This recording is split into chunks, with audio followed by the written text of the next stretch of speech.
Hello everyone, how you doing? Happy Tuesday. Nice to be back with you all again. Hope you're all well. Of course, now I've just changed scenes, I've realised I haven't done my usual trick of telling you where we're going, even though it says it in the stream title. There it is. It's all done. How are we all doing? Christian's in Twitch, Nemi's in Twitch.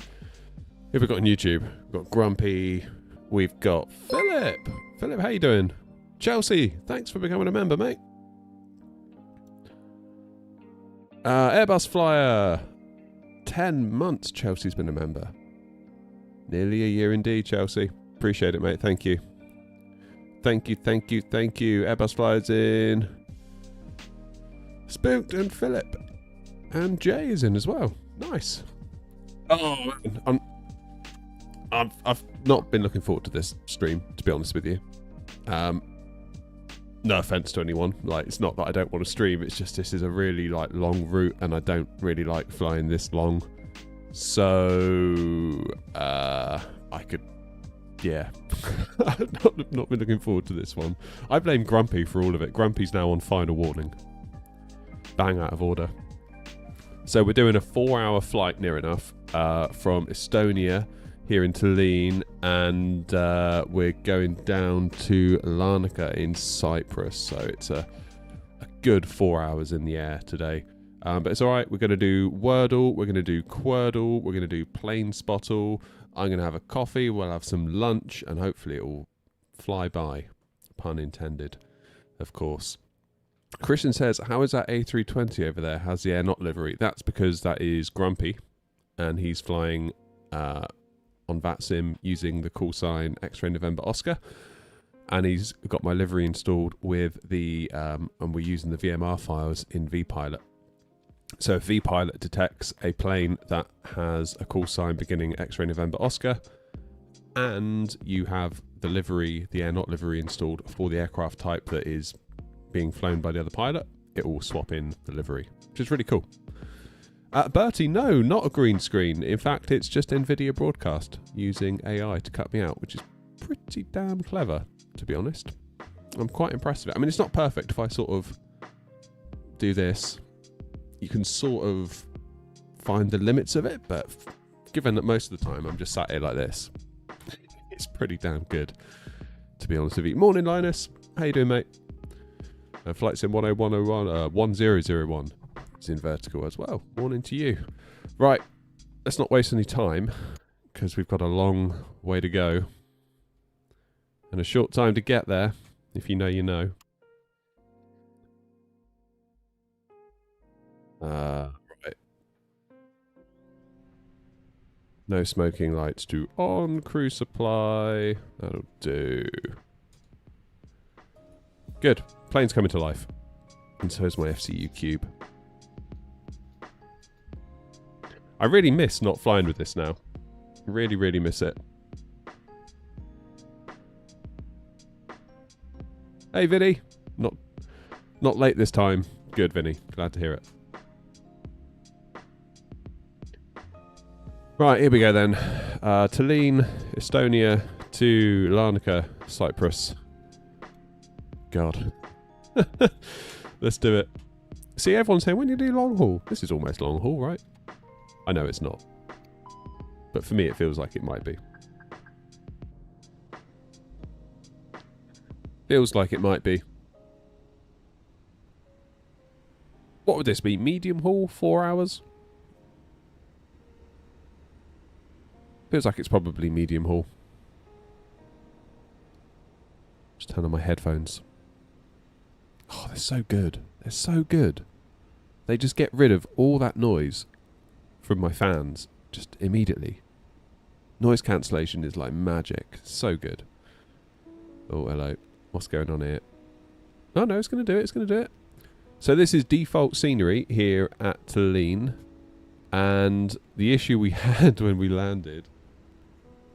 let me show you, because I'm in the drone cam now. Issue we had when we landed was we landed here on 08 and I missed this turn off that's all the way up here, but I thought it doesn't matter because there's another one. But given that this is default scenery, the runway just ended. So I sort of had to do an unapproved backtrack on this runway, because really if you look at the charts, the runway goes on to kind of where those trees start, and then there's another turn off that will bring you back onto this taxiway. So lesson learned, I guess, with default scenery. Lesson learned. It's nice to see it in the daylight, because when we landed it was completely dark, and I need to get much better at landing at night. I always seem to go high.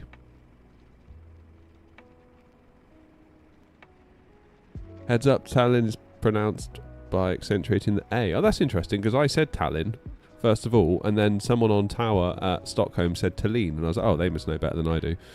So I started saying Tallinn. Never mind. Tallinn it is then. Okay. Me and Grumpy getting ready to go. We're being fueled, that's good. Can I start boarding passengers now? Yeah, because otherwise it'll take forever. So we've got 154 coming with us today. Cargo's been limited by our maximum weights because we're going so far. We're taking so much fuel, 15.2 tons, which is unusual for us in the Fenix. Normally we take about 5 or 6, depending on where we're going. Here we go, look.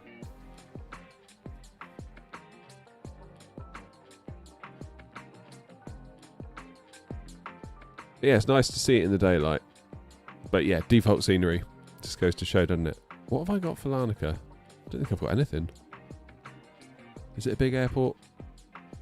Oh, no, it's not a big airport. Let's have a look. Hopefully the default stuff will do. That should be alright, hopefully. Right, what does it want us on? Runway 22. ILS X-ray. I'll take the big one. Yeah, so unless the winds change, pretty much vacate at Gulf. Charlie Lima Bravo. Take myself to a stand. Hopefully. Hopefully.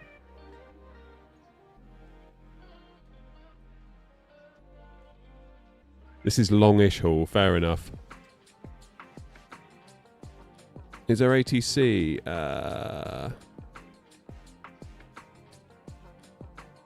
Yeah, Tower. No way, Tower. Has Tower been on this whole time?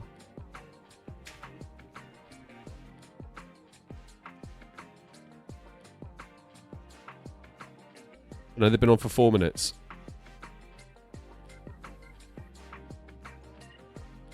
I got the Any builds for around €10. Nice. Yeah, I mean, if it's your local airport, I can totally see it. I can totally see why. Macabell, how are you? How do you do it so you have passengers in your flight? GSX. When will I use the PMDG 737? Well, I thought about maybe doing it today. But I just wanted to fly the BFU again, to be honest with you. Maybe next stream we'll go back to 2020. Maybe next stream we will. I've just got this feeling it's not going to be that long until we get the 7.3 from PMDG. In 24. And when we do, goddamn, that's going to be a good day. That's going to be a good day. Good day, good day. Right, what am I doing? Runway 26. Allegedly. On the INSO. 1 Tango. Then into Larnaca. 2-2. On the Bonnet.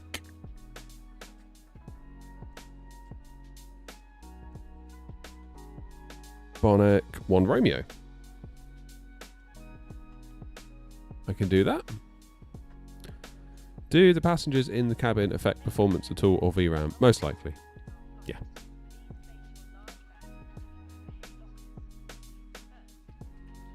Could you make a tutorial on how to set up GSX? Just download it, really. And it works. Well, when it fancies it, it works anyway. My local airport, I'm not really near any airport, to be honest, but usually in real life I'll fly out of Bristol. I mean, I'm not fussy. I'll go anywhere. I don't mind. You'll go to London. I've flown out of Birmingham before. Just depends where the flights are, where the deals are, really. Got yourself a 34-inch 3440 by 1440 monitor. I've been tempted by that a little bit recently. But I tried a 1440p monitor, 32-inch, and I really miss 4K. I think I've just turned into a 4K snob. So basically, if you've never tried 4K in the sim, don't do it. Don't do it.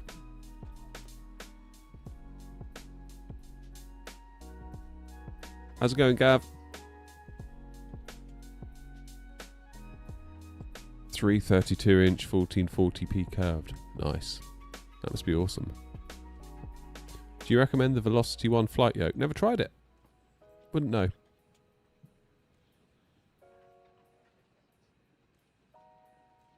Wouldn't know. Oh. Is that only 10% of the fuel done?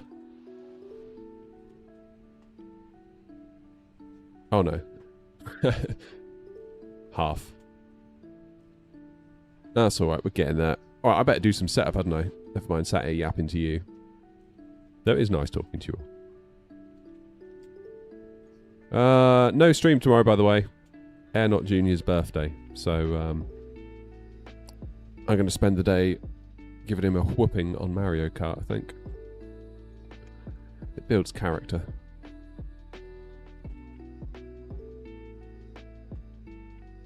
Okay, let's do the init request. Flight number today and not, what am I? 223 Mike.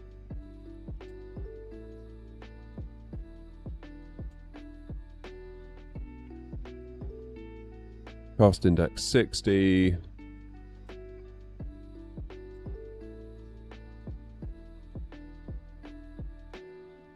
And 330. Get the wind. Would you recommend the Logitech flight yoke or save and spend some extra money and get the Boeing TCA? Are the Logitech pedals any good? Never tried the Logitech flight yoke, but I sidestepped it when I was looking at yokes because I really wanted the Boeing one because it kind of has that pendular effect. Don't know if you can see as I'm moving it now. So it's actually pivoting from here where my hand is. So this kind of sticks out from the desk and it pivots here to kind of recreate that airliner feeling. Because of course in a 7.3 or whatever, the actual pivot point is the floor. So it's quite a cool way of recreating that. The Logitech one to me seemed a bit more like a GA kind of thing, which is just not what I was going for. So that's kind of why I ended up where I ended up. The Logitech pedals are okay for the money. I'm feeling much happier with them actually now that I have the BFU update. It feels like my issue was the old Fenix in 24 rather than the Logitech pedals as such. Now, are there better models out there? Of course. Would I like them? Of course. Am I going to get some? Of course. Someday. To sit here and be like, oh no, I'm not going to upgrade. I know myself better than that now, thankfully. Morning, Lee. How are you? AK, there is an Air Not Discord. It's a members perk. That's why it's not publicly viewable. How does it feel, the PMDG? Awesome. Awesome. I was thinking one evening this week I might kind of pop up live and we'll just do some landing practices in the dark because I need to get better at that. Because I was sucking the other day flying in at night. Am I getting an overhead panel? I keep getting emails from different people that I've never heard of being like, we've made an overhead panel, do you want one? I'm a bit like, I've never heard of you. Like, who even are you? Where did you come from? And one of them, on the no smoking sign, it said on smoking rather than no smoking. So I was a bit like, like, what's going on here? And it all looks like it's 3D printed. I don't know, just something struck me as a bit odd about it. So I've sidestepped it. PU Air Korea sent me their mini overhead panel, which is like a generic kind of row of switches. So it's not trying to be Airbus, it's not trying to be Boeing, but it gives you like taxi, landing lights, turn off lights, blah, blah, blah, blah, blah, blah, blah, blah, blah. And their software kind of acts as the bridge so that when you flick, I don't know, logo lights, it flicks the appropriate switches in the cockpit for the Boeing 737 if it differs from, say, the A320. So their software is quite a nice little middle layer, which is cool. Am I getting any WinWing things? I'm going to get their tiller, I think, when that comes out. As in, I'll pay for it. Like, I'm not. I don't even think WinWing know who I am. I've never dealt with them. Never had any contact with them. But yeah, definitely, I'll get myself a tiller. I think when that comes out, that looks awesome. What's the tower frequency? 135905.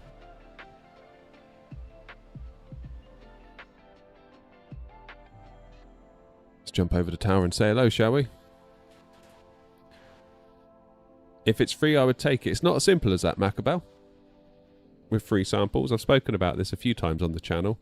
When I started working with an accountant, because obviously the channel is making some money. I'm dealing with brands, doing some like different brand deals, all this sort of stuff. And it's like, I just sort of felt like I could use a bit of help just to make sure everything's being done properly. I mean, I could probably wing it and do it myself when it comes to doing tax returns.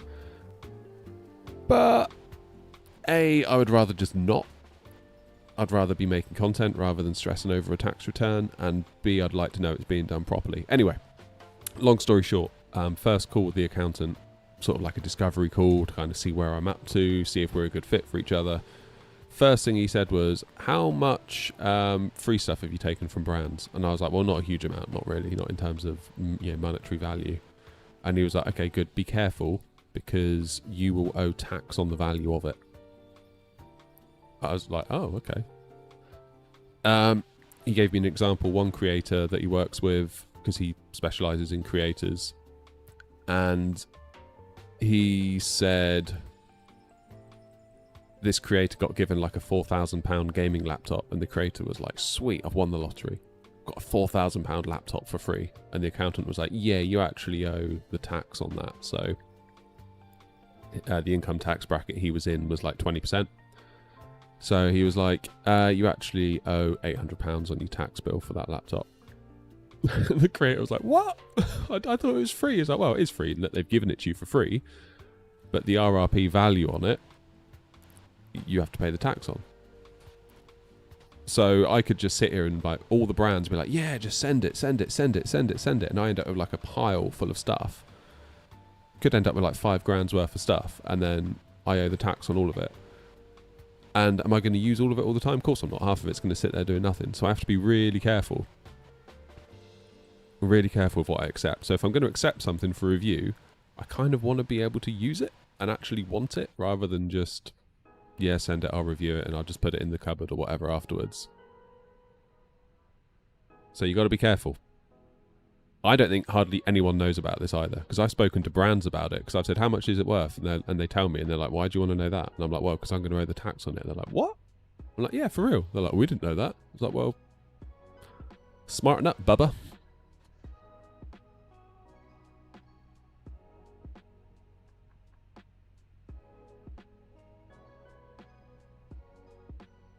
So there we go. I should phone Tower, shouldn't I? Phone Tower. Get on the phone. Morning, Aaron. I don't know how many hours I got in VATSIM. Joel, good yokes. Probably the Boeing Thrustmaster one.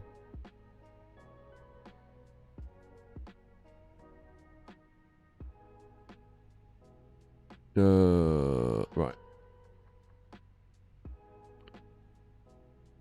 What's going on with ATIS? There's a few of us here. Who have we got? Oh, brilliant.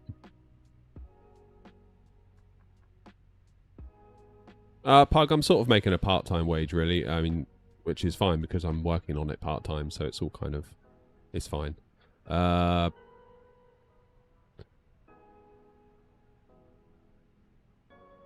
Okay, expect ILS approach 2.6. Transition level 6.5.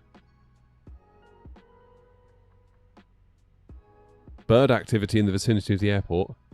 Damn. QNH 1005. That'll do. Alright, let's get 1005 in the window. Oh my god, we don't want that rubbish. Let's have it in proper money, thank you.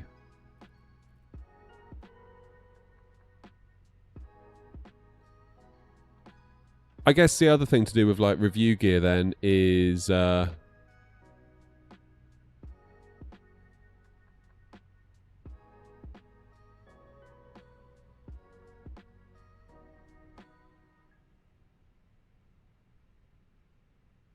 I guess the other option is to sell it afterwards, but...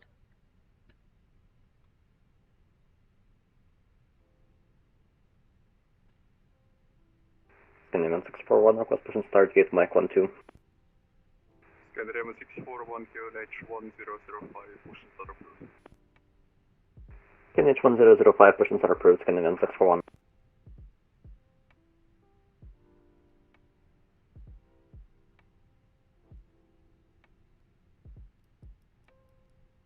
Okay, fuel's gone. Thank God.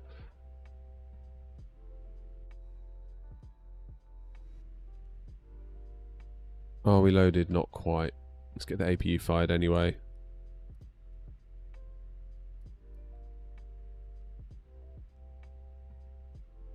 Right. I have no idea what stand I'm on. Tower Air Not 56 Papa, stand Mike 7, request push and start. Air Not 56 Papa, QNH 1005, push and start approved.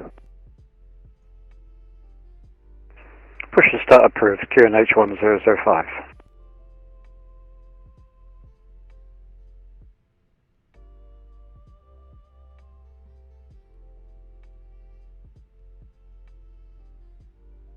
Tower, good afternoon. Air Not 223 Mike, stand Mike 15 information. India on board type A320 with clearance to Larnaca, please. Hello, Air Not 223 Mike, Tallinna Tower, clear at Larnaca, need Soma and Tango departure runway 26, climb 4,000 feet, squawk 1202. Clear to Larnaca on the Into 1 Tango departure runway 26, climb 4,000, squawk 1202, Air Not 223 Mike. Air Not 223 Mike, clearance correct.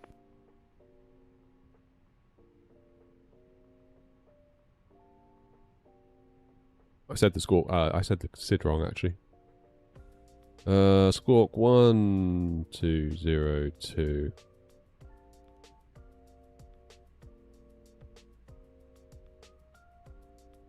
Ken Horn. I don't know who that is, Gav.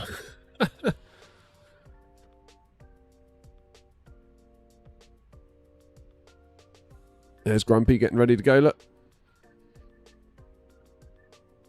Where is my cargo? Why has that not loaded? Oh, here they go, look. Is that Linus? That's got to be Linus in the 350.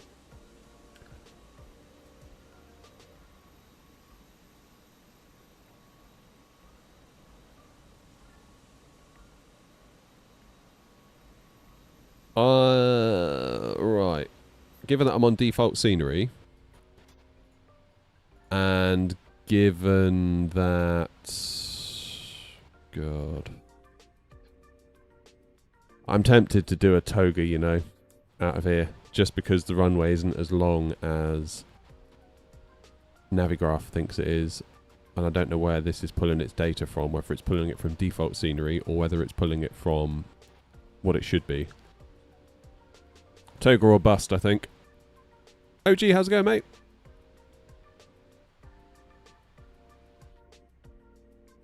Oh, you're going down to Copenhagen. New Sim Nord scenery, sweet.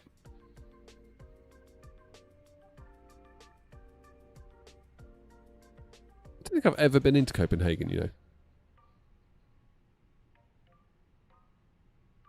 Oh, that livery's looking bloody good over there.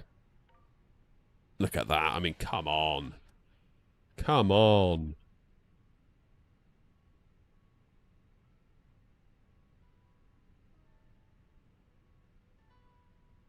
Come on, give me the ding. We've got a few empty seats today, look.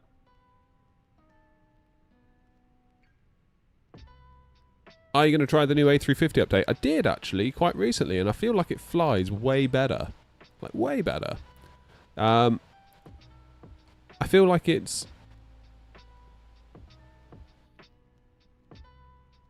It's like 90 to 95% better, I would say.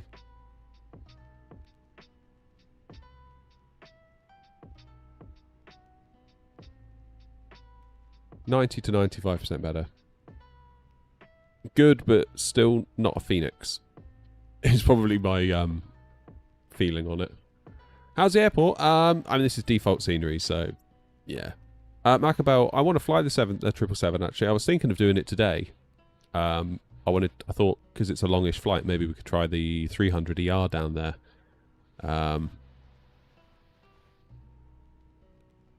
Yeah. I was thinking maybe we could do some say intentions on stream soon, and then maybe that would be a good opportunity to fly the A350. One requesting taxi and the intersection, I believe it's Foxtrot and Echo. Right, I'm just going to send that to the MCDU. F it. Ah, okay, so now it's done. 41, taxi Orly point Foxtrot, runway 26. Holding point Foxtrot, that's runway 26, can you 64, I'm sorry, I haven't been here in a while. Yeah, default scenery is not good. For that reason. Yeah, we had that trouble when we landed in here because we landed and all of a sudden the runway ended and I was like, oh! So we had to slam the old brakes on and do a backtrack. Okay, ILS, X-ray. Air 056 Papa, request taxi. Air 056 Papa, taxi Orly point Foxtrot, runway 26 via Mike Bravo and Alpha.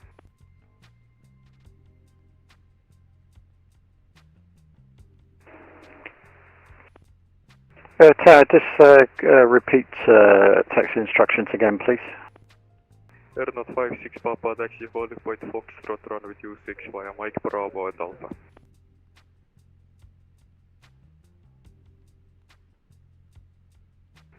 Tower Air 056, you want me to go to Foxtrot intersection. Is it possible with this scenery to get full length because I'm V heavy? Air 056 Papa, taxi holding point Golf, runway 26 via Mike Bravo and Alpha. Taxi holding point Golf, runway 26, 56 Papa, thank you for that.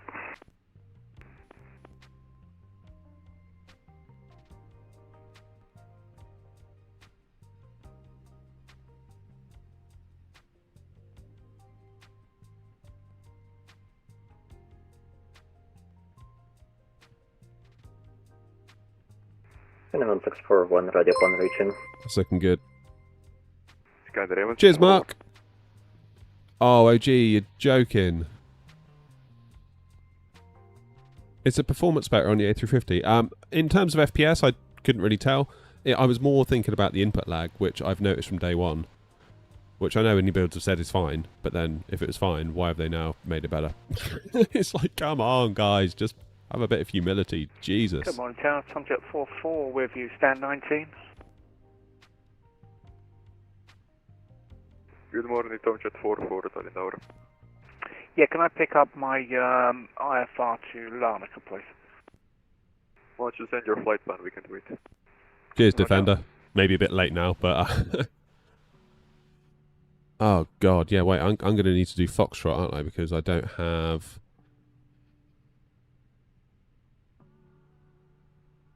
Oof. Yeah, I'm going to have to toga it out of here from Foxtrot.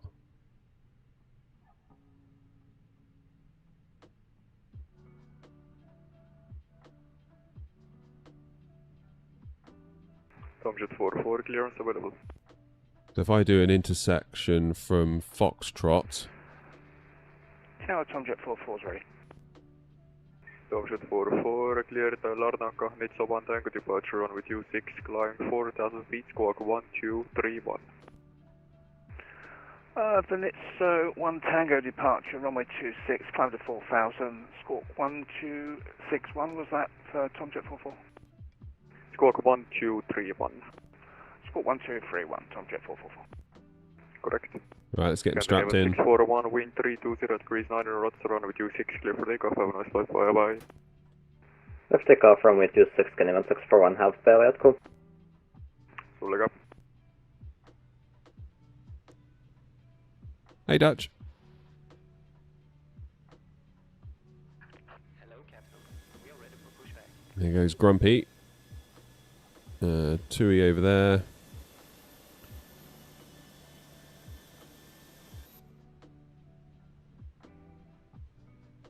Yeah, I've done a intersection. I've calculated intersection data for Foxtrot.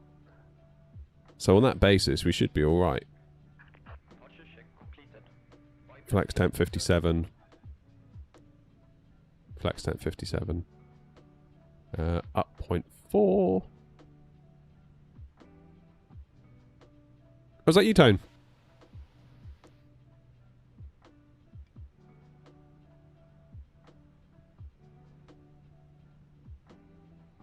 That's better. Move the stick out a bit. Yeah, I think we'll get away with it, Defender. It's just a bit annoying, isn't it? I have the Thrustmaster T-Flight HOTAS 1. Do you think I should get the Airbus TCA Captain Pack? It's up to you, really.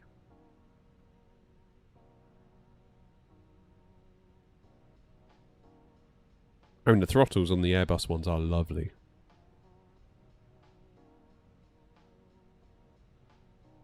Yeah, I heard, Grumpy. Good luck with that. You're bigger as well, aren't you? Oh, hello. Who was that making a shadow? That's Linus. Of course it was.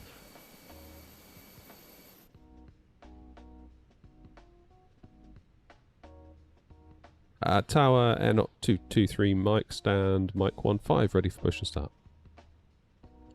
Air Not 223, Mike, QNH 1005, push start approved. Push and start approved, QNH 1005, Air Not 223, Mike, thanks. Nose left. Tail right. How you doing, AvGeek? What causes my Flight Sim 24 crashes? AvGeek, how long have you got, mate? It could be anything.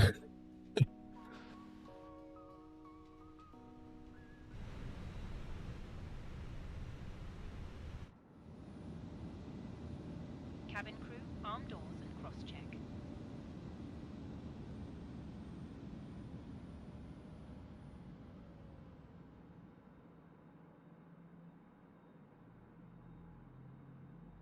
Right, hopefully New Sky's going to ding to say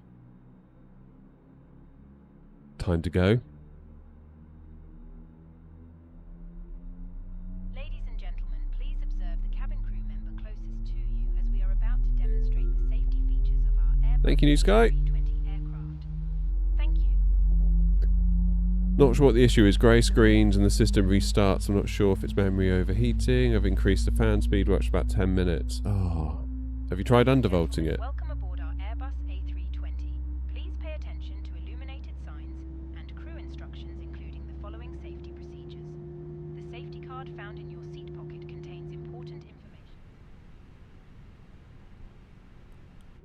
Not engine 2. Brace position, which you must adopt if you hear brace, brace.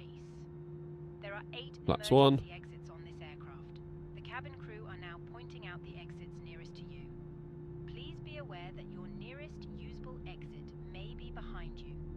Emergency lighting Landed a will guide 13-hour you flight on 1% fuel. in an emergency. Leave all baggage on board. Your seatbelt Tower, is Tomjet fastened, 44, ready for push and start. and released as shown. Tomjet 44, QNH 1005, push and start build, face west. Start period face west, Tomjet 44. Set parking brakes.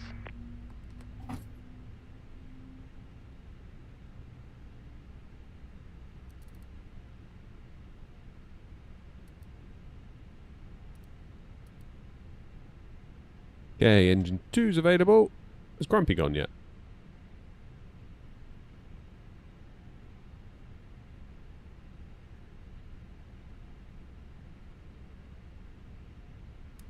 Okay, taxi lights on. Unlocking gear. APU off.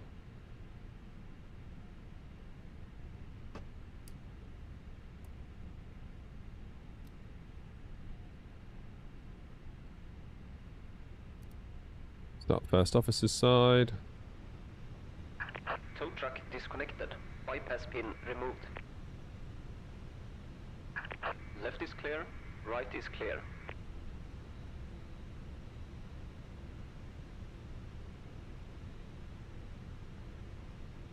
Tower Air 223 Mike, ready for taxi. Air 223, Mike, taxi Yellow Point Foxtrot, run with U6 via Mike Bravo and Alpha.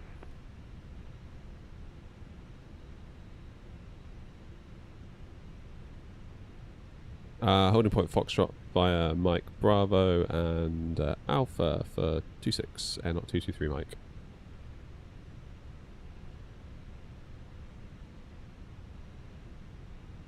Right, cold end, let's get out of the way because Tower Air 56 Papa.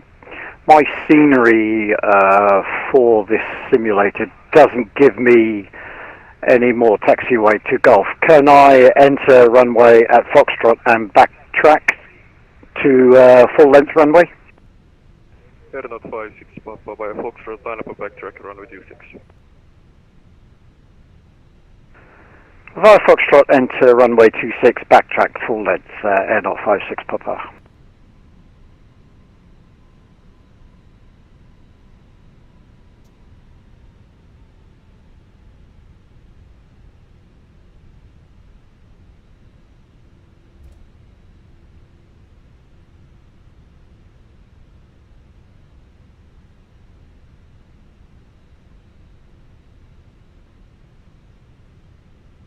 Alright.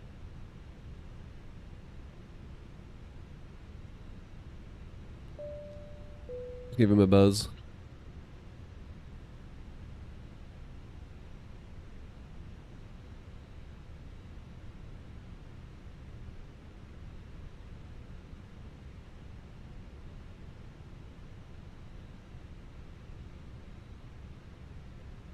And Alpha is down here.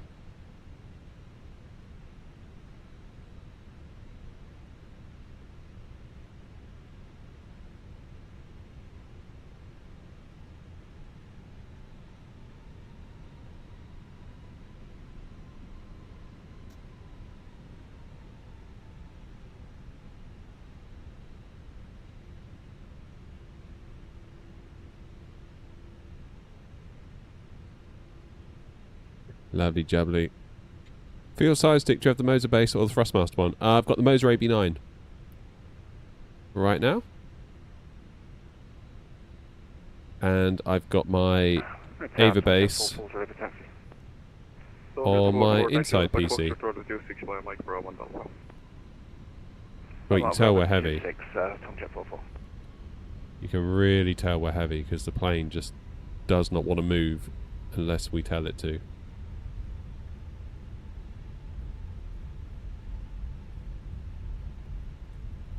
Air 56 Papa, wind 320 degrees 9 knots, runway 26, clear for takeoff from last flight, bye-bye.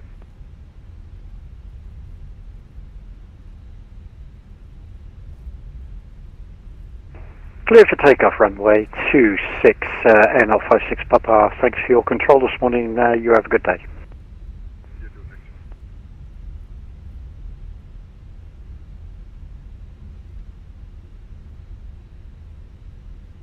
So we should see Grumpy come whizzing past us in a minute.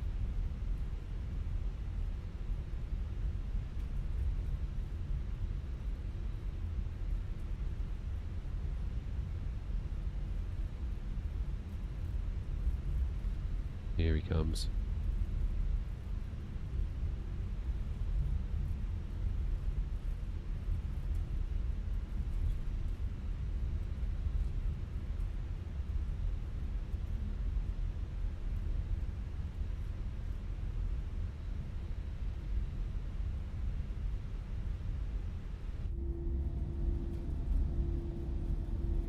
See you down there, Grumpy. Hey, rotate.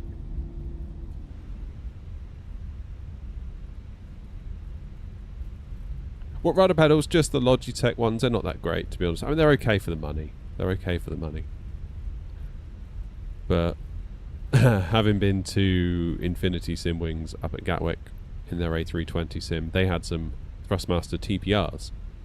Oh my god, they were good. They were good.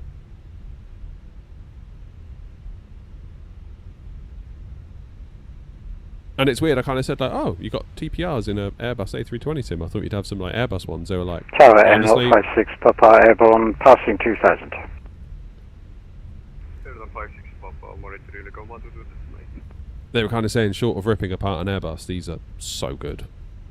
I was like, well, I believe you, because you've actually flown the Airbus. I think as simmers we can kind of get in our own heads a little bit sometimes about like what's realistic and what isn't. Airnote 223, Mike via Foxtrot, line up a wait round with you 6. Via Foxtrot, line up and wait 26, Airnote 223, Mike. Yeah, I kind of feel like as simmers, especially those of us that have no real world flying experience, we can kind of just get a little bit, you know, chasing shadows sometimes. And it's always nice to kind of hear from an actual pilot that's like, yeah, this is fine.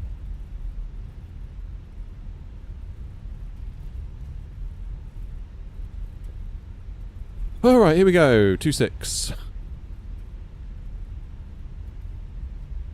Oh, it's nice we had a bit of control out of here, that was really cool. Very grateful for that.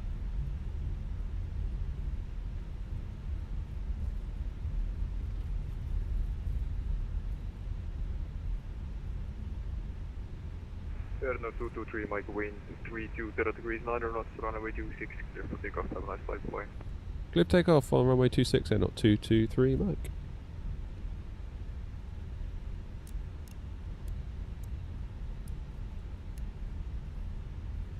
Ba, ba, ba, ba, ba.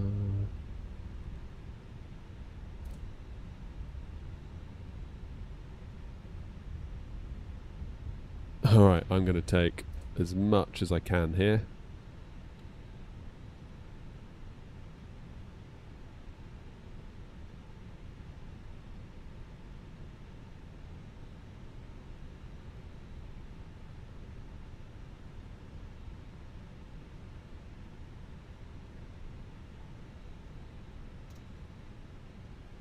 Alrighty, I think we are good to go.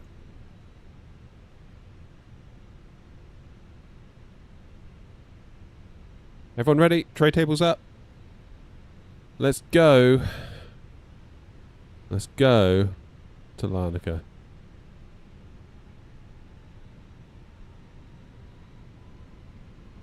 Engine stable.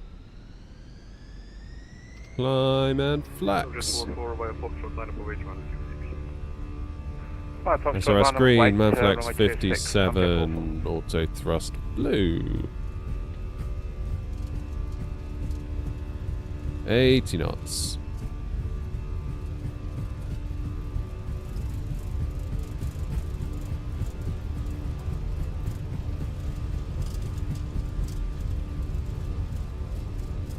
Holy shit, we're gonna have enough runway.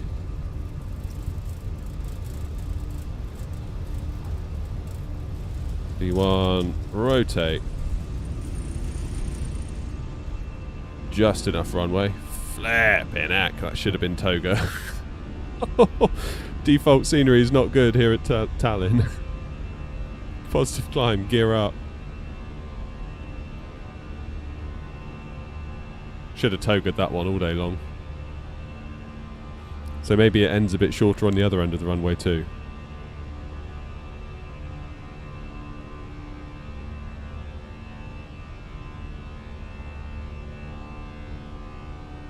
Damn.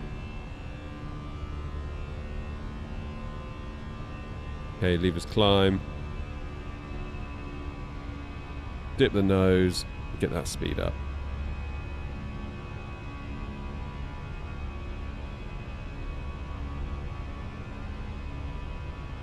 Option 44, wind 320 degree, liner lost around with 26, clear for takeoff, have a nice flight, bye-bye.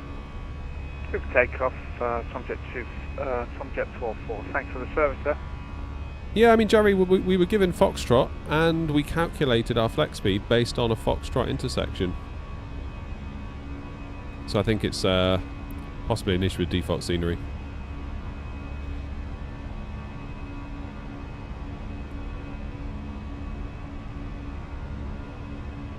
Lesson learned, get some scenery for here.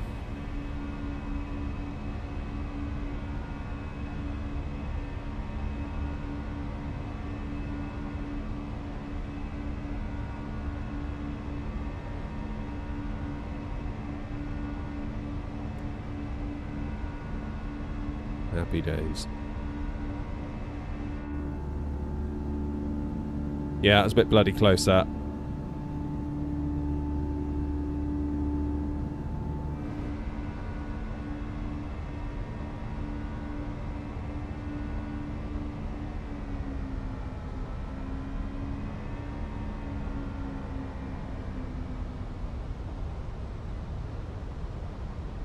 Tower not 223 Mike, we're at 4,000 feet. Are we over to Unicom now?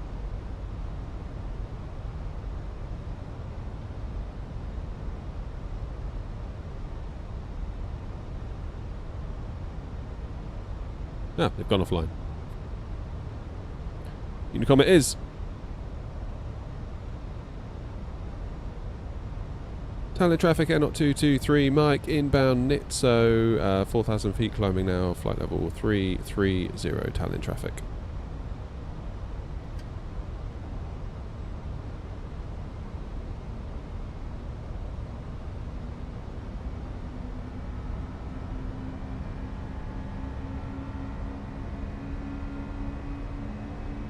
Good.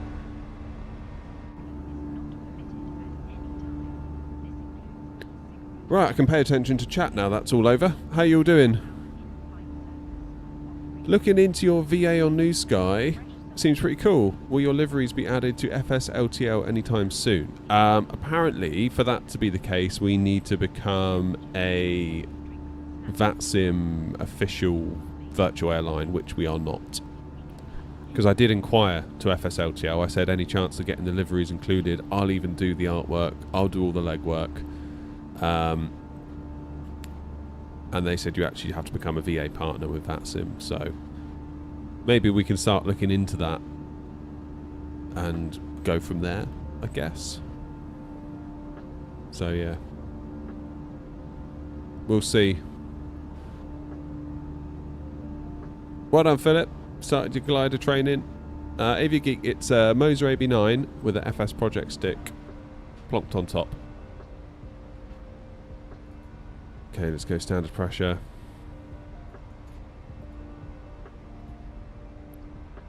Disable the spoilers.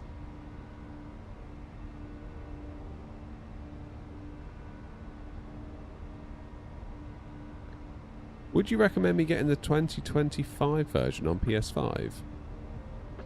Of what? Huffy, you can. So what you can do, if you download deliveries off the website, they include a little VMR file, and if you install it, if you put those VMR files somewhere, it can be anywhere, like a folder in your My Documents folder. Then if you point vPilot to that, if you were to then come across an air not plane flying the Fenix A320, for example, that VMR file will make the link. It will be like, that plane's on VATSIM, that's got a call sign of X-ray November Oscar, it's an A320. Instead of displaying like the blank white livery or whatever it is it shows, it'll actually swap in the Fenix livery if you have it installed on your PC for it to draw from. So you can do it. But yeah, I know what you mean. It would be nice just to see it everywhere. I don't know how I'd go about I guess they would have to take my liveries that I currently have, and I don't know how they do it. Or would they just start from scratch and just build their own versions? Because it's all about being optimized, isn't it? Getting the right kind of stuff. I don't know. I wish I did know. How did I attach my stick? What do you mean?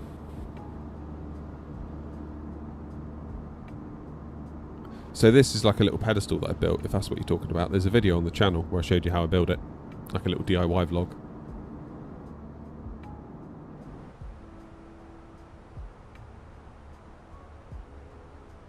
Nice one, Tony. Yeah, that was bloody close, that takeoff. Right, what's going on then? There's Grandpa Lump up front. So we're going to go over Latvia, Lithuania, Poland, Slovakia, Hungary, Romania, Bulgaria. Then we sort of come over Greece. And then clip the side of Turkey. Hey, we're going to go over roads near enough. Nice. And then finally we'll end up in Cyprus. Coming into land on runway 22. Hopefully my sanity will still be intact by the time we get there. It's weird because I'll stream for like 5-6 hours sometimes. But the thought of doing 4 hours in one slog. God. Still, 9 minutes down, only 3 hours and 51 minutes to go. Don't think you can be a VA on VATSIM yet. You need 50 plus flights on the VATSIM network by a minimum of 15 different pilots using the ICAO call sign used by that VA in the past 90 days. I don't know what we're up to. Let's have a look.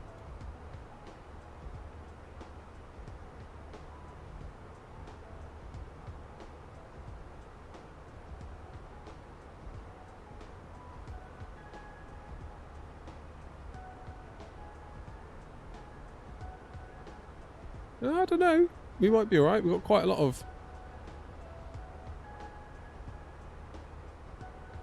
Do you recommend me buying this yoke? I want it, but it's too expensive.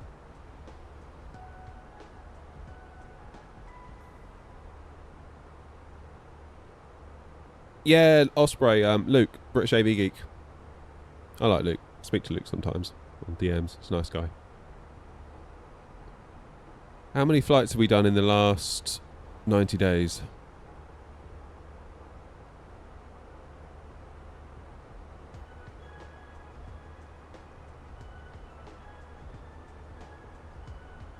I think we might have already met that requirement, you know.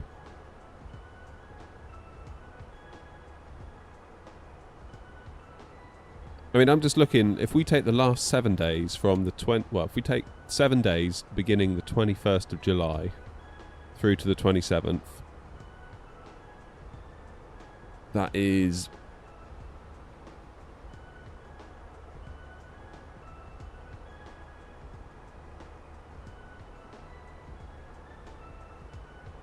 118 flights in 7 days.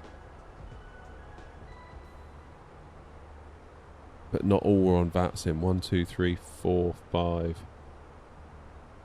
1, 2, 3, 4, 5, 6, 7, 8, 9, 10, 11, 12, 13, 14, 15, 16, 17, 18, 19. Hang on.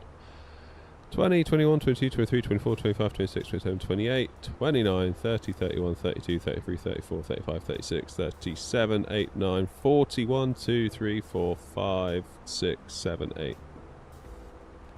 48, 49, 50, 51, 52, 53, 54. So in 7 days we did 54 flights on VATSIM by a minimum of how many pilots? 15. That's 1, 2, 3,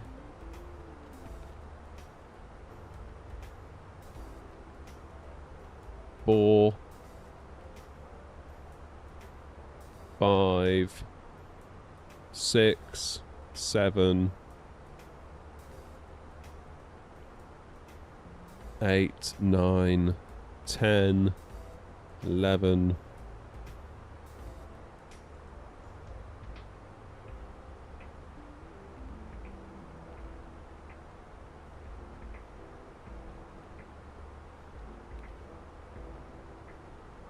11 pilots.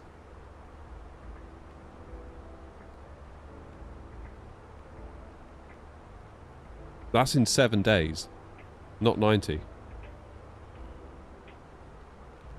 50 odd flights by 11 different pilots in 7 days. So I wonder whether we'd be alright to apply for it then. Because surely over 90 days we'll get 4 more pilots.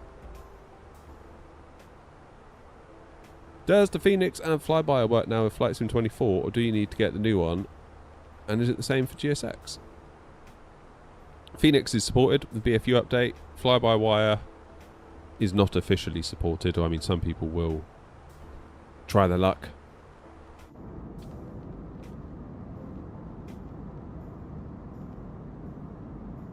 Some people will try it on, copy the contents of the 2020 community folder to the 2024 and just see if it works, and sometimes it will.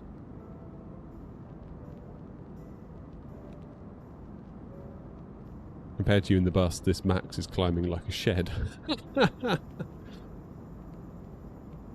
Toxic, nice one. I don't think it's a mistake to get one. You might need to undervolt it though, to stop it crashing.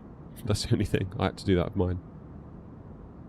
So today I'm running the 4080 Super because I still haven't swapped it over from when I was testing, but actually I want to do more testing with it tonight for a Sim Update 3 VRAM analysis video. And the kids currently have the 7900 XTX in the PC in the house that they're currently playing Forza Horizon 5 on, and they were complaining that it kept crashing compared to the Nvidia card. So I've undervolted it and it stopped the crashing. It's the same story out here with the Sim. Fully recommend the Fenix Ref, if you can.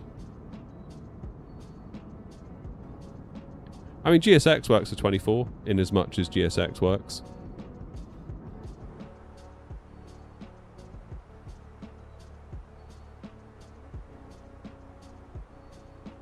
If you know what I mean. Favourite plane to use on VATSIM? Probably this one right now. AMD GPU suck. What makes you say that, David? And don't just say Nvidia's better. Give us a reason. Can I share my Fenix with you? Hell no.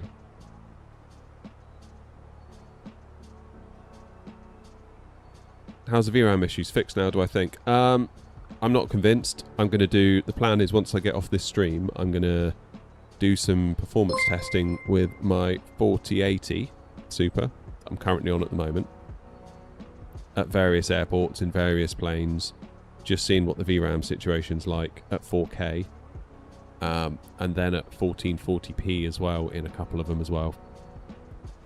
And then I'm going to swap in my 7900 XTX and see how that goes for the same situations. Because one thing I noticed is that, like, let's say with the 4080 Super it uses 11 gigs of VRAM at Edinburgh. If you then put in the 7900 XTX, spawn at the same gate or the same whatever, the AMD card, because it has more RAM, will report that it's using more RAM. So it's like if the RAM is there, it can get used. Which makes you think, even with the 4080, even though you're below...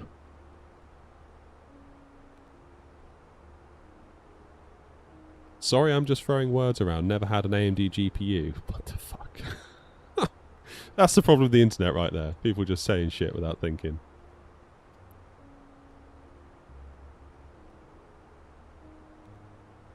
Dear oh dear. Never mind, eh? Would I recommend the 4090 or the 5090 for 4K 60? I mean, you're probably going to be limited by your CPU before you get 60 FPS anyway. So, yeah.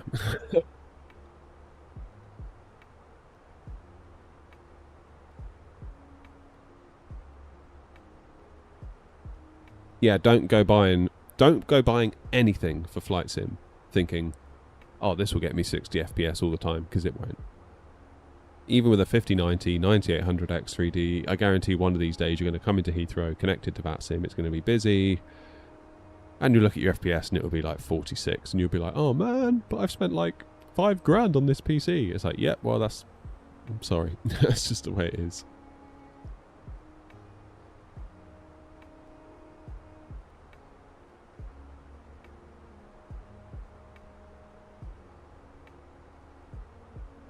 I'm an instigator. Yeah. You're summit. Alright, let's clear all this scratch pad stuff. Top of climb, 51 miles.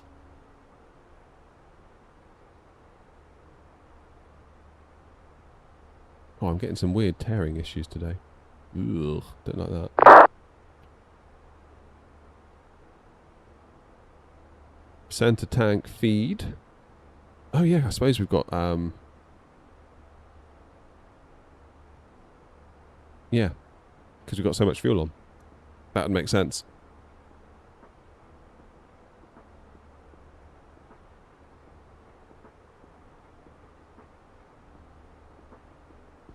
I would also buy the Logitech 3D Pro. Not familiar with that one. Is that like a stick or something? Only disadvantage of a 7900 XTX is lack of FSR4. True. That is true. Although I wouldn't use DLSS or FSR in either case because of the whole blurry cockpit screen things. So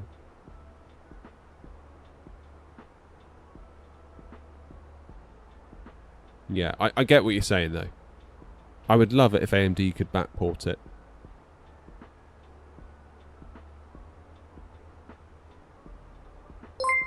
I would love it if they could do that. That would be very cool. Cheers, David. Marco, thanks, mate.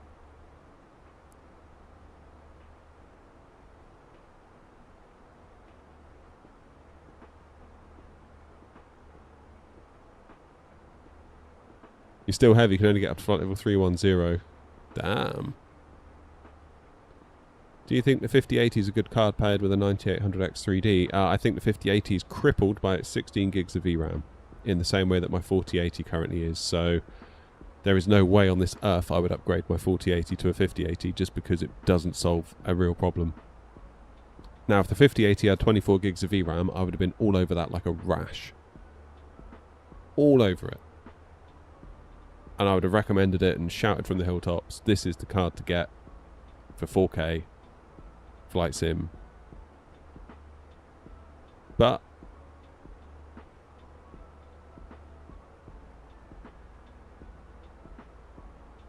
no, don't do it, David. AMD suck.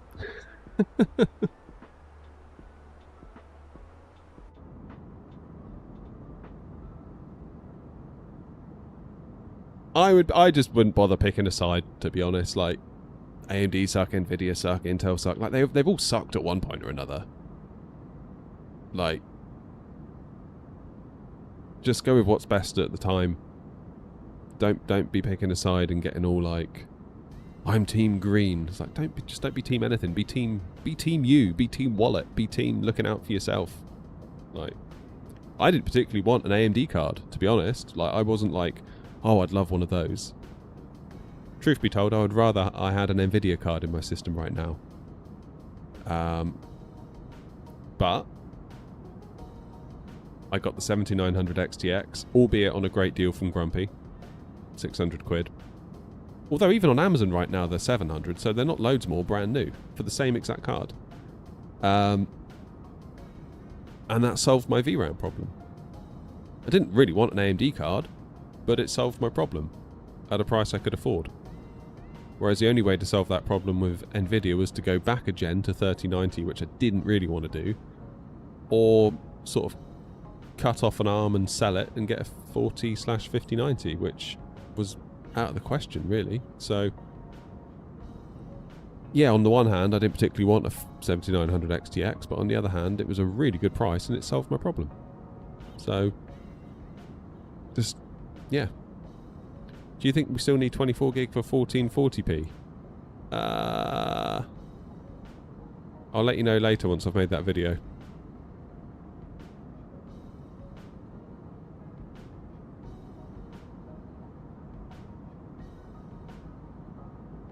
Yeah, Intel are in a bit of trouble, I think, aren't they, at the minute?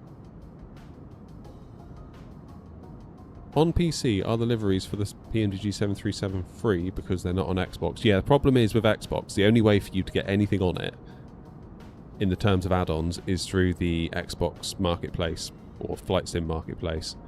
And the reason why PMDG had to charge was because the store would not allow them to put it up for free. There is no free product here. It had to be a chargeable item, I think.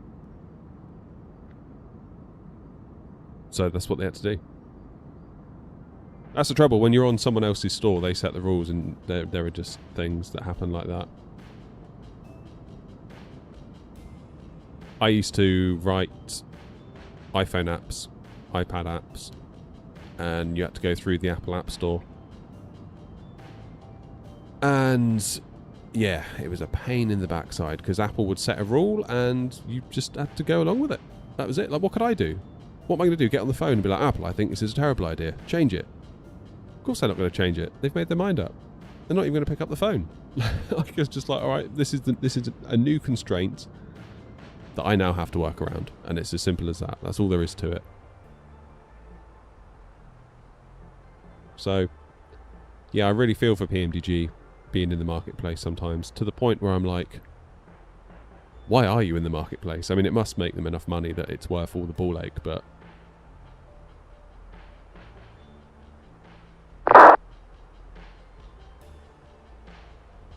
yeah, I feel for them.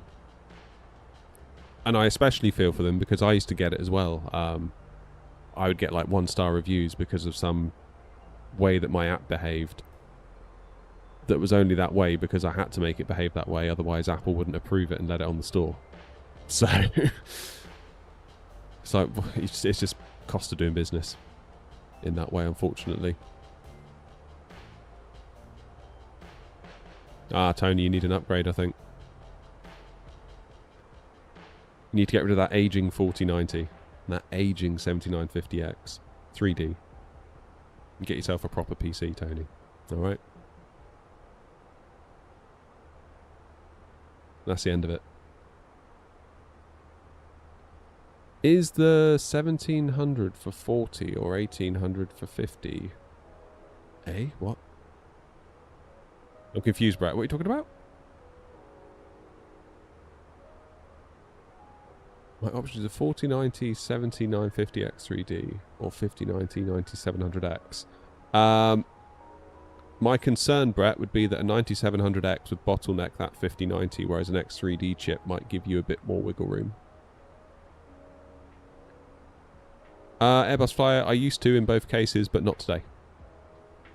I need to reconfigure Auto FPS to work with Sim Update 3 and I haven't got around to it, and Lost to Scaling. We could give Lost to Scaling a try now, actually, couldn't we, while live? Should we do that? At the risk of a crash to desktop.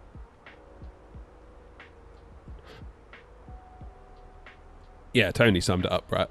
But like you said, if budget forbids it, then I understand.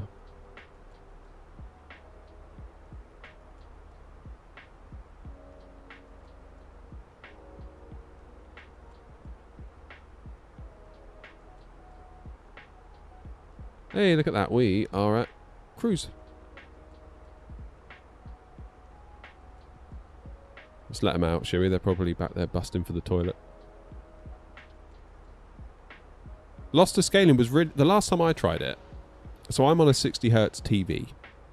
So the idea of getting 100 and whatever FPS is really of no benefit to me whatsoever. Because I'm not going to see most of it. Because my TV can't show it to me. However, they did have a really cool feature. So if I go display FPS right now... You see we're getting like 50, 51, 52, yeah? So really we're kind of like 8, 9, 10 FPS shy of a perfect 60. There's a feature within Auto FPS where it will do frame gen, but it will do it in such a way that it just kind of tops you up to 60. Rather than doubling you from 50 to 100, it will just top you up. However, the last time I tried it, it made the sky flicker. But I don't know if that's changed. Should we give it a whirl?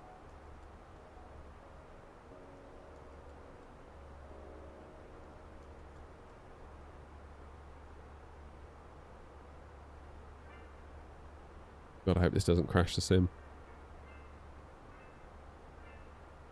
Here we go. Let's bring this over. So, lossless scaling, 3.1, mode, adaptive, target 60.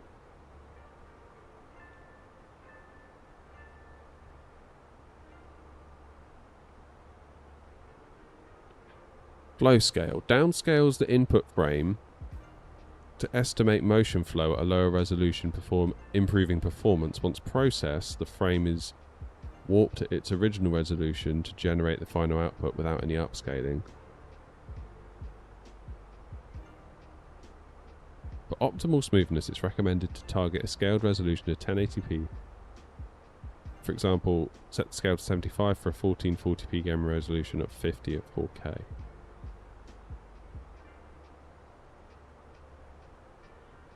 We don't want any scaling because we're fine without any scaling.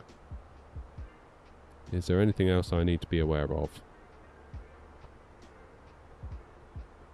Should we give it a go? Please don't crash my sim.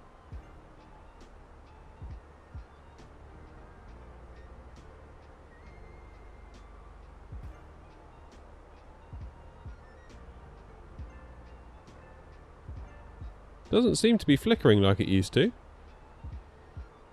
So you can see there, top left. 43, 44 is kind of the input FPS. And it's topping us up to 60. There is ever such a slight input latency. I'm just moving my mouse here, so I move the mouse, it moves. Just a little bit. So if I was to do some typing...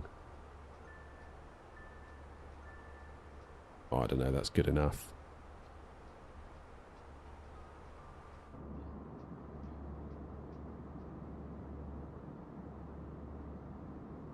Pretty good.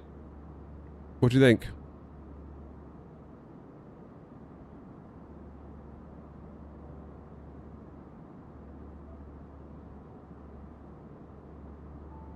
So we're getting 36 at the moment.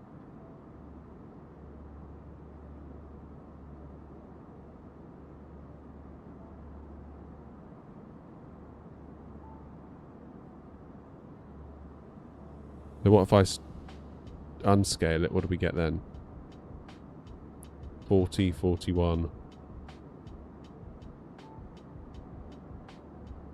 And if I scale it, so we go from 40, 41, it enables, it drops to 35, 36. So we lose 5 real frames to generate us 20 odd fake ones.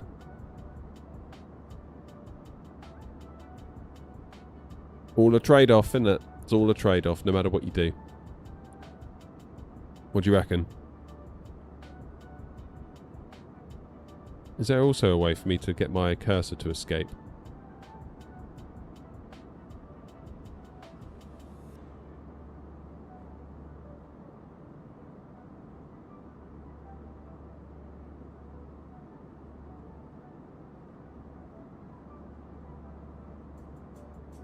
U target. Unbuffered. Capture always using the latest captured frame for the lowest latency. However, performance may suffer under high GPU load.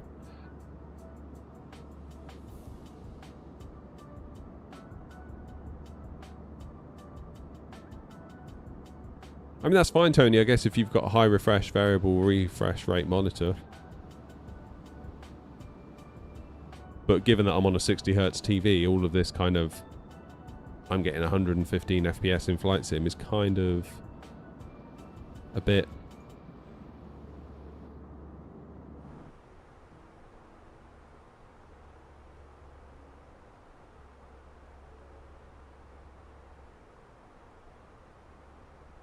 All things considered, I'd say it's pretty good.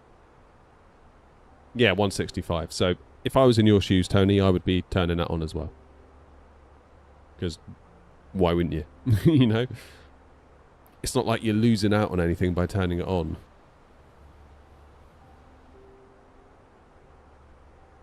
What's better, auto FPS or loss to scaling? They're two entirely different technologies.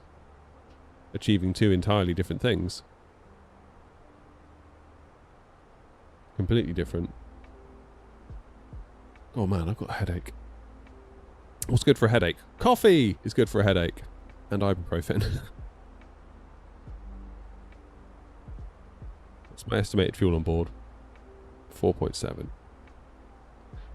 1,537 bloody miles to go. Grumpy, what were you thinking? Why would you do this to me? What time are we getting in? 25 to 4 UK time. 3 hours, near enough. 3 and a bit hours.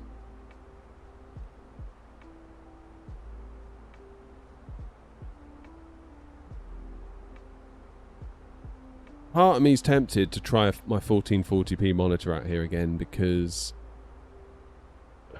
I don't know. I really miss the immersion of having a big screen in front of me.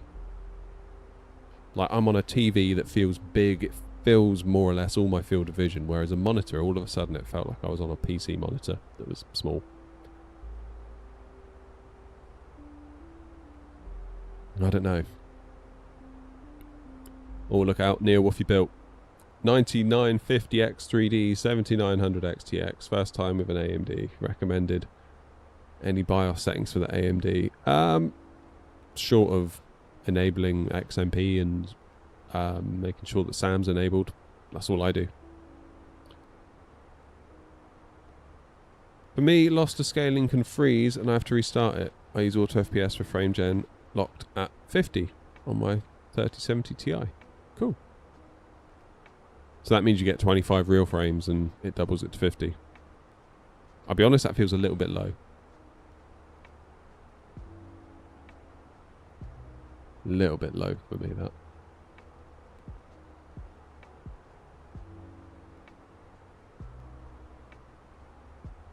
Pretty smooth though, isn't it? Pretty smooth.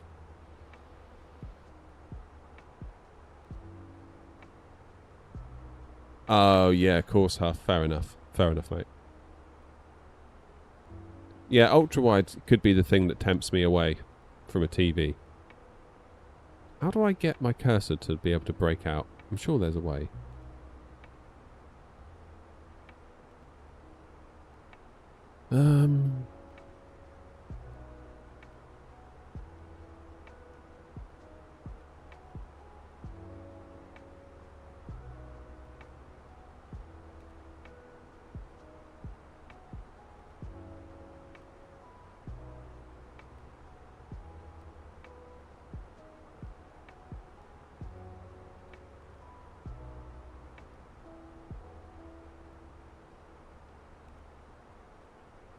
Sure there's a way. Multi-display mode. Disables... Oh, okay. So I'll probably have to Alt-Tab out of stuff then.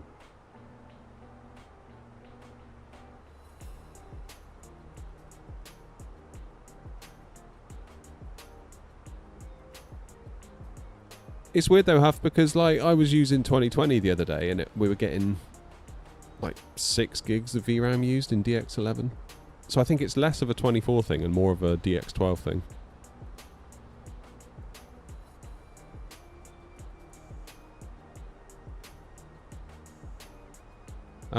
No, CG, I haven't seen that one before. It's a bit weird though. Right, where am I? Over Lithuania already, making great progress. So we've got Romania control on. Bucharest radar. And we've got Sofia control. And then we're on our own down to Greece.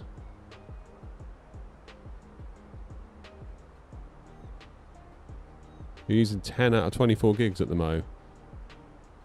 I'm using 9. It's not doing so bad, is it?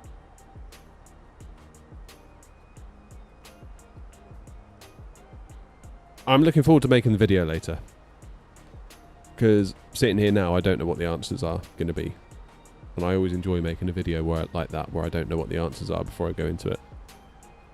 I mean, well, I don't always know what the answer is going to be, but sometimes you have a sense of how it's going to play out.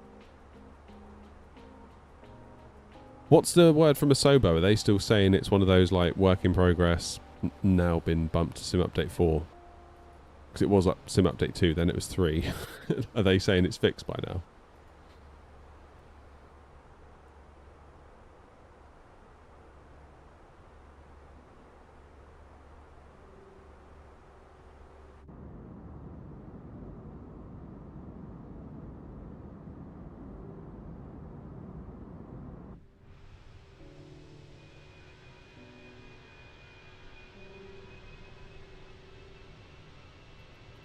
Can we use Smart Cam? A little bit.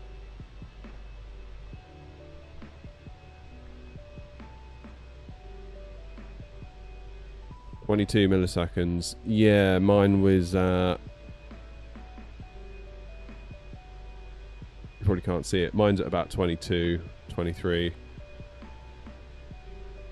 But I wonder if that's because of the GPU driver overhead, because the other day when I was testing, I don't know if you saw my latest video, Tony, where I did NVIDIA image scaling. My main thread was at like 22 milliseconds at 4K, just with TAA. Then I enabled DLSS, and that main thread dropped to like 17. And I was like, what? I thought I was CPU limited. Why am I now less CPU limited? And of course, because DLSS is rendering at a lower internal render resolution, and therefore the overhead from like all the driver calls that the CPU has to make to render a frame is less. Therefore you become less CPU limited, which I thought was interesting. Which again is another argument to go 1440p, isn't it? Hey Manny.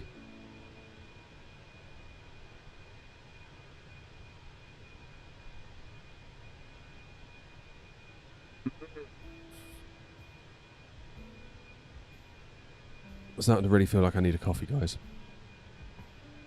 Just saying.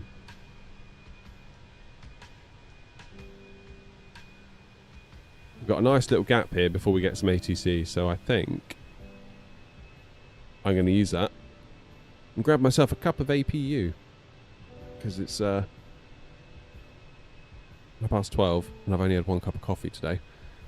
I'll be back in a minute, guys. Enjoy the views. I won't be long. See you in a mo.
I've got coffee. I feel so much better. Cheers, everyone. And cheers, Rajado Coffee, for sending me some of their APU coffee. You should check it out. Honestly, it's really good. I'm not just saying that because they've like sent me free coffee, so I can get my own coffee. If I didn't like it, I would just say no and I'd buy my own coffee. Very nice coffee. Coffee nerds that are also flight simmers. Love it.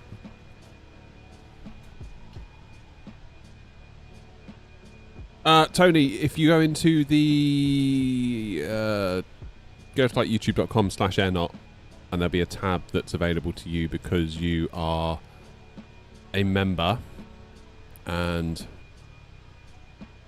it should be in there.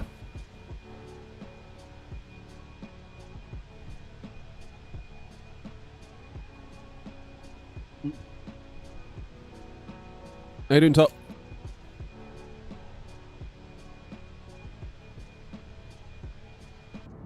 What's your Mac number, Grumpy?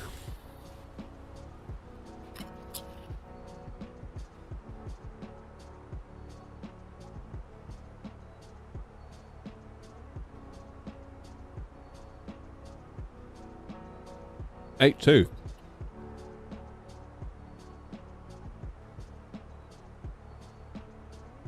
Don't know what I can go up to. Oh, 82's right on the red line.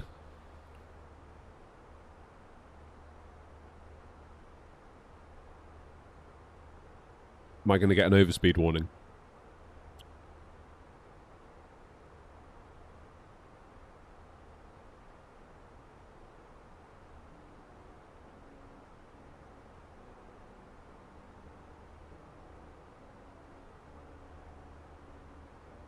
Crying, isn't it?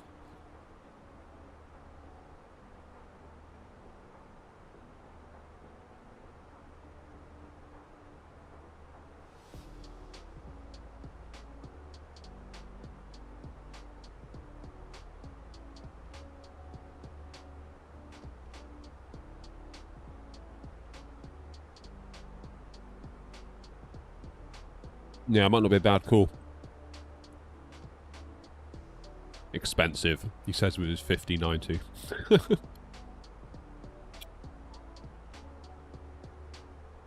I know what you're saying though. Like premium coffees, I don't mind paying for premium coffees and like treating myself to one, if you know what I mean.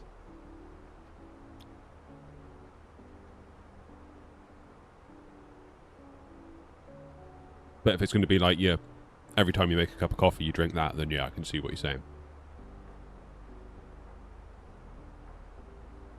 I shall redline it also.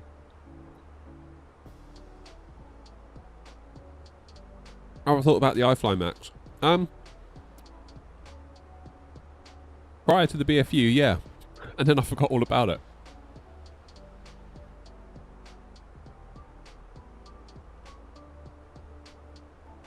What aircraft type am I flying? A320 CFM wing fence.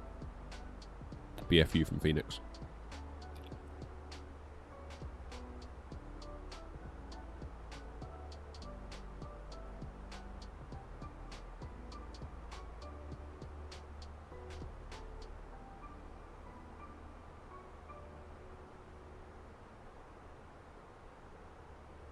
I should maybe give it a go, shouldn't I? The Max.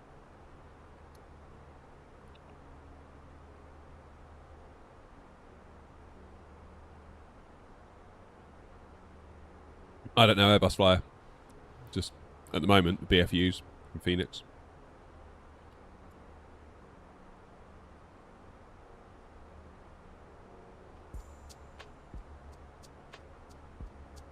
I like flying different planes.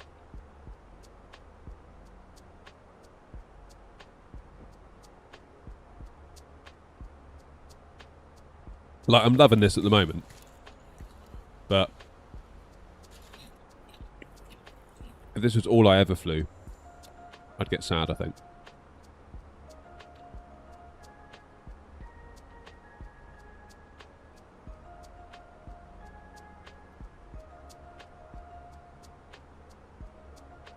I don't know, Grumpy. I still think I'll fly the CEOs. I would just probably 50-50 it, I think, Neo CO.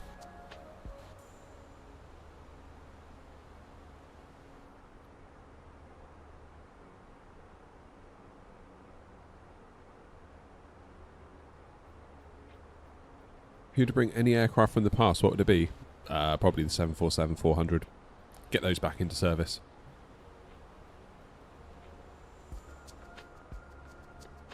What makes you say that, Grumpy? Why wouldn't you fly the CEOs once the Neos are out?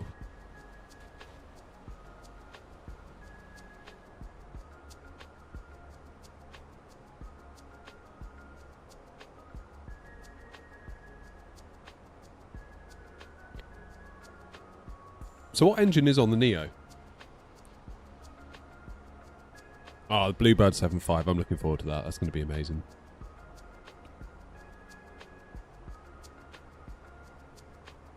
Have you seen the MS Scenery aircraft for Flight Sim? No.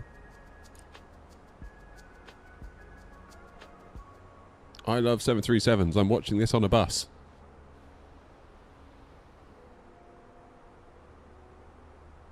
Leap. And who makes the Leap engines?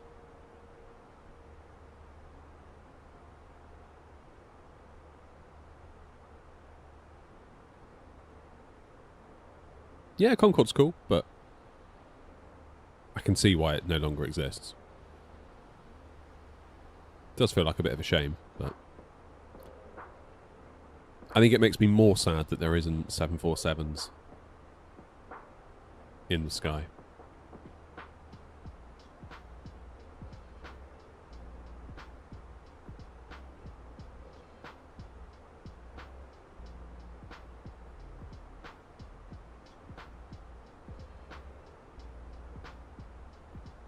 They're terrible. Yeah, probably. Pace probably is why. Is that the sort of stuff you see in the store?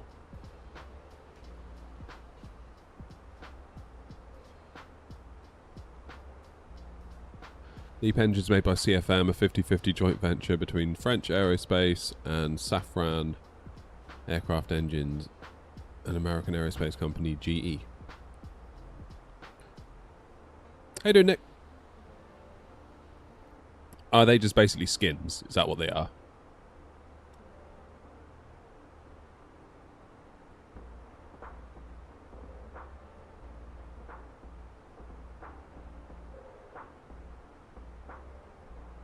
Pretty much, yeah.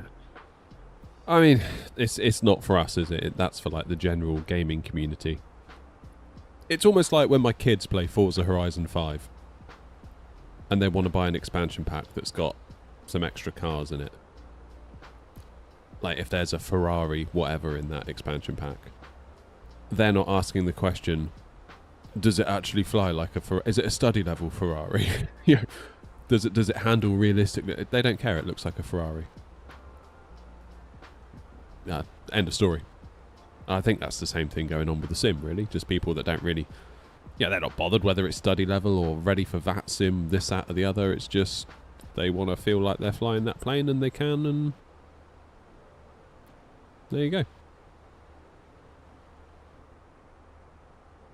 Different priorities for different markets.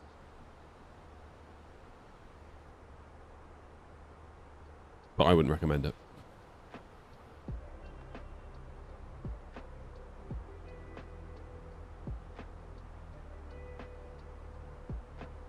I replaced my power supply from a 600 to an 850 watt, so now I can upgrade my GPU. Any $600 to $700 recommendations? Well, here in the UK you can pick up a 7900 XTX for 700.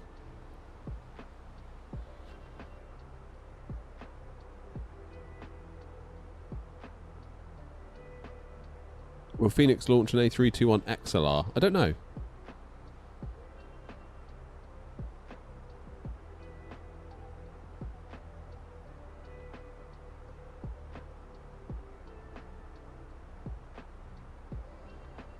I would still, I still think I'll rotate the CEOs in with the Neos, Grumpy. I feel like it's just another variant to add into the rotation, which is nice, keeps it interesting.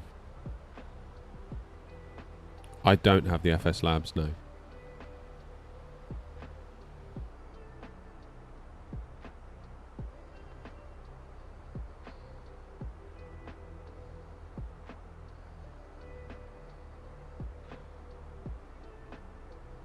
Mm-mm.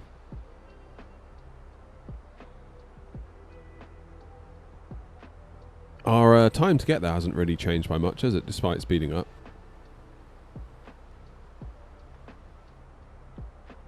Is that because...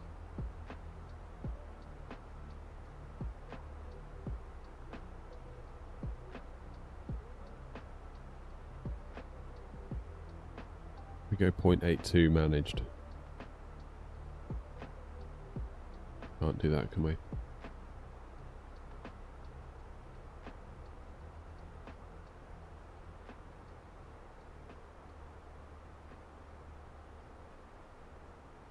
Why is it not changing the figures? You think it would? We're still going to arrive at the same minute, apparently. Which I'm not sure I believe.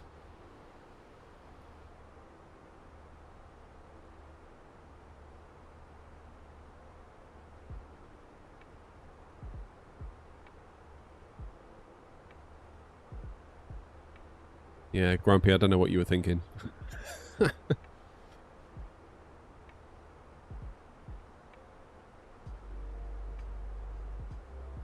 A stop off in Romania or something might have been alright. Still, live and learn. Do you run New Sky on 24 or only 2020? It says on the website you have to use beta for 24. Not anymore.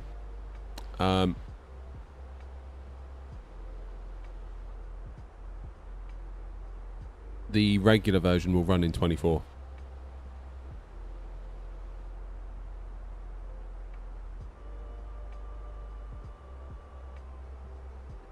The Neo deserves a mask. You think so? Yeah, we'll do a Neo livery for sure. We'll do a Neo livery, absolutely. I'm hoping, I'm really living in hope, that all we need to do is change the engines.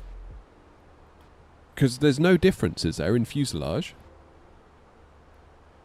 7900 XT good in Flight Sim 24. I mean, Nick, the only reason I got the XTX was for the 24 gigs of VRAM. And it has helped a lot. XT, obviously, you lose 4 gigs of VRAM, which isn't the best, but I found the 16 gig of the 4080 Super that I had not enough. Now, I'm going to make a video this week doing a bit of analysis on Sim Update 3 and VRAM. I'm going to do some tests with the 4080 Super. I'm going to do some tests with the 7900 XTX, and we'll just see what happens. We'll do 1440p, 4K. That's the plan, is to do a little bit of that. Can you do a flight from Manchester to New York? No. It's too far. Not doing that, bloody hell. This is bad enough. 4 hours down to Larnaca.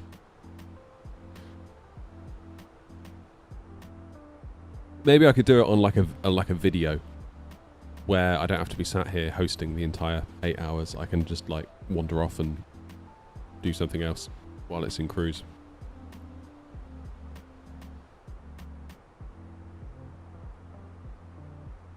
Maybe that'd be the play. Then we can use some bigger aircraft. Get to fly them a bit more. No worries, Tony. Do you like the Wing Airbus side stick? Never tried it. Never tried it. Looks right though, for the money. People seem to like it.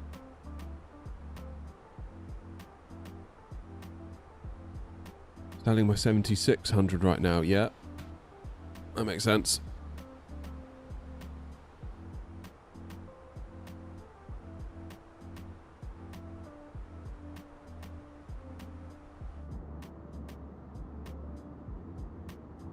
When you arrive in Larnaca, I'll be there in an Aegean A321LR. Nice.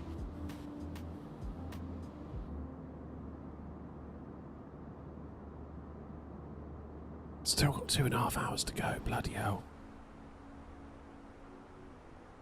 Right, so the plan is it's 1:45. I will do lunch at between 1:30 and 2. This is me trying to break it all up. All right, Toby. FS Projects, Airbus Flyer. Although, someone said the other day about some other company. What were they called? CN... What were they called now?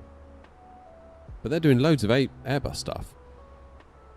Including a stick that will go on the Moser AB9 that looks very similar to the FS Projects one. And they'll deliver it in 2 weeks.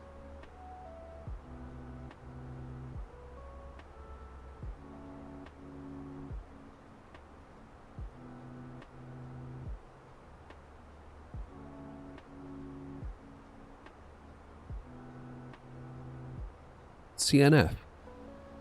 I don't think they are. I'm sure they're called something else.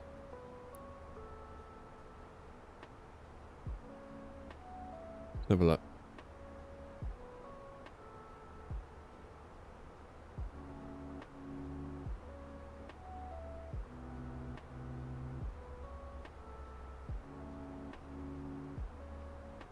Is it CN Flight?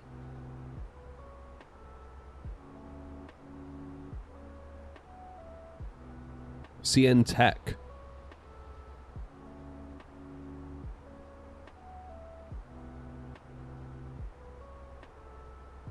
Yeah, it's these guys. CN Tech. And they do a tiller as well, which looks like a fair old unit. Look at that.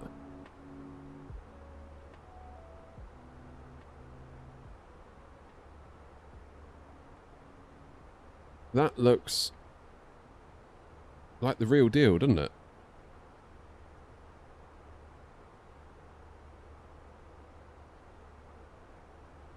So, manufactured from steel materials with a professional surface coating. Handle is manufactured using 3D printing technology based on scanned data of the real parts. The control force is very close to the original. Equipped with a 14N heavy-duty pedal disconnection switch and a panel backlight. Compatible with IFSIM, Tolis. Why doesn't it say Fenix in that list? Shipment within 14 days. See, that's the thing, isn't it? That's the thing. FS Projects, you've got to wait so long. Oh, Romania's gone offline. Sofia Control and Ankara are online. I don't know, Toby. Never added it up. Probably going to stream too, so I think I'll get the 7900 XTX. That's the only thing to think about, Nick, is that AMD's video encoders are nowhere near as good as NVIDIA's. NVENC on NVIDIA is very good. AMD, not so much. Nick, if you haven't already, check out a content creator called EPOSVox, EPOSVox. He does so much content on GPUs for streaming and stuff.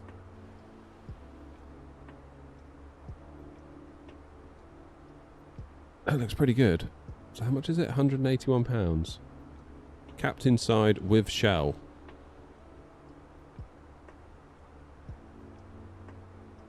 These guys have my attention. Oops. Go away.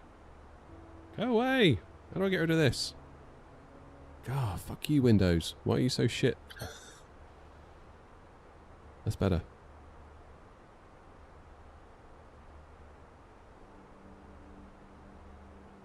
Again, that rubber gator, 22 quid. I paid 80 for mine.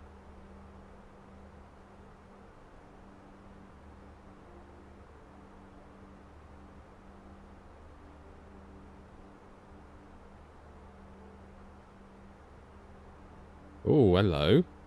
Hello. Moser AB9 base mount plate. That wasn't there when we checked here a couple of days ago. Fully compatible with the AB9. Let's go.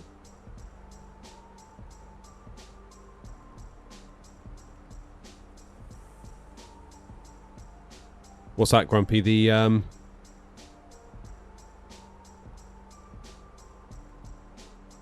tiller.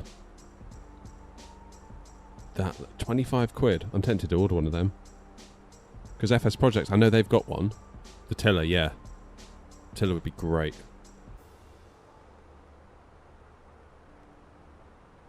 I'm probably going to have to redo the top bit of this.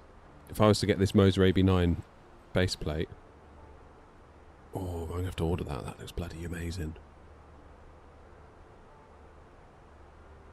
So you can get the whole lot. Captain side stick, rubber gaiter.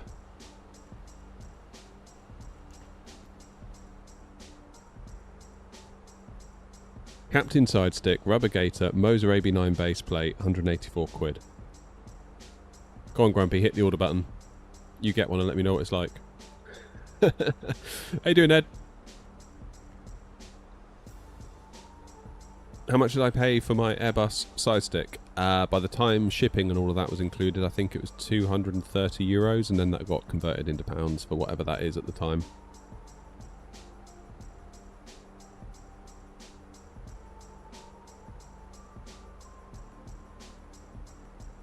Do you have WinWing Airbus autopilot panel? No, I've got a Wingflex FCU Cube. Oh, got it, Grumpy. You want me to order it, and then I'll let you know. Alright, fine.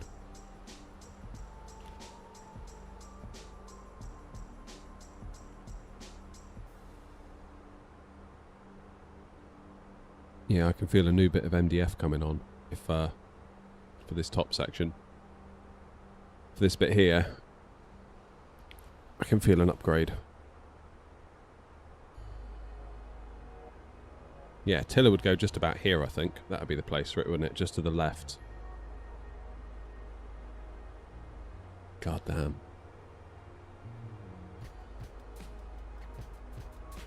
Head of development. Head of something.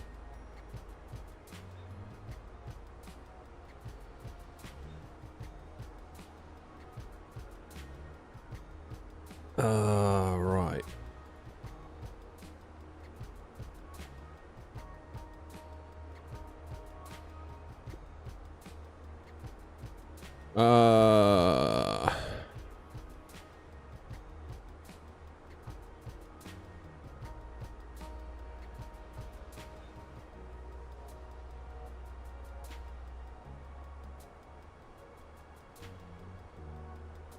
So at least we'll get control down through Greece.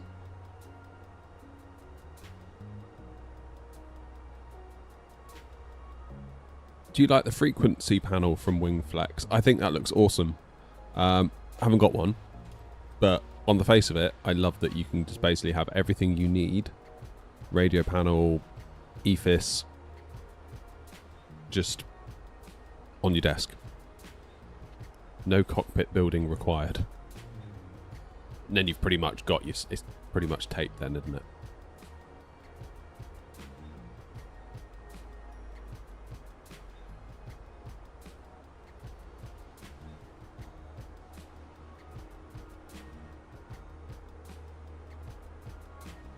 I was wondering about making a little mount.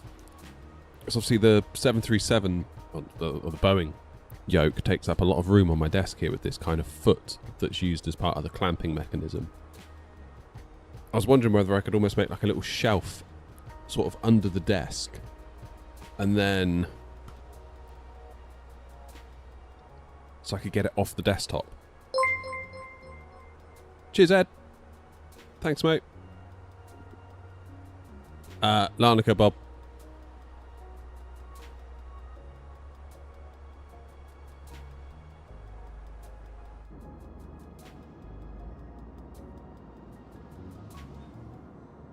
Alright, so what have FS Pro... have they come out with anything yet?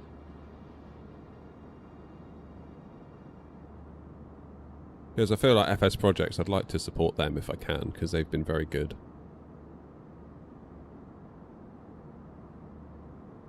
Rubber gaiter adapter. Still no Moser AB9.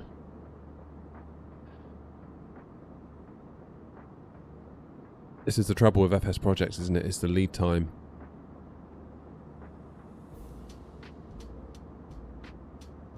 We remind all of our customers that we do not have side sticks in stock ready to be shipped, as we build each side stick only on order. Your order is valid even if your PayPal authorization has expired, usually after 29 days. Orders will be processed based on the number of orders received and the necessary production time for each product. We inform customers that orders placed from July 25th will be processed in January 2026. Bloody hell. That is,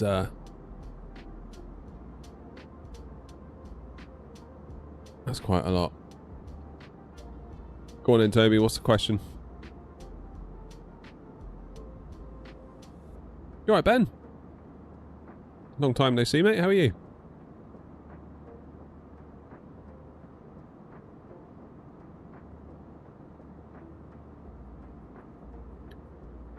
I have a question about this WinWing Airbus panel. Even if you don't have it, maybe you'll know, will it work with Boeing?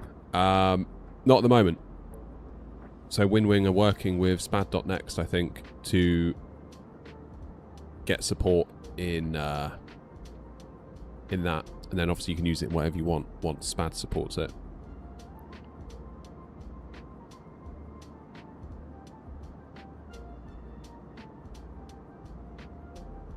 Why did you not like the Thrustmaster Overbase? I did like the Thrustmaster Overbase. I think it's great. I'm good, Ben. Thanks, mate. I've no idea where you are, Toby. Locally. Currently using the 4080 Super, only because I need to do some testing with it later today. And I couldn't be bothered to swap it out just to then swap it back in again for today's stream.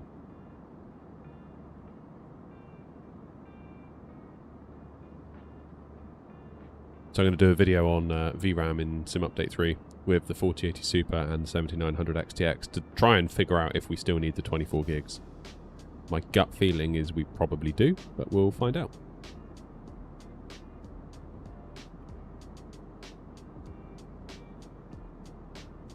Have you ever done any RC model aircraft stuff before? Nope, none. None.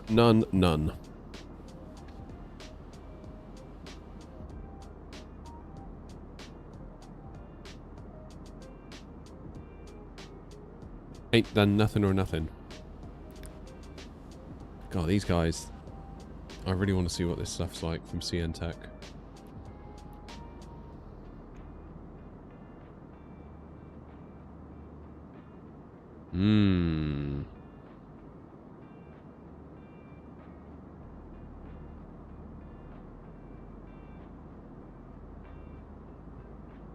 What else have they got? They've got an MCDU as well. And a chrono unit. They've got a whole trainer here, look at that. For 10 grand. Grumpy, get one of those, let me know what it's like.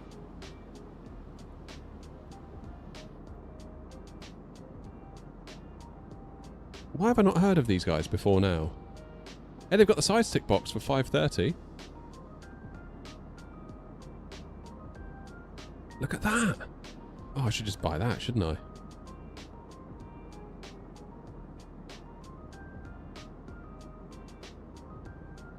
Damn.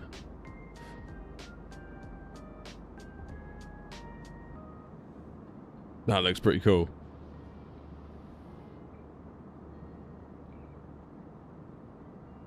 That looks pretty cool.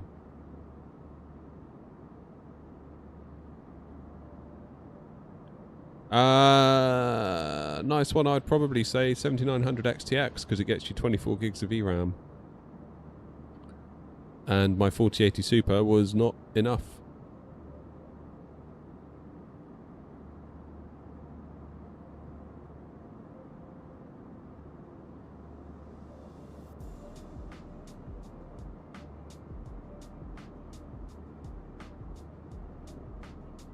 Right, Grumpy, I need you to get one of these with the stick, with the gator, with the tiller, and with the Moser AB9 adapter, and you let me know if it's any good, if that's alright.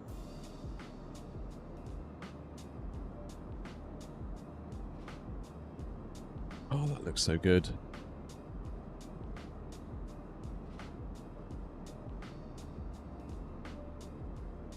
Got the pedestal. So does the pedestal include all the stuff? Holy moly. Has anyone ever heard of these guys before?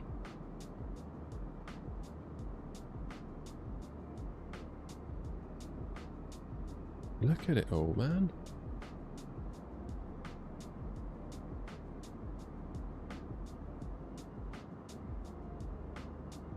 Rudder pedals.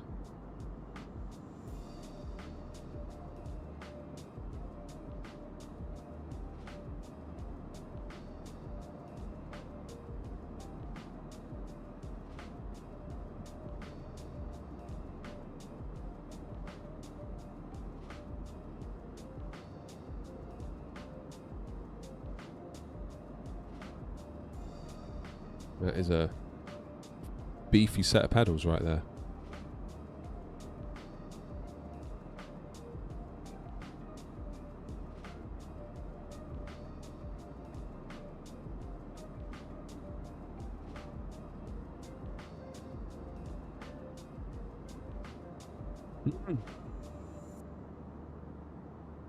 This is a floor box. What's a floor box? Oh, is that the bit that goes on the side of the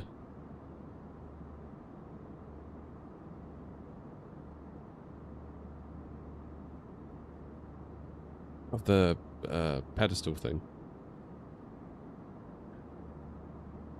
Scalarchi. Yeah, we're aware of Scalarchi. That was what Hanny had at Infinity Simwings.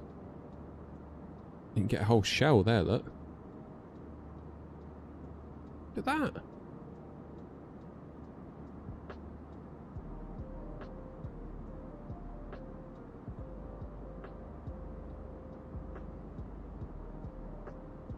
Good grief.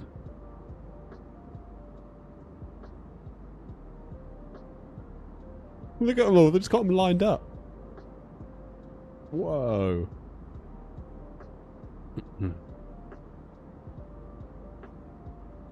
I guess so, Grumpy, yeah. This is what Grumpy's going to have in his garage, I think, soon. Sooner or later.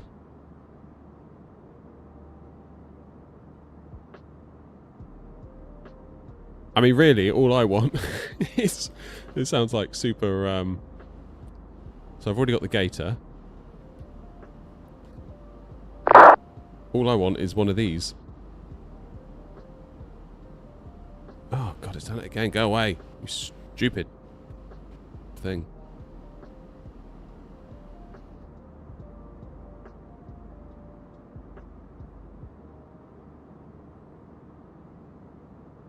Within 14 days. I'm going to have to place the order, I think.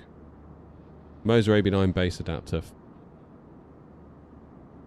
Your setup looks fire. Thanks, man.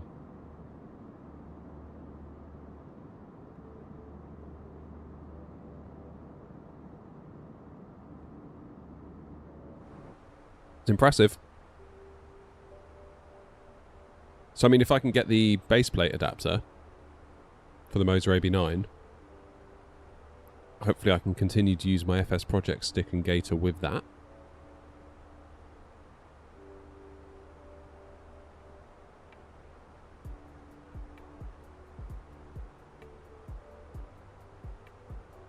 Would you get the Winwing Airbus throttle quadrant? No idea, Jay. I've not tried it. Love to, but haven't yet. What does the adapter do? So, you see the little blue rubber gator thing? There you go. That's a really good picture of it, actually.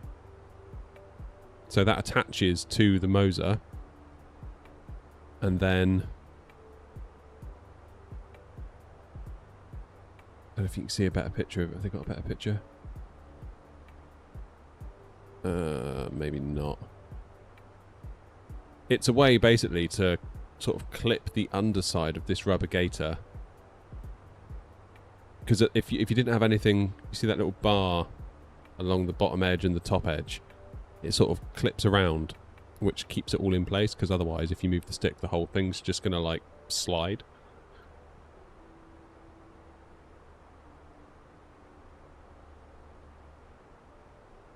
I mean, that just basically looks exactly the same as what FS Projects have done.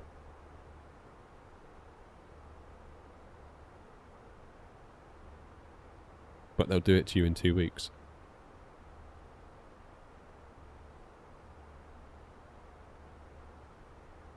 Whereas with mine, I had to make this weird adapter, which I've never really been in love with, to be honest with you.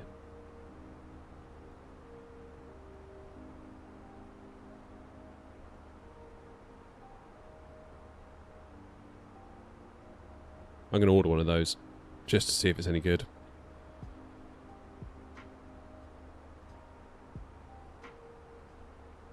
Only one way to find out, isn't there? Right, what's happening with VATSIM? We're getting there. We are getting there, aren't we? Where are we now? We're over Slovakia. About to go to Hungary, then Romania, over Bulgaria, and then we should see some coastline. And we'll track that down all the way to Cyprus. Grumpy, where are we going after this? Not today. What USB hub do I use? God, what is it? It's a Anchor, I think. I think it's an Anchor. What have we got on back home? Manny, ground and tower. Newcastle's got ground on. That's the way. And there's people there as well. That's cool. I like Newcastle. Hopefully that's getting a bit of love because of the new scenery. Birmingham. This is what I feared. After the scenery release. Everyone freaks out, everyone goes there, then this happens. Do you know what I mean? Hi Martin.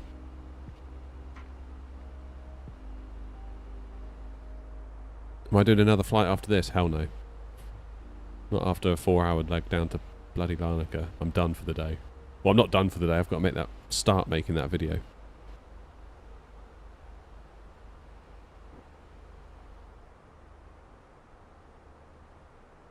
Larnaca's fairly busy, given that there's absolutely no ATC on.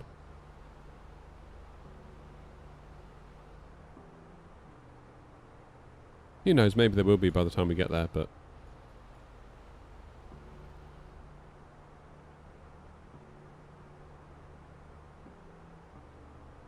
Bet Munich's busy, innit? Yeah, even this time of day, look, Munich's fairly busy. How's my day going? Good, thank you.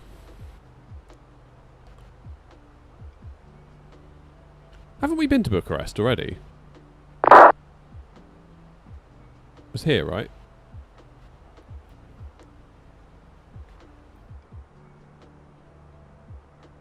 I feel like we've been to Bucharest on this tour once. Or was it El Rock we went to? Yeah, it was here, wasn't it? Oh, yeah. Yeah, I remember this one. I liked it going into there. We'll go there again. Hi, Oscar.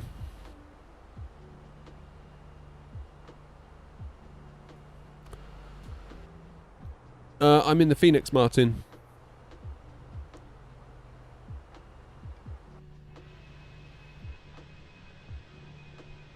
We are in the Fenix.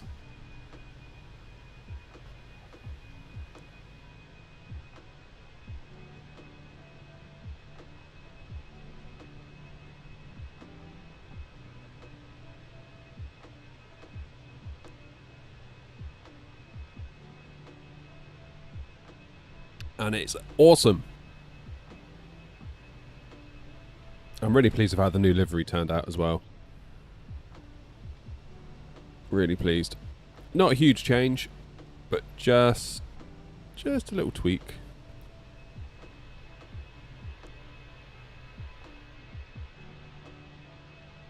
Just to give it a little bit of something extra.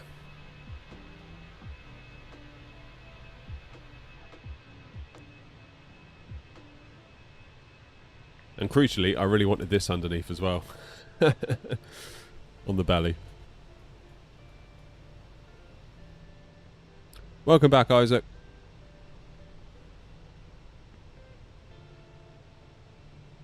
Oh, Aiden. Yeah, take your time to recover, mate.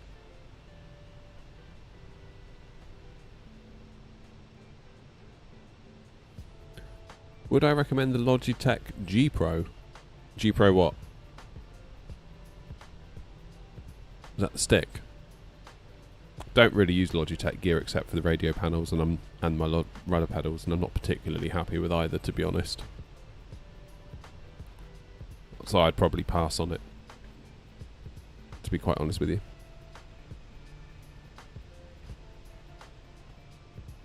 If you want to know the truth. It just feels like Logitech are just... their gear hasn't changed in a long time. A long time. I mean, this radio panel thing that I've got here, that looked like that back in the Saytech days, because Logitech bought Saytech. So all they did really was just change the box to say Logitech on it.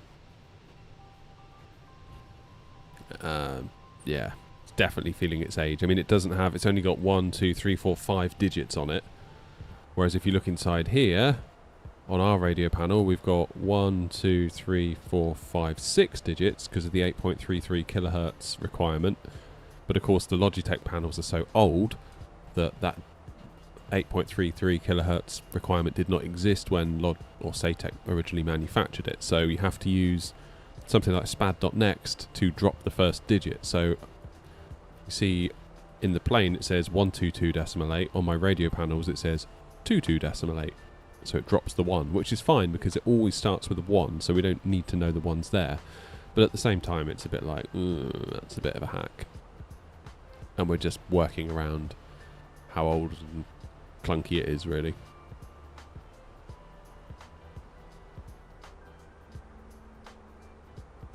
Oscar, I think it was in Captain Canada's stream. I think they were chatting about it, so I saw it in that. Does look cool though. Logitech are sitting on their laurels and can't compete with the influx of cheap Chinese manufacturers. Yeah. I mean, look at what we were just looking at. Like, look at this. Like, really kind of niche, top-end, high-end looking gear. And they'll deliver it to you in 2 weeks. It's very good. This is very good. There you go, Grumpy. That's what you want.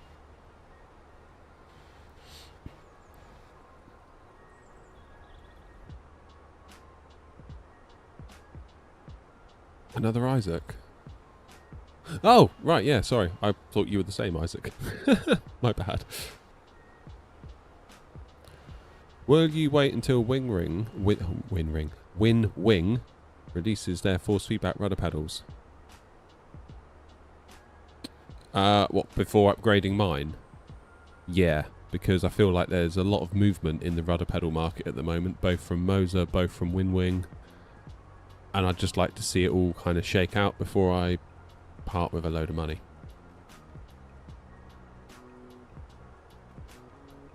The only thing that makes me think maybe the Wing ones is because if I ever end up with that Wing yoke, it looks like that Wing yoke is designed for those Wing pedals. So, and while I don't necessarily like that kind of lock-in, don't know. Yeah, I mean, it feels like Wing could really disrupt the hardware market, doesn't it? Like, really disrupt it.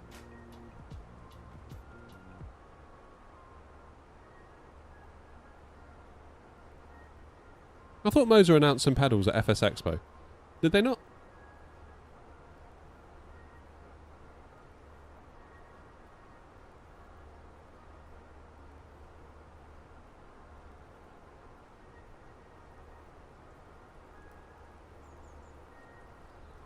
Very good if they deliver as promised. Yeah, that's the thing, Grumpy.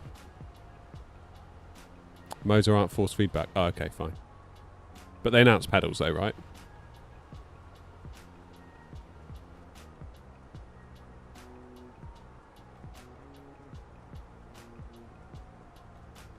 So yeah, I'll just wait for it all to shake out.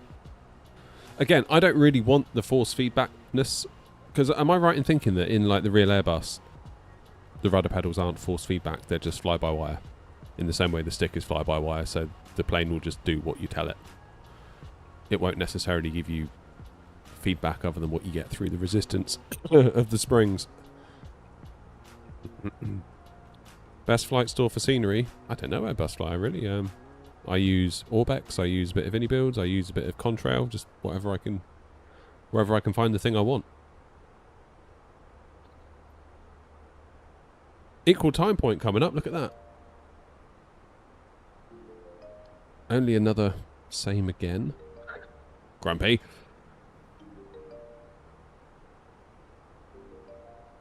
So we're going to get in at 14:34, which is 2 hours and 20 minutes. Oh, Sim Market. I forgot Sim Market, didn't I? Fair play.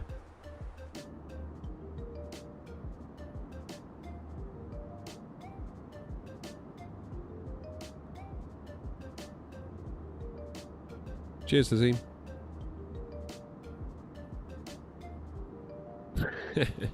Speaking of hardware, I just got the VKB Gladiator stick. And at the very least, it beats a controller. Oh, anything beats a controller. Gladiator is supposed to be a good stick, though, isn't it? Manchester, I've got what they called Mako Sim, is it? That one.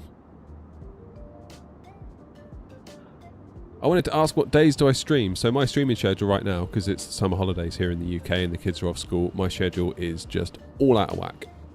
So until they go back, week after next, just I'll be live at random times.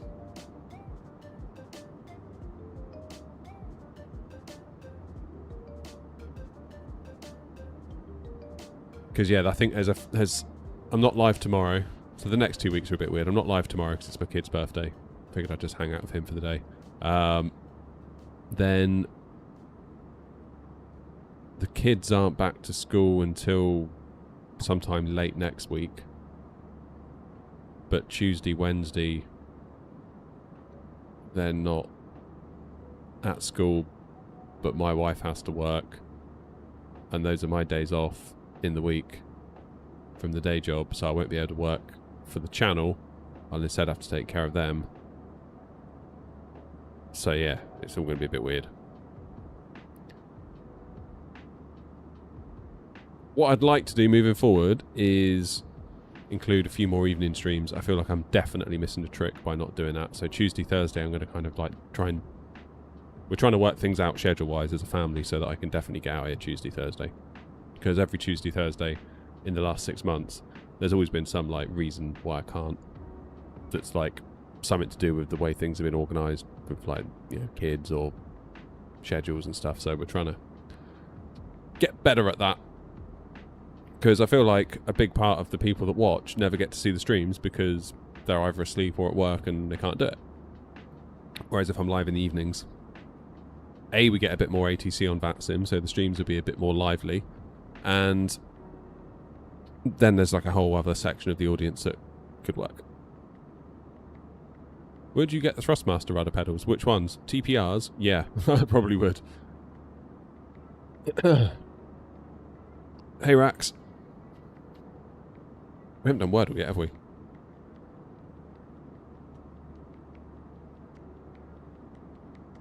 Let's knock out Wordle.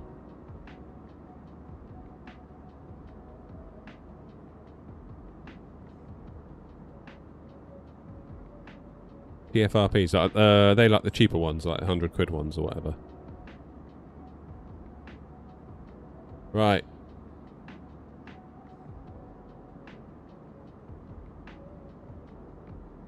Can you please buy me a joystick? No? Can you buy me one?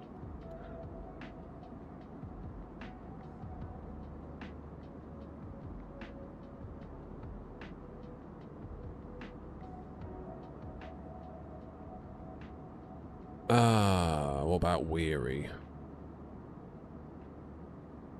Let's just get some work letters in. Okay, there's an A. Do I like say intentions? Yeah. It's very, very impressive.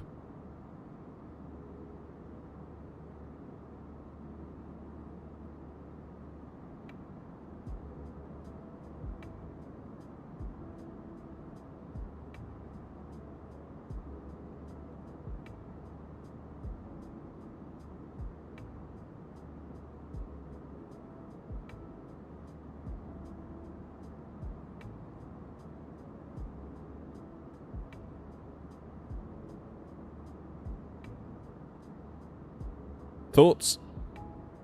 Providing you don't know the answer. Can't be ropes, the R's gone.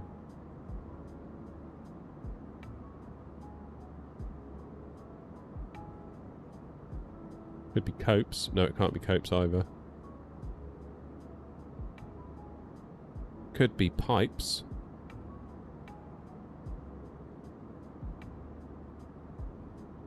Can't be pipes because of the A. Idiot, you've just burnt a go. Ah!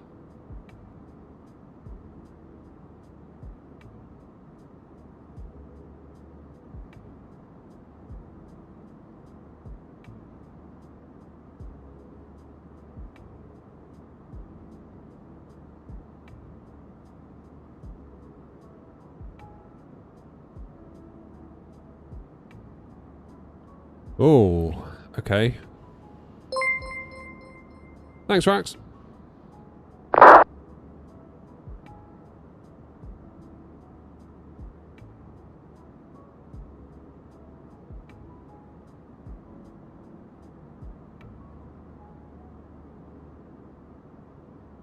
Caned? Oh, okay.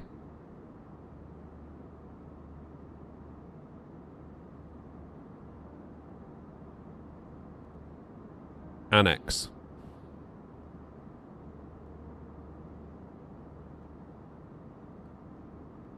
Got it. All day long. Too easy. No, Rax, I don't have it.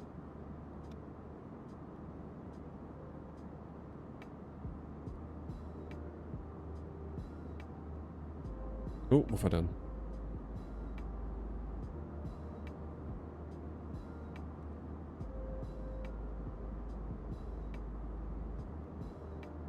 Okay, I'm going to order a CN Tech thing. For sure. Okay, we're still redlining. Equal time point coming up.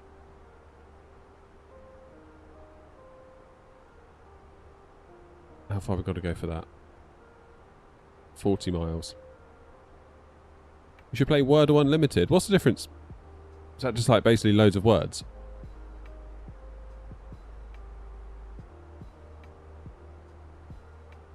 Because we were playing Quordle. That's hardcore, Quordle. Mental.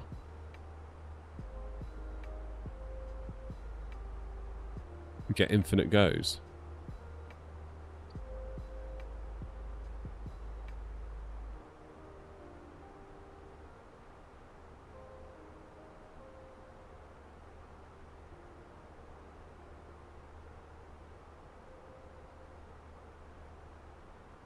Reaps? Could that be it?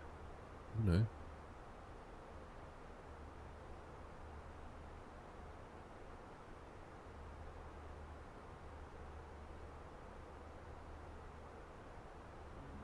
Heard?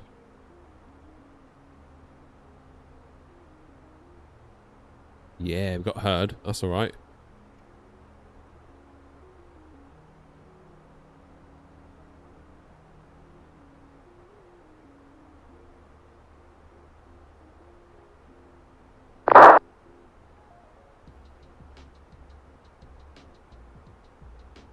When you say you get infinite goes, does that mean infinite goes on one turn, or you get loads of words, so you don't have to stop after one go? Quordle's just crazy though. So there's an A in the middle, not a H there, so there's to be a H probably here. So C, H, A...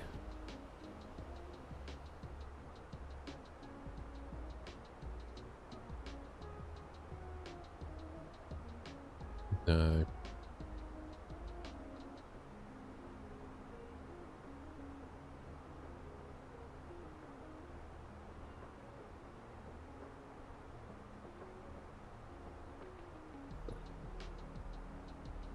Do shout out if you know anything.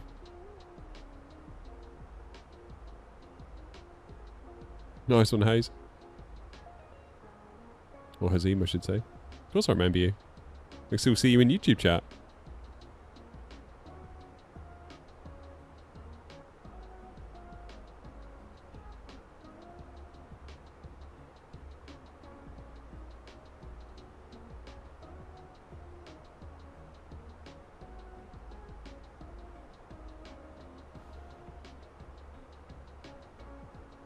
I was going to say like heels. Can't be that either.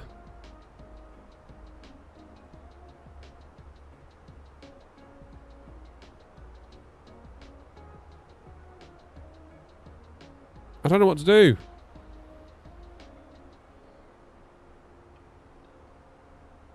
T-H-A...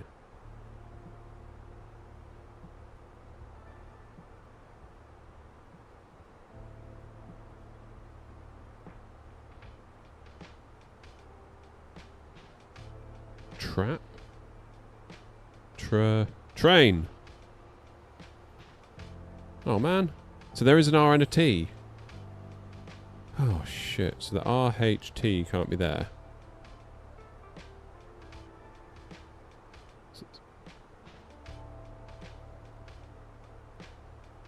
This is hard, man.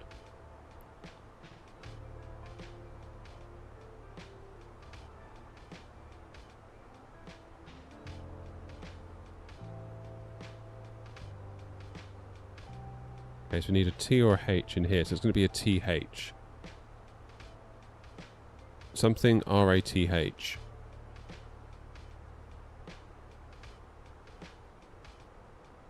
Wrath.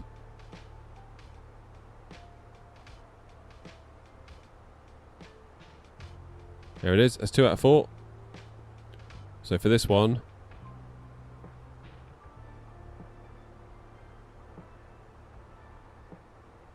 Yeah, good shout, Aiden. You got it as well.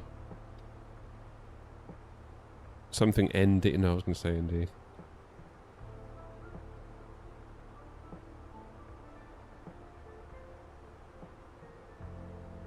A D, an N, an E, and an I.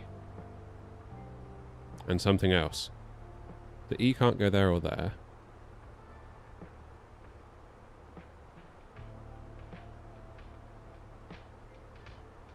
Diner?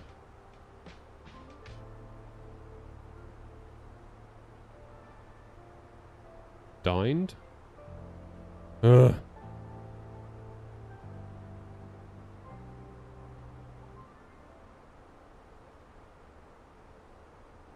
Where's Estonia? North of... kind of to the right of Sweden. Can't be dined. That's annoying.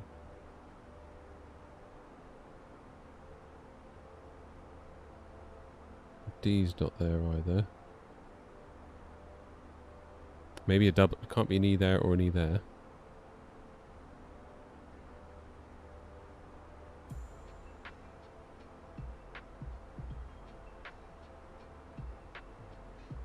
Oh, I'm really stuck on this one. How you doing, Toby? No, I don't play Geometry Dash.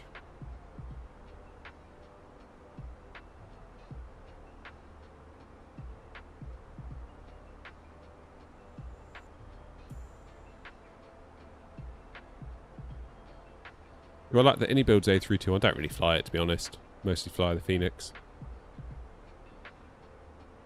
Well done, Whack. Good job.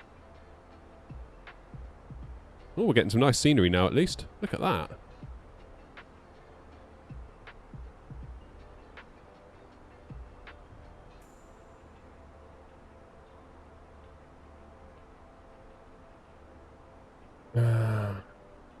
Azim, you can try and figure out this.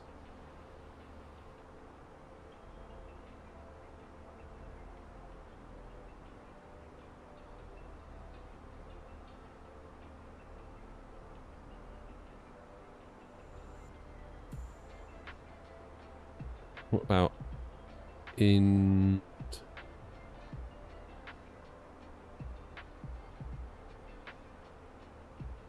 ideas? D. Oh no, it can't be that. Index. Could it be index? INDEX. Hell yeah. Alright, last one. Do you land with auto throttle? Yeah, mostly. Too slow, Philip. I already got it. You need to up your game, buddy. Too much time in the sim and not enough time on Quordle. You need to get your priorities straight. Oh man, so we've got an E and a T. That's all we've got for this one.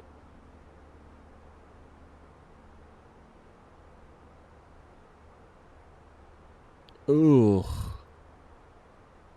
Well, the T's probably got to go in the middle or at the end, isn't it?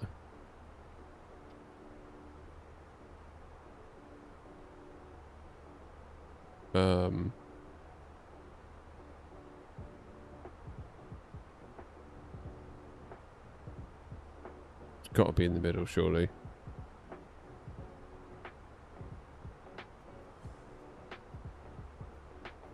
I'll go 8-0, Grumpy. Is that alright with you?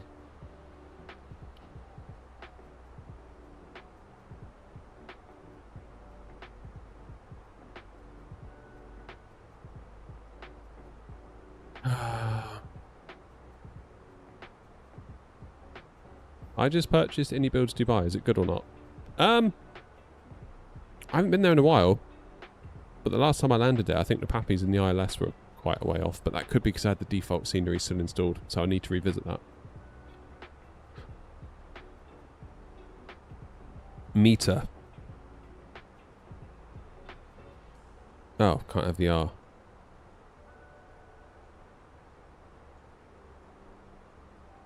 Nothing else it can be, is there?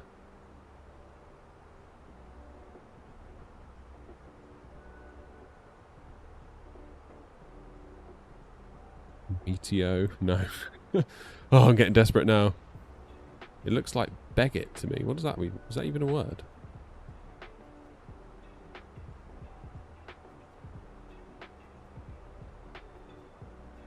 Bloody hell, yes it was. What does that word even mean? Never heard that word in my life. Begetting? What does that even mean? To procreate as the father. Bloody hell.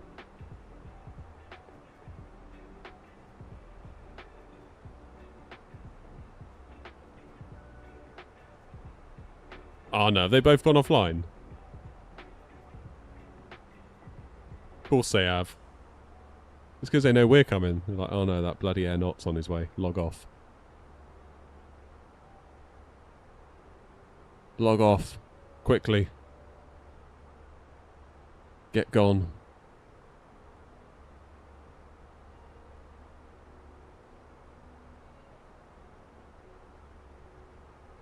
Have we done plane spottle yet? We haven't, have we?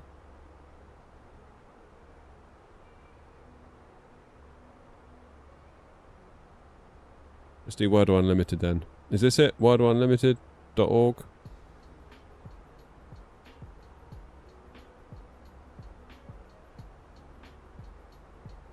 So what happens? You just get another go?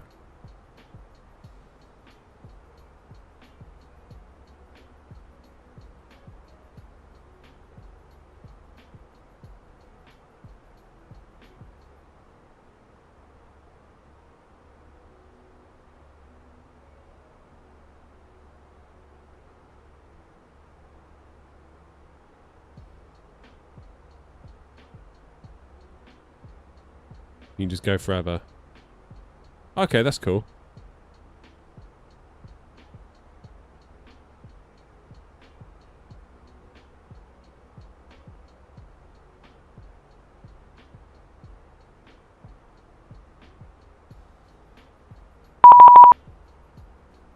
Is that someone coming online now? Someone saying hi. Hi.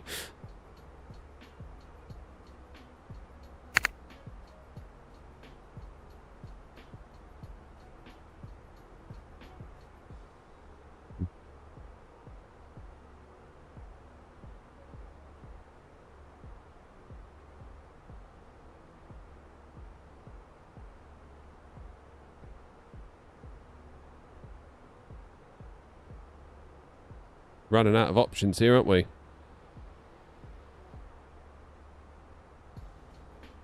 Best scenery I've ever bought. Maybe Edinburgh.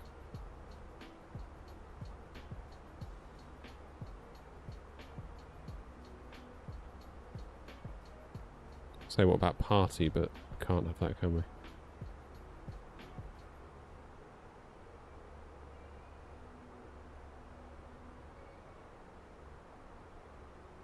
You in the sim today, Philip, or no?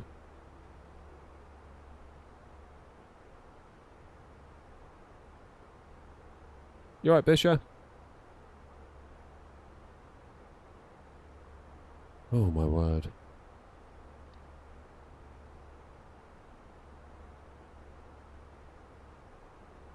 Working from home. That must feel like a rare treat for you at the moment.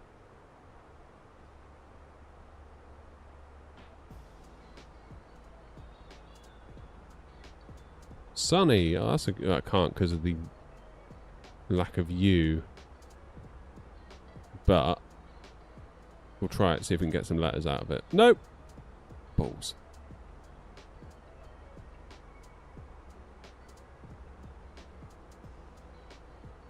Oh, spice it. No, no S, Philip. We've just used the S.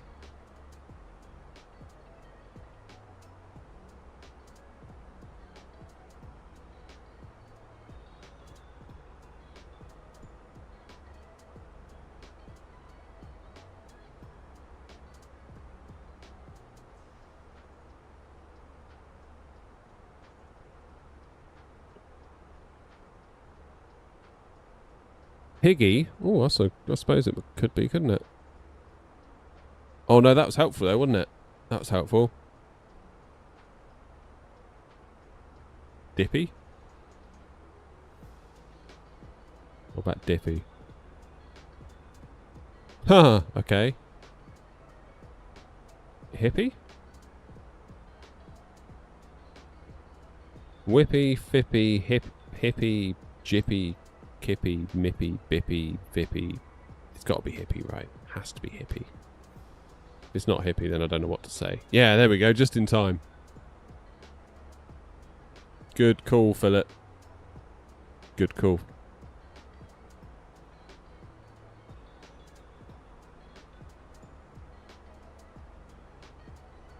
Very good call indeed.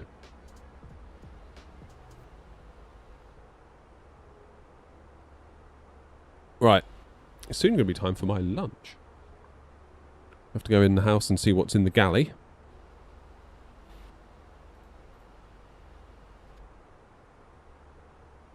I'm still very intrigued by this lot. I'm still very intrigued by all this. I hope they're as good as it looks, because like, I get that it's using top-end equipment. Or rather, top-end prices.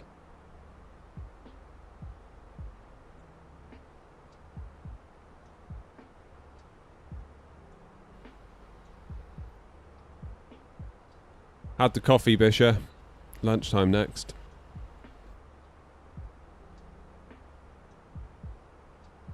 How long have these guys been around? That's what I want to know. Have they just like appeared out of nowhere?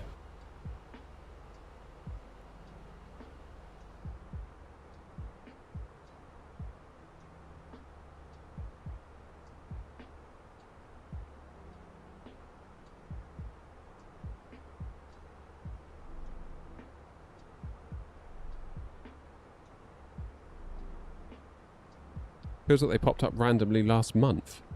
But then, how do you pop up randomly with a load of software ready to go with all this kit? Like, you can't just pop up randomly with all of this. Surely. And it looks amazing. So do I want the one with the case or not? Probably not if I'm going to mount it.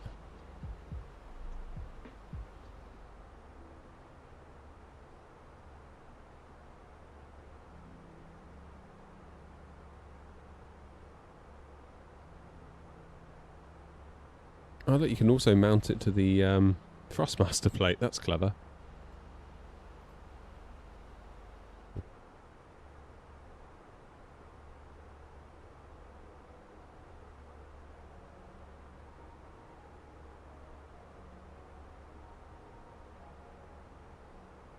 Wow, wow, wow. Become the YouTube tester of these products. I might have to.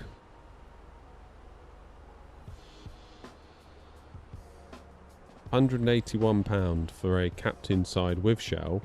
Or without. I guess I don't want the shell, because I guess when they say the shell, they mean this black bit, right? And if I'm going to sink it into my pedestal, I don't want the shell. But then if I get the shell, can I just remove it myself? That's probably what I want, isn't it? Because then I can use these screw holes to drop it in, cut a hole that's smaller than this blue plate, drop it in, and then screw it down.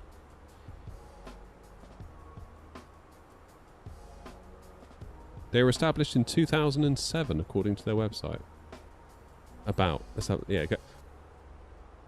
Established in 2007, is the operator of the online shop en.cntech.com and is responsible for the technical services, blah, blah, blah, blah, blah, blah, blah. Come on, get to it.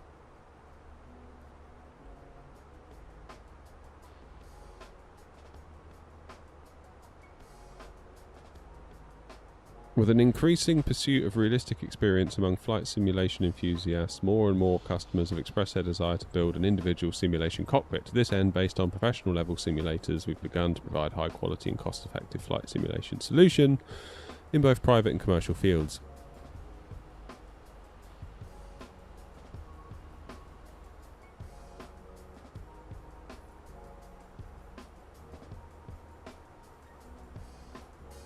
Got a Gmail address. I love that.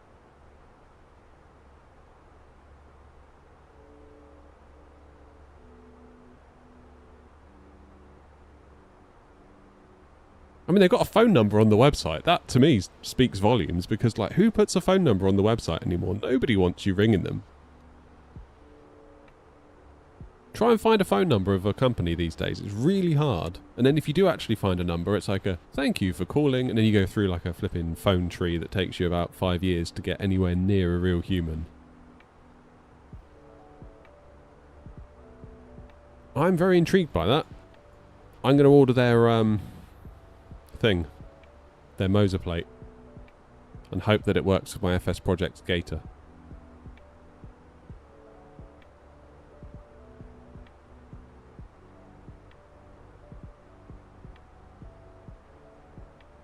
I mean, if the FS Project Sticks ever goes, like, tits up, this would be the way to get one quickly, wouldn't it?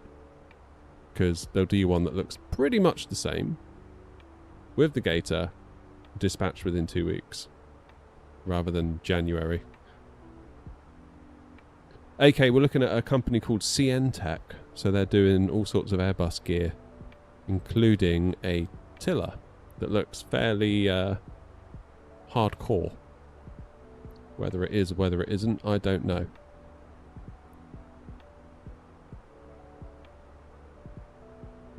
I remember the one at Infinity Simwings, the Skalaki one, that felt really, really... you had to put a lot of effort into turning that. To the point where I was worried the handle might snap. Like, you had to put a lot of pressure on it. A lot of pressure.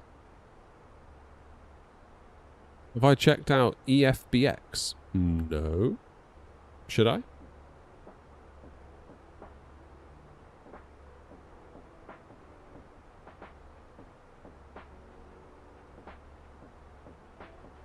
Is this it?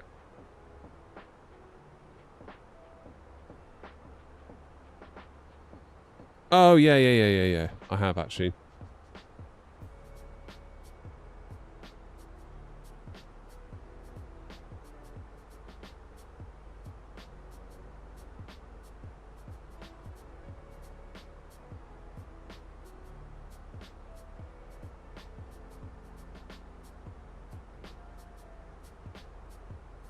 Yeah, I think it's all going to hinge on whether the likes of Fenix and the likes of PMDG integrate it.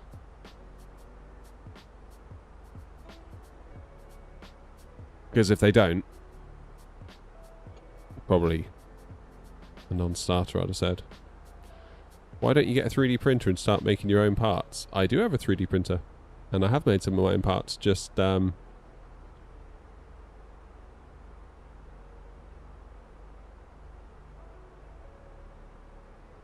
I've made some of my own parts.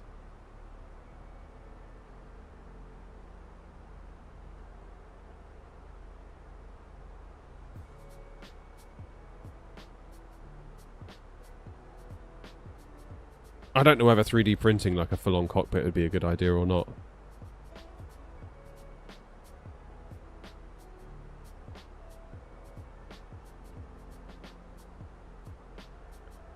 And it comes down to, really, make a tiller. Oh, man. I don't think I could get it as good as they could get it, though.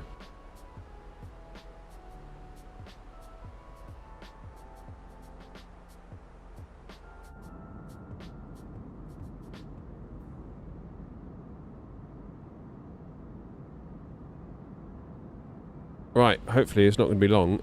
We're over Bulgaria now. Then we're going into Greece, and we should get some pretty views. All ATC is off, though.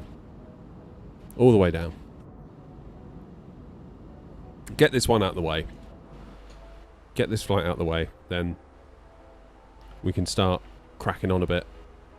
Because... how far have we got to go?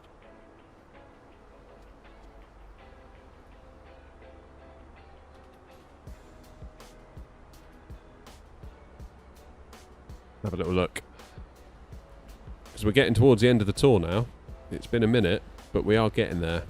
So once we've done this one, which is a big 1,500 miles, then we've got Larnaca to Belgrade, Belgrade to Amsterdam, Amsterdam to Stockholm again, because Grumpy likes it. Then we've got Stockholm to Brussels, and then Brussels to Gatwick. Each leg roughly getting shorter. 1, 2, 3, 4, 5 more legs. So I reckon 2 or 3 more streams, and we can have it done. That's what I think.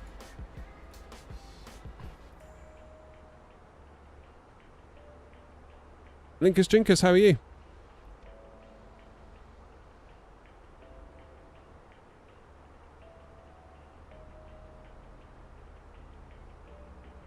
You inspired me to make my own hybrid cockpit. Wonder if we could ever design a realistic hybrid cockpit. Yeah.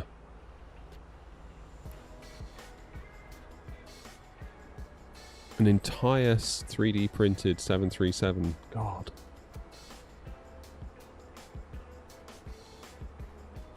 It is remarkable what you can do with a 3D printer. Am I going to do Larnaca to Belgrade after this flight? No, probably not. I need to start work on a video. Try and figure out if Sim Update 3 has solved the VRAM issue at 4K and at 1440p. Kind of see where the land lies. Because it's all well and good Asobo saying they've improved it, but I get the impression when Asobo say, yeah, the VRAM issue's sorted, or there's been an improvement here and there's been an improvement there, I think they're kind of talking in the context of if you just play the sim out of the box. But of course we don't. We use things like the Fenix, we use things like PMDG, we use things like Edinburgh's version 2 scenery, which is insanely detailed. So I kind of feel like the next question is like, yeah, but what about for the rest of us that like to mod our sim?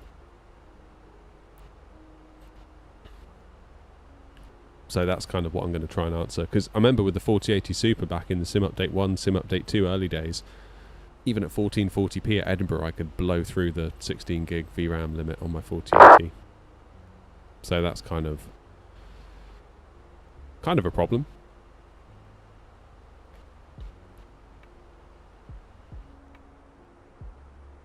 So we'll see.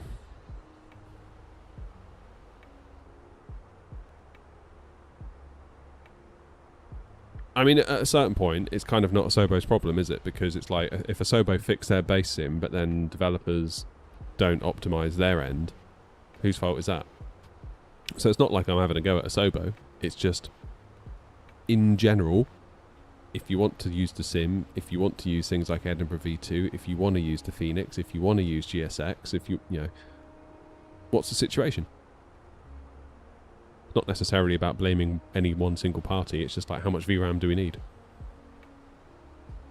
So I think the plan for the video is I'll start in a default airport, default plane, like, I don't know, Nuki in a Cessna 172, take a reading.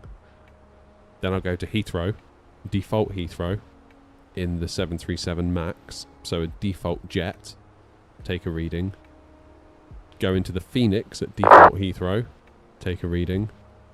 Fenix, builds Heathrow, take a reading. 777, builds Heathrow, take a reading. Then go to Edinburgh and Fenix, and take a reading and see what's going on. All at 4K. And then if there are any that are looking a bit close to the limit of 16 gigs, like probably Edinburgh at Fenix, reboot the sim into 1440p and see if you can get away with it at 1440.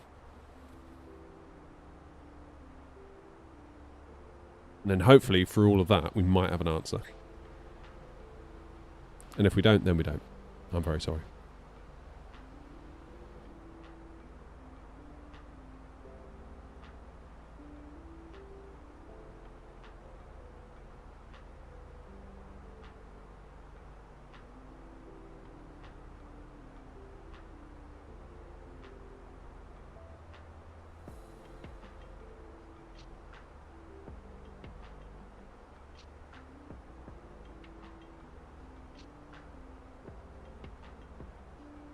What are my two favourite airports to fly into on VATSIM? Probably Gatwick and Edinburgh. I feel like if ever I'm unsure of what to do on the sim, I'll just go to Edinburgh from Gatwick. I love that flight. And flying back. I feel like I prefer Gatwick over Heathrow, and I don't know why. Like, Heathrow's okay. But it's just not quite as fun, in my opinion, as Gatwick. Gatwick's a bit quirky. Bit more to it. Bit more... I feel like your taxi at Heathrow is just like left onto Alpha, right onto whatever, and then stand so-and-so, whereas Gatwick you're more likely to get, you know, Juliet, then Romeo, Lima, Papa, Quebec Alpha, something, you know.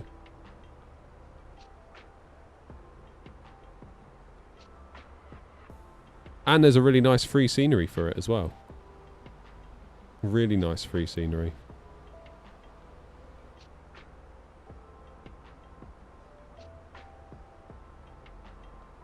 I'm just going to go back to managed speed.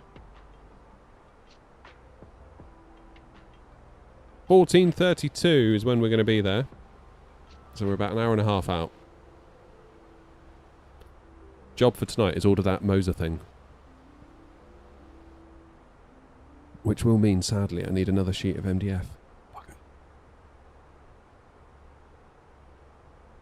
Grr. Milk Run Monday. Trouble is I can't really sim on Mondays. I'm at work during the day and my wife's out in the evening, so I'm on kid duty. So I just can't touch it. Sadly.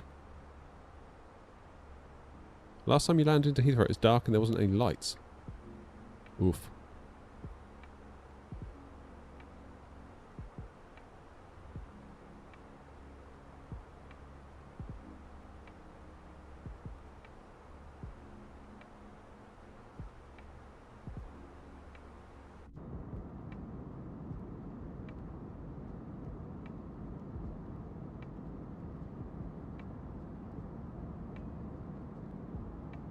Oh.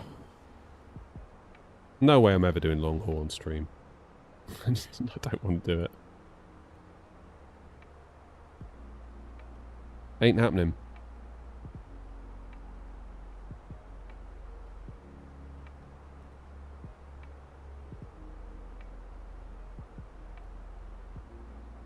I'm feeling the boredom starting to creep in. If I wasn't streaming, it'd be fine because I could just wander off. disconnect from VATSIM maybe, just so I don't cause a problem in case ATC connects on.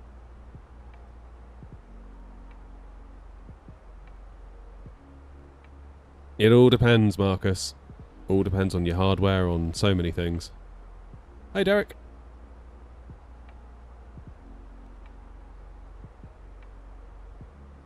Would I recommend the Thrustmaster yoke? Yeah.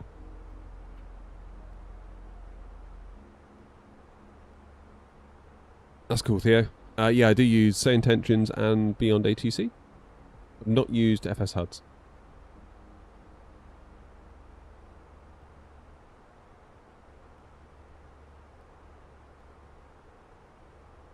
Pros and cons of the yoke. Cons is that it's really big. And it takes up a lot of room. The cons is that it's really nice in that it's got that kind of pendulum motion to it. So it's not like a GA yoke where it's on like a pole that goes in and out. It kind of pivots backwards and forwards, almost like it's, you know, mounted to the floor of the aircraft, which is what you'd get in a 73, 777, 787, so on and so forth.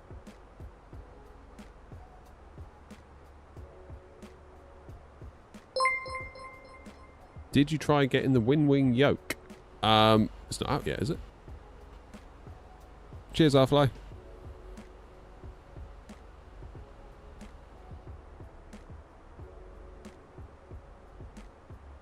Yeah, as far as I can tell, that Winwing yoke isn't available.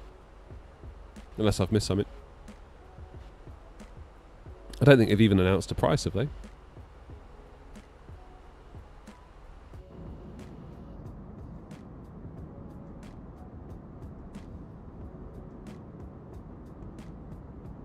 Since I probably got promotional material. I haven't got anything. I haven't got anything from Winwing. I've never worked with them, never had any communication from them. So I wouldn't know. Winwing yoke also takes up 4 times the space. Yeah, it does look rather large, doesn't it?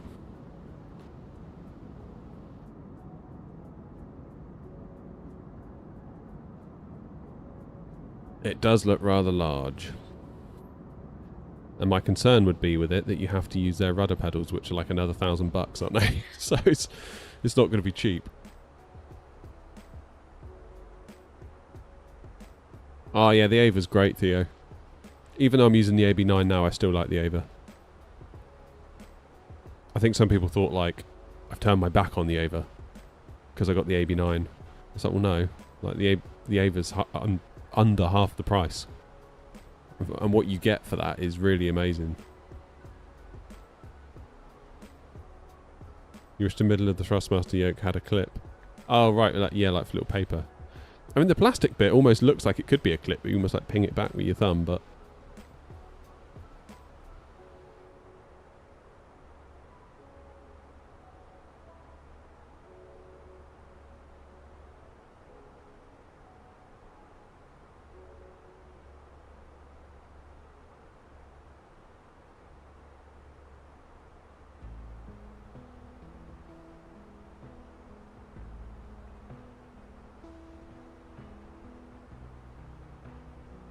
What kind of solution do you have for those side tables? What do you mean? This thing? How long to top descent? I was just about to have a look actually myself. 581 bloody miles. Oh.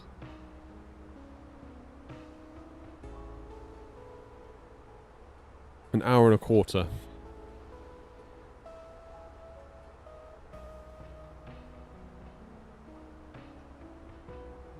Oh, these are just like little bits of worktop that I screwed into the underneath of the main bit of desk. This whole thing with the joystick is a pedestal that I built that's separate.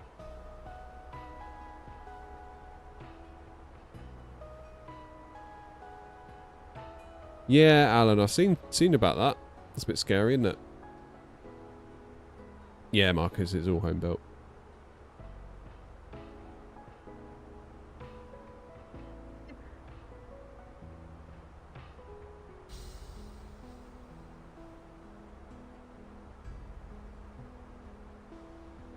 All homemade.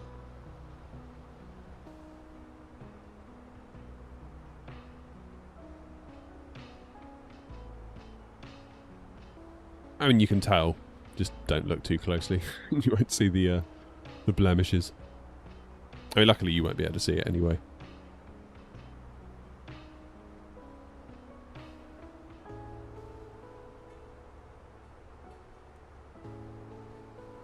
Right, guys, it's 2 o'clock. I make that lunchtime.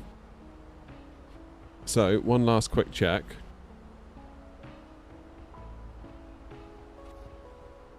No ATC is online. Thank goodness. Grumpy's nice and ahead of us.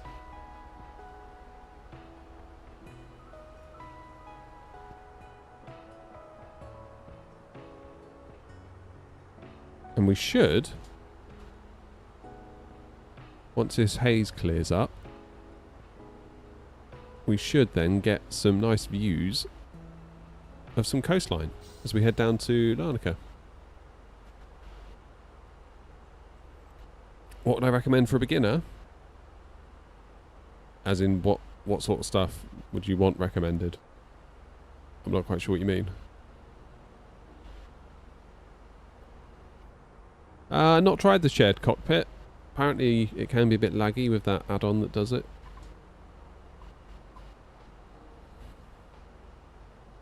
Hey, Polo.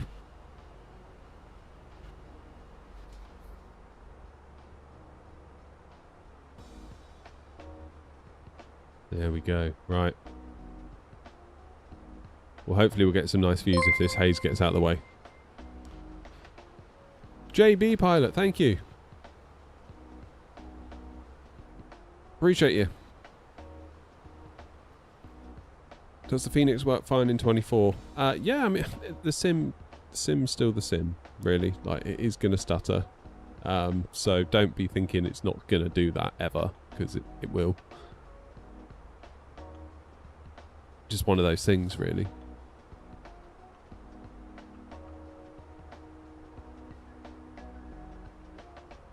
One of those things. I'm doing good, thanks, Polo. How are you?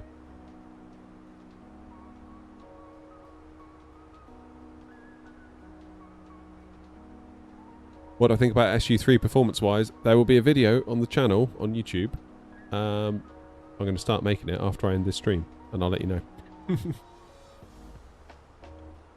Because I haven't really tested it that much, to be quite honest. Beyond just flying around like we are now. Right, I need to go get myself something to eat. I'm going to go and grab a sandwich and bring it out here. I'll be back in a few minutes. Enjoy.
Ah, that's good. I'm back with lunch.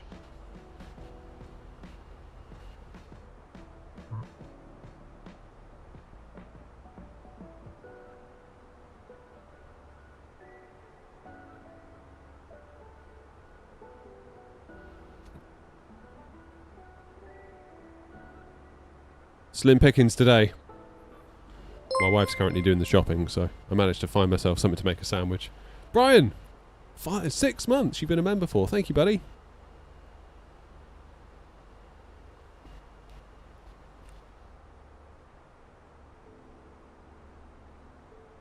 Thank you very much for the support.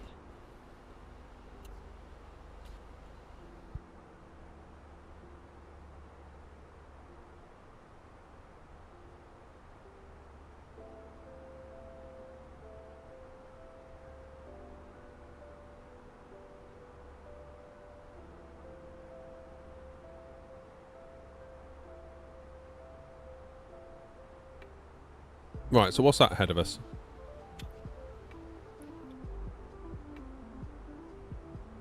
That is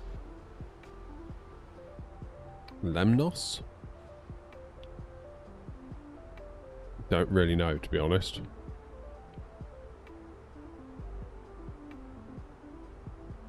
Not really heard of many of these.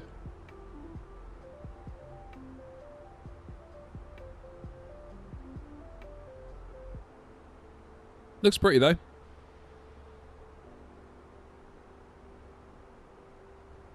Theo, going back to your question, what would I recommend equipment-wise for a beginner?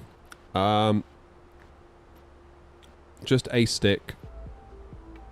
Maybe like Thrustmaster TCA Airbus. You can pick those up for like 50 quid on sale sometimes.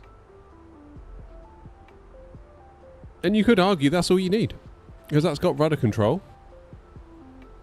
That's got a little throttle slider, albeit not a great one. It's got a load of buttons. Technically, that's all you need.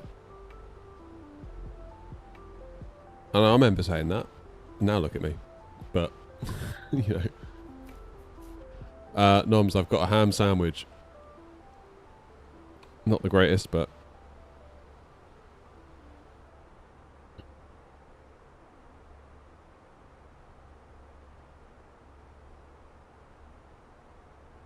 yeah, nothing wrong with a side stick.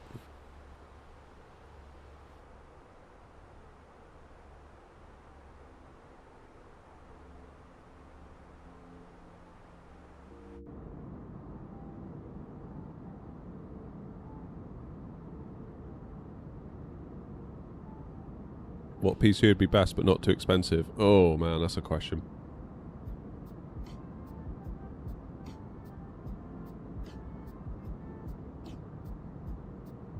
Hmm.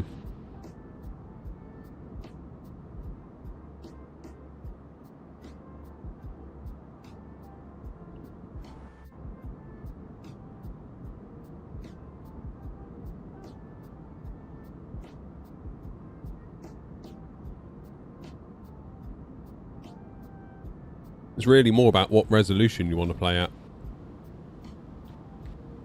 Or rather, what resolution are you willing to accept?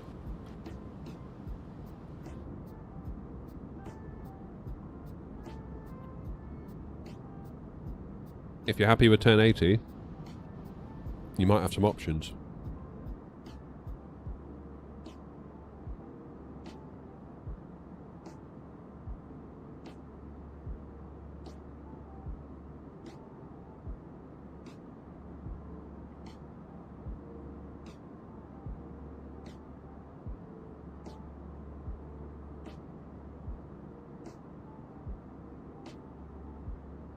I mean,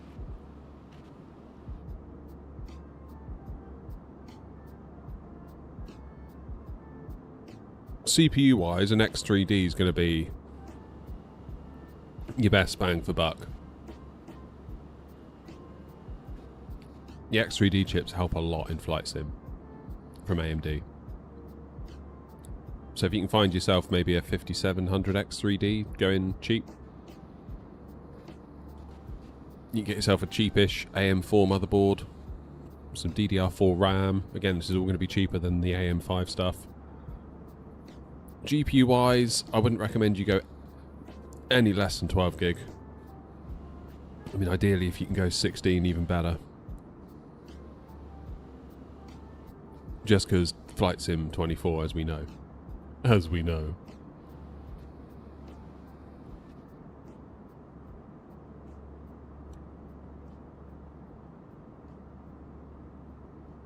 I have done, Theo.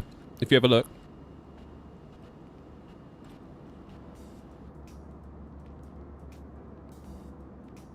If you type in like air not setup tour, you'll find it. How do I join AirNot on New Sky? Get yourself a New Sky account. So newsky.app is the website.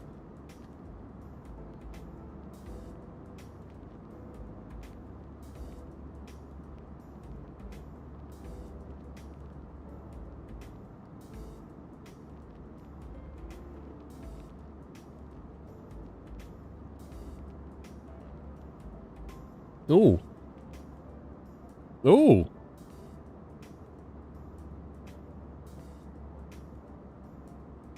One, 2, 9. 6, 7, 5.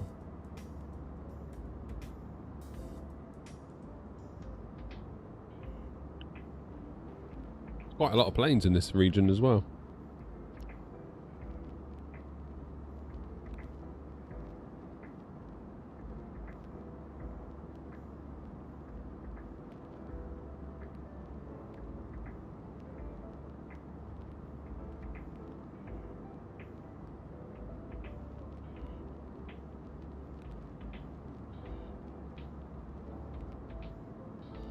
Yeah, I think we're sort of well out the way of anything, aren't we?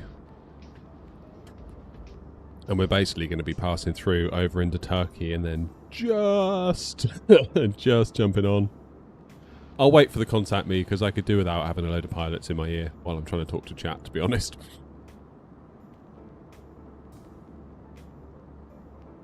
What's happening to Twitch, Bolo?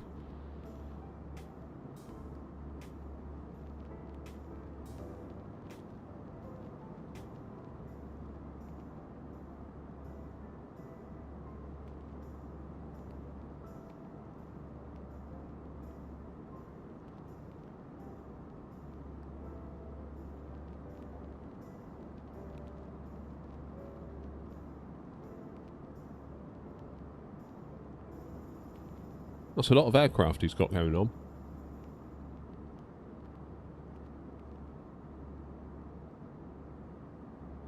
Also doing ground and tower for Elgav. It's no joke, that.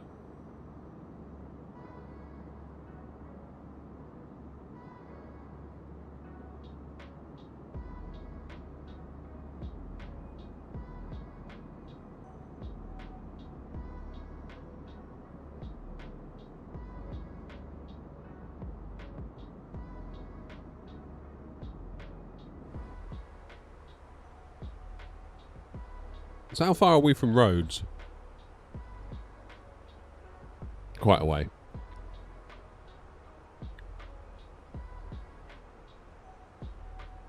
So our hotel, when we went to Rhodes, was like here somewhere. And we were looking out over this bit of sea thinking, what is that island? Not realising it's actually part of mainland Turkey.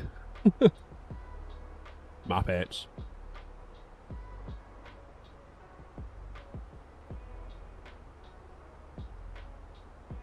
Rhodos Palace.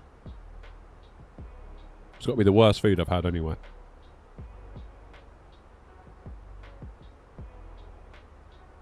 Not been to Skiathos. Should do.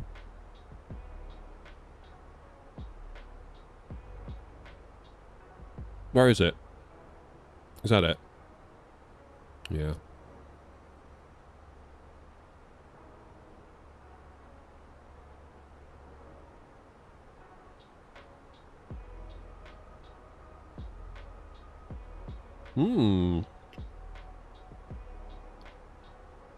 Bit of ground on at Birmingham.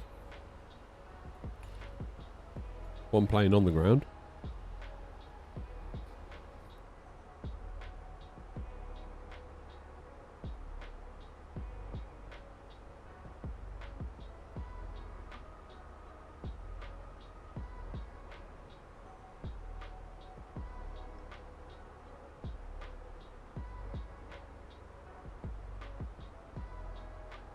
Look at Cologne.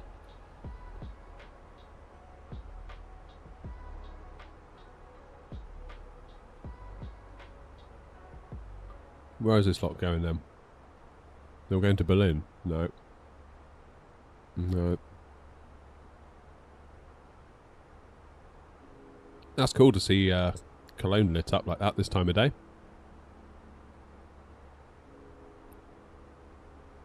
Just outside of Lindos. Where's Lindos? Is that somewhere within Rhodes, Brian?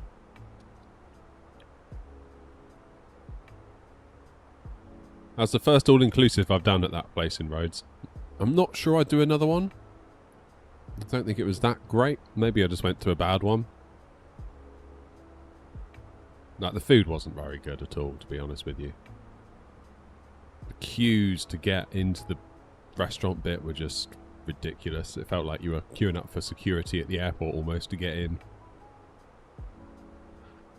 Like, when they sat you down, they were like, oh, do you want a drink? Do you want a drink? Like, it's all free, all inclusive, like beer, wine, whatever you want. And then once they give you that first beer, which was a really tiny beer, by the way, it was like half of what you would normally expect to get for a beer. You were dead to them. You were not getting a second beer. Even if you're like, over here, buddy, like, excuse me. Just, no. You're not getting another beer. You get your one drink and then you sod off to make room for the next person. Because they need to keep turning the tables.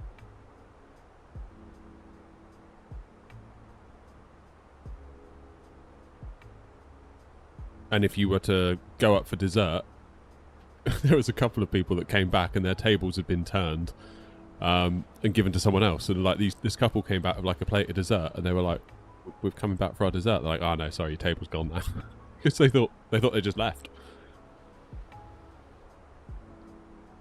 Southeast from Rhodes Town, nice.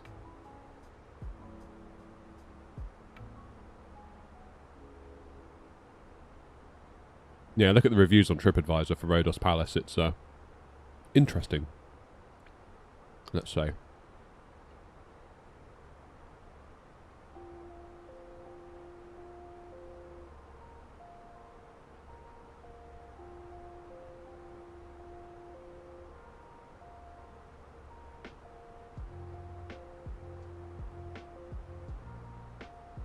David, I feel exactly the same way. That's why I normally don't do them.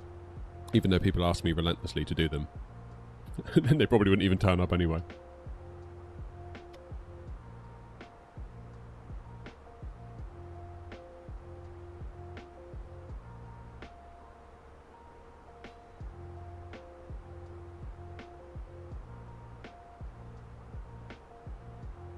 Sounds like you had a better time than we did, Ryan.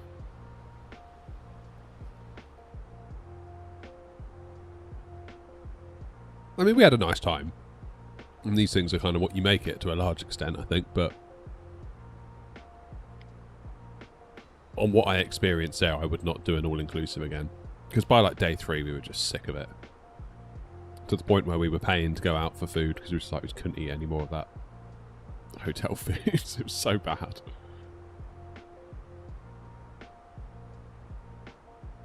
It was interesting, though, seeing how they make it work. Because I went there really curious about like the business model of like an all-inclusive.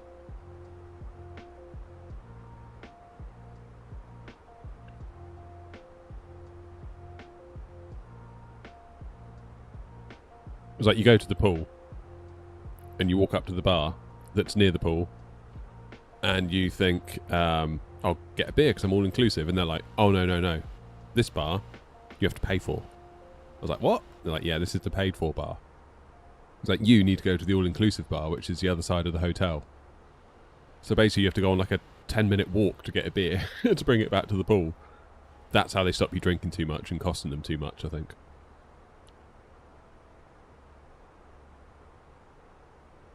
Lots of people were complaining too that their beers were being served to them in a paper cup.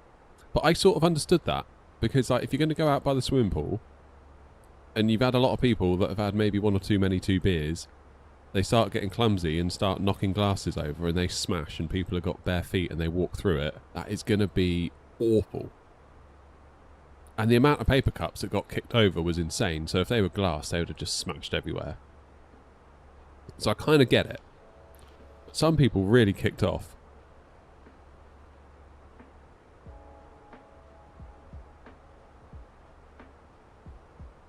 I do kind of get it. But there are people at the bar being like, I'm not having a paper cup. And they're like, yeah, you are. Because you're going out by the pool.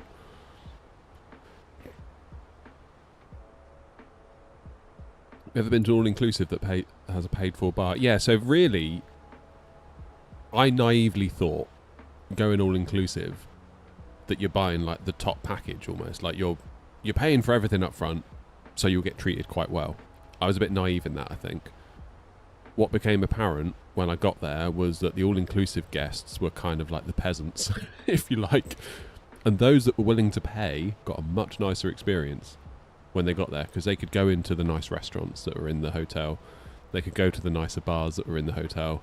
Whereas the all-inclusive lot got stuffed in this basically like cafeteria-style restaurant with a really rubbish little bar that always had a super long queue. Like you could probably add 4 drinks in the time it took you to queue for 1. So...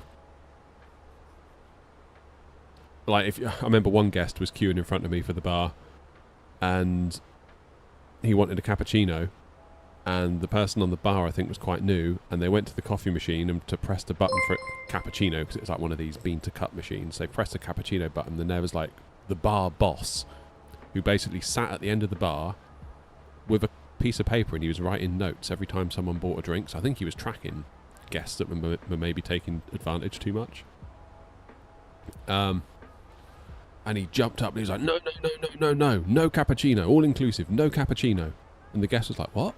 They're like, you can't have a cappuccino, you're all inclusive. And he was like, what can I have? And then they pointed to this like giant urn of like coffee, and it looked like bloody dishwater that came out of it. I mean, part of me was like, okay, fair enough, but maybe just this one time, just say, really sorry, cappuccinos aren't actually included in the all-inclusive drinks package. No problem though, we'll give you one this time, just be aware next time. But like to shout at the guy in front of everyone, to make him feel like this big in front of a queue of people, like, you're all inclusive, you don't get a cappuccino. Like, really? It's a bloody cappuccino. Let's give him a cappuccino, what's wrong with you? You get the watered down booze. Yeah, I googled that when I got home.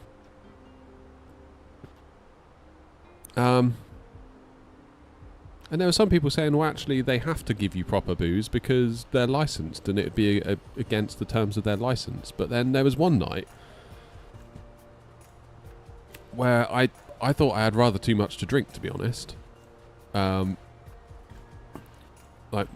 my wife went up to the bar. She got like a cocktail for us both. I drank it. Tasted all right to me. Tasted just like fruit juice, really. And then she got another one. And then they had this stuff called, is it ouzo or ozo? What's it called? And then it was like, you can either have a cocktail, a beer, a brandy, or an ozo or an ouzo, whatever it's called. Those are like your options. That was it. And it was local beer. I remember thinking like, God, I've had a bit too much here. And then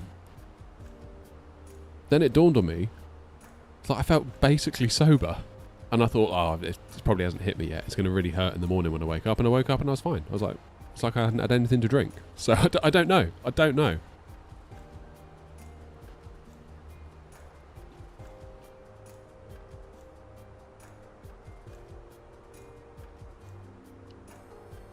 Well, maybe I'll go to your lot next time, Brian. I'll tell them you sent me. Hopefully they'll upgrade me.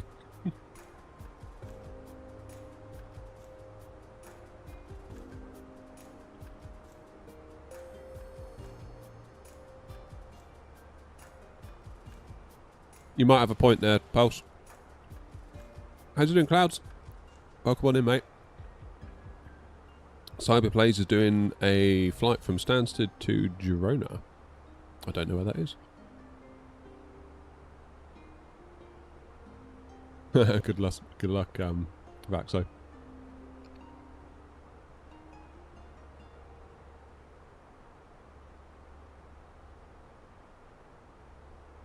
So I don't know, maybe we just had a bad experience of an all-inclusive.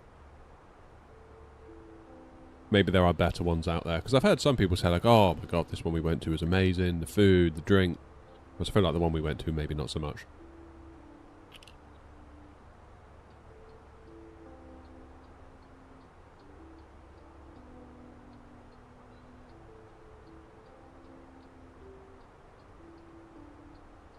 But yeah, you sort of know it's a bad job when, you know, over breakfast. Like, we have the breakfast that's included because it's just convenient to wander down and get it. But over breakfast, you're like, should we just go out for lunch today? I know it's going to cost us probably €60, but it's got to be worth it, right? Instead of having this slop again.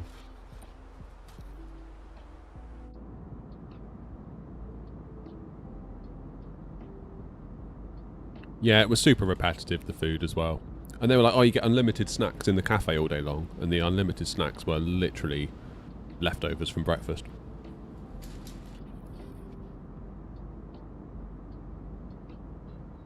Maybe the trick is to go to the one in the non-touristy areas. We went north of Tenerife and it was great, but they hated us Brits. Yeah, I guess the Brits have got a bit of a reputation abroad though, haven't they? So you can kind of understand it to a point.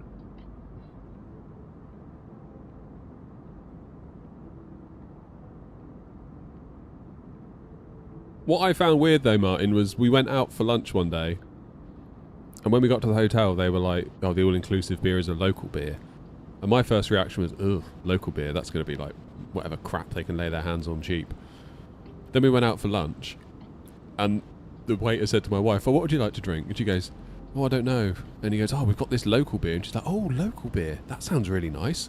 Almost like she's been really cultured and getting into the spirit and all that. And it's like, the exact same brand of beer came out, and I was like, that just goes to show, doesn't it, like perception. When you're in an all-inclusive hotel, you presume you're being served the cheapest possible rubbish because it's local. You go out to a restaurant, you pay a hell of a lot more for it, they tell you it's local, and then you think it's better quality. Oh, it's local, that's good. So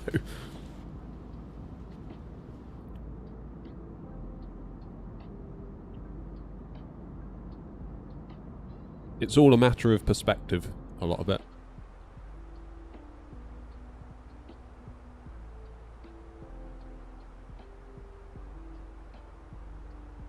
You doing the polar route to Singapore then from New York, Airbus?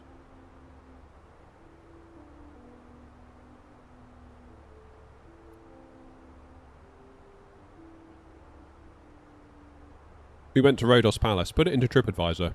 Look at the reviews. I mean, some of it was alright. It was an alright place, I thought, but what I liked is they had an indoor pool that was in this giant dome. So if you're like me and you don't do so well in direct sunlight, that was quite nice.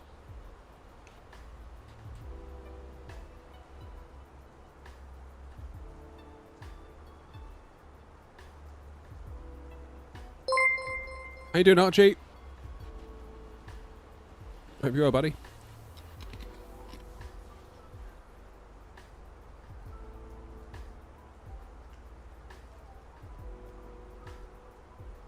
Hey, look, we can see top of descent now.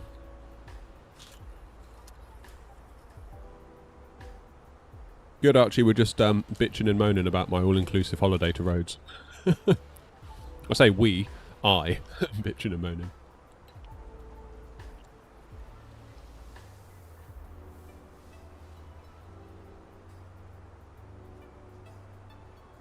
It's not really a headset, Archie. It's just a pair of headphones.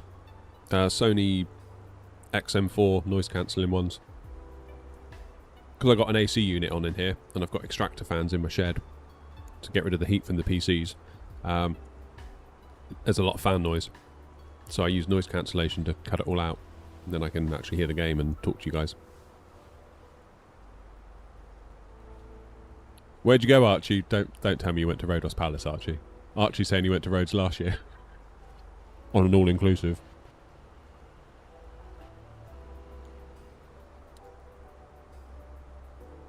I don't think what that drink was called. Was it ouzo? Is ouzo a drink? Or am I going mad?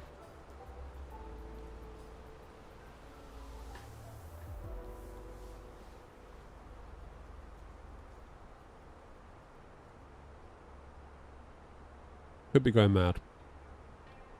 It's like a liqueur sort of.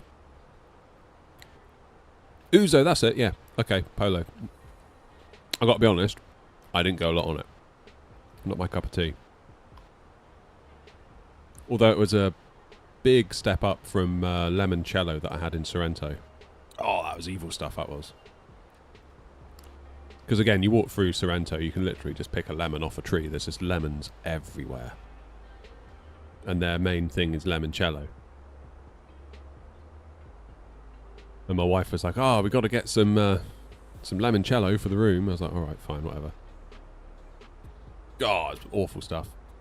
To the point where I kept it in the medicine cabinet in the bathroom, and we treated it like it was medicine. The rule was, every time we left the room or entered the room, not the bathroom, like the actual hotel room, we had to have some limoncello just to get rid of it. It was hideous.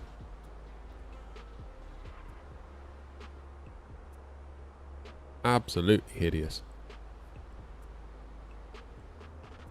Like, proper sends shudders down your spine.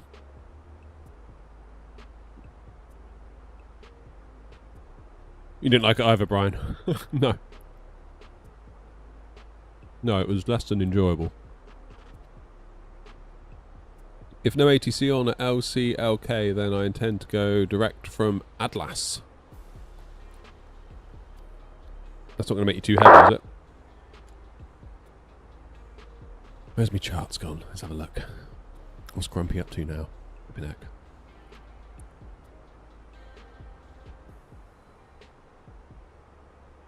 Where's Atlas? Oh, okay, fine. Yeah, save's doing that little bit, doesn't it?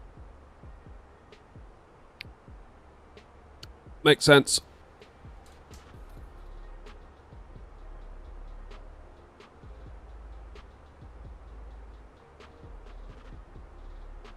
Oh, Martin, it's brutal limoncello.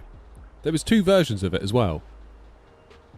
It seemed like there was 2 variants of limoncello. There was like the good stuff and the bad stuff, and I think possibly the issue was that we bought the cheap stuff because we're generally quite cheap. We sort of looked at the prices like, why would we spend all that money for that one when that one's so much cheaper? It's like, well, guess what? That's probably the reason.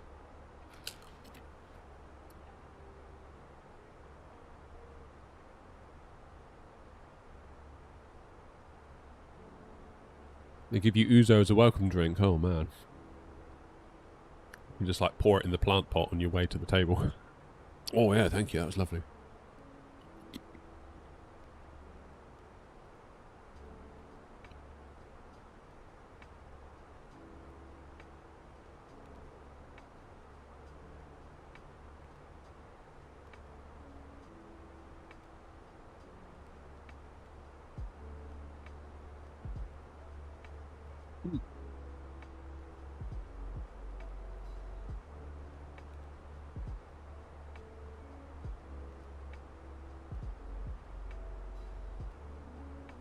Well, that was lunch. It was something. Keep me going till dinner time. Whatever's for dinner, I don't know. I don't know. So many questions. 208. Oh, I thought I said 207. I was getting excited then till top of descent, but it's 286 miles. Bloody hell. Still no ATC, I take it. Fair few on the ground by the look of it. Well, okay. 2/3. It's weird on VATSIM, isn't it? You sort of look at that and you're like, oh, that must be busy, and then you zoom in and then you actually find out it's only 2 or 3.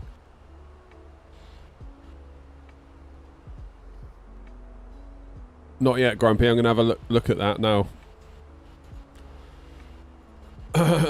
Right. Are we still shooting for runway 22? What's the weather doing? 190 at 12, so 22 is still the play by the look of it. Oh, 220 at 18. So it's a perfect headwind. 18 knots, so that's quite a lot. Alright, fine. What's my landing weight going to be?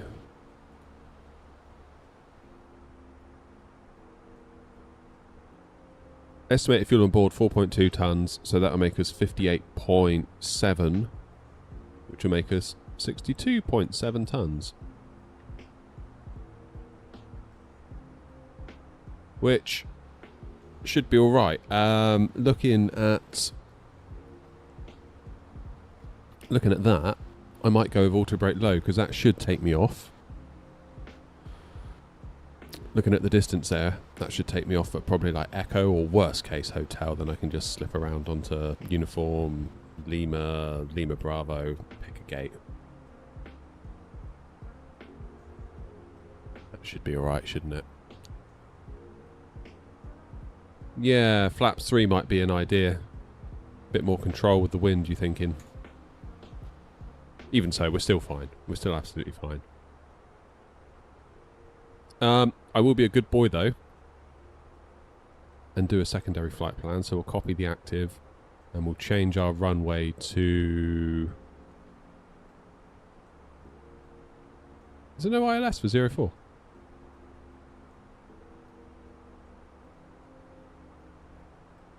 Do the RNAV 04 then as the alternate, shall we?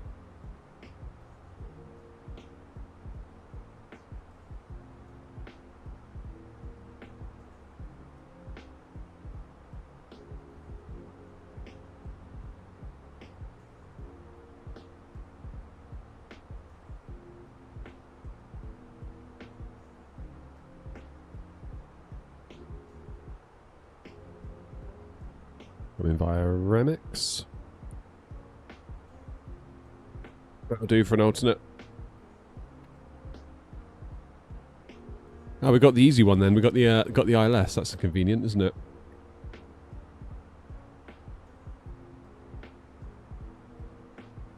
$64.5 is my max landing weight, and I'm on 62.7. Yes, there's plenty, isn't it? Plenty. Hopefully I just don't bin it, and hopefully it doesn't get pissy at me because we took off quite late on the runway out of Estonia. Because that was a bit close, wasn't it, that? I probably should have just togered it, but I sort of didn't want to. Sort of didn't want to.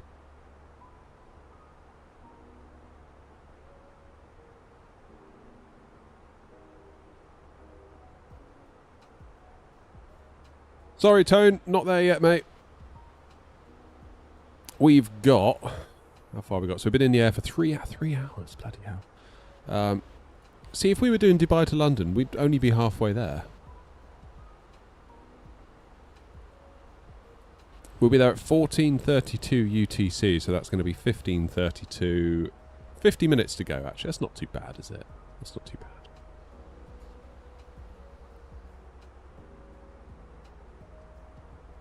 Yeah. The only way I could do long haul would be to not stream them and make videos, I think, which it might be an idea just for the channel. Might not be the worst idea, because then A, it would satisfy people that want those videos, because I do get people asking a lot. B, it would mean I could fly planes that I don't often fly, because I feel like on stream I'm always A320, 737, sometimes 777 freighter. But it would mean that I could maybe fly the A350 a bit more on these longer routes. I could fly the 777 200/300. I could fly the 747 when it comes out. You know, all those things. I feel like it might open up a few more doors for me, flight sim wise, which could never be a bad thing. Could potentially be a perk of being in the Discord as well, and by being a channel member, is that I'll announce when I'm actually going to do the flying. And if you want to fly along, you still can, it just won't be streamed.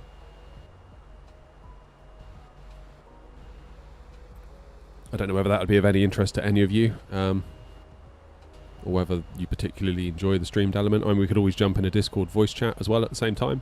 Hey, Dragon! So it could give us a few more different angles.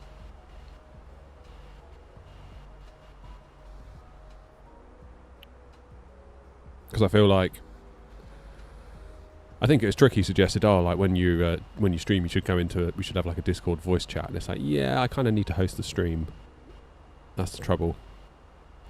Like, it'd be lovely to sit and yap with you all for like a couple of hours, but if I'm doing the stream, I need to do the stream. Oh, alright then, Tony. You win.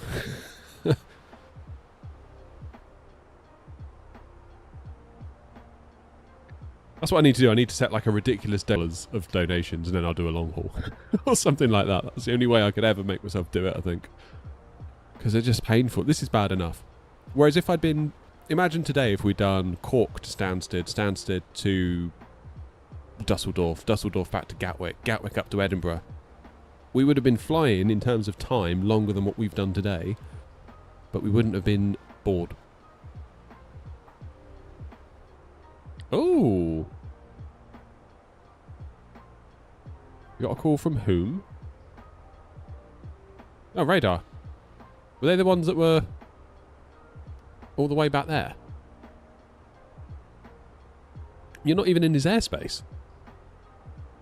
And you're only about to nip through it. Is that because there's potential traffic? No. Are they still 1267675, yeah. Almost at Rhodes. Where's Rhodes? There it is. And then Rhodos Palace would have been there's probably where I stayed. Somewhere there. And the old town I think was up here. Because that was weird. We were going to get a little bus that sort of runs along, you know, along the coast, takes you to the old town. And it was going to be, I think, oh god, what was it going to be? Something like €4 a head. So there's 4 of us, €16. And then this taxi driver came up, he's like, I'll take you for 15. It's like, all 4 of you. It's like, sweet, done, let's go. He's like, where do you want to go? I was like, I don't know, never been to the place. He's like, I'll take you somewhere nice. It was great, awesome guy. He's like, you've got little kids, I'll start you at the top, and then you can wander down, it'll be easier on their legs. And then you sort of get down to the port, and then there'll be loads of taxis, you can get another taxi back. Brilliant guy, absolute legend.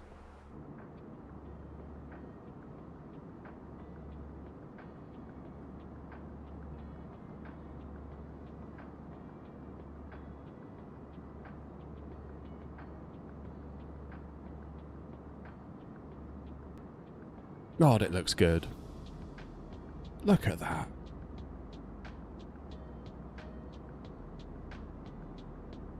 Oh, nice one, Tony. That's cool. Why is the A and the R in your YouTube name lowercase? I just thought it looked better if I sort of capitalised it like that. So my surname in caps and obviously the A, because it's the first letter. That was the only reason. I just thought visually, as like a word mark, it looked a bit stronger. Yeah, I'm wrong about a lot of things, so maybe it doesn't look better. But I've committed to it now, and that's that.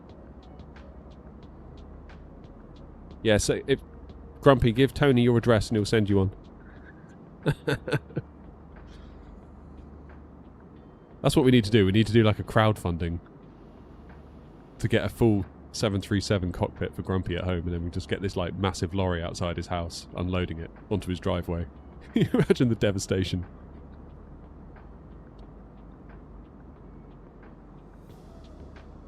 How you doing, Tim? Tim says, how am I getting on with SU3s? Things seem better, but I lost a little performance along the way. Flying at night is a lot better. Yeah, some people were saying about flying at night that it's a bit too overexposed still. I don't know. I struggle at night. I tend not to fly at night. The last time we streamed, I was flying at night and it didn't go so well for me. I always seem to go high.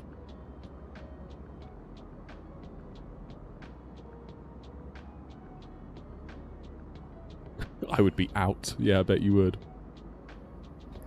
Hiding under the bed.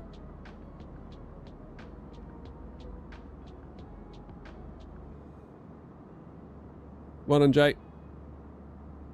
Tim, to answer your question more fully, probably have to wait because I'm going to make a video doing a bit of analysis of SU3, whether it's worth it, particularly focusing on VRAM and FPS numbers. It's hard to test though, because a lot of my testing was done in the Fenix prior to the BFU update, so it was a 2020 plane that was made compatible in 24. So, yeah.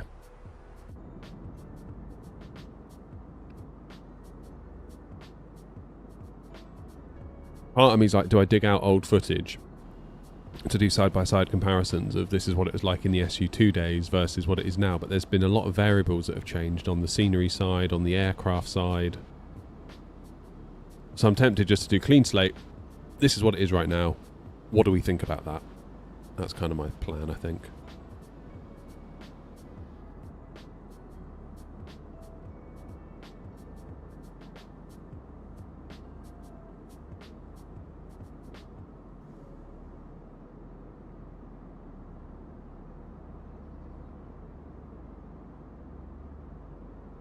Because we didn't have the PNDGs, at the time, nor did we have the BFU.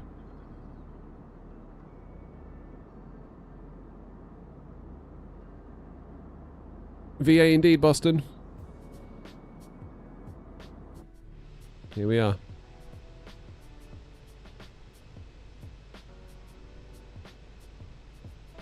There's Rhodes. See you later, Rhodes. Grumpy, I haven't heard a word from this radar lot yet. Is there a requirement? What, to join? It's just on New Sky, so if you download the New Sky app, get yourself an account with New Sky, then you can join, obviously, this airline, and there's loads of others on there as well that you can fly for. Probably shouldn't say that, should I? But no, fly for my airline, don't fly for the other ones. Do what you want. It's fine. The only requirement is that you have a New Sky score of 8.0 or above. Because that just kind of indicates to us that you know what you're doing. Pronounce it Rhodos. Apologies.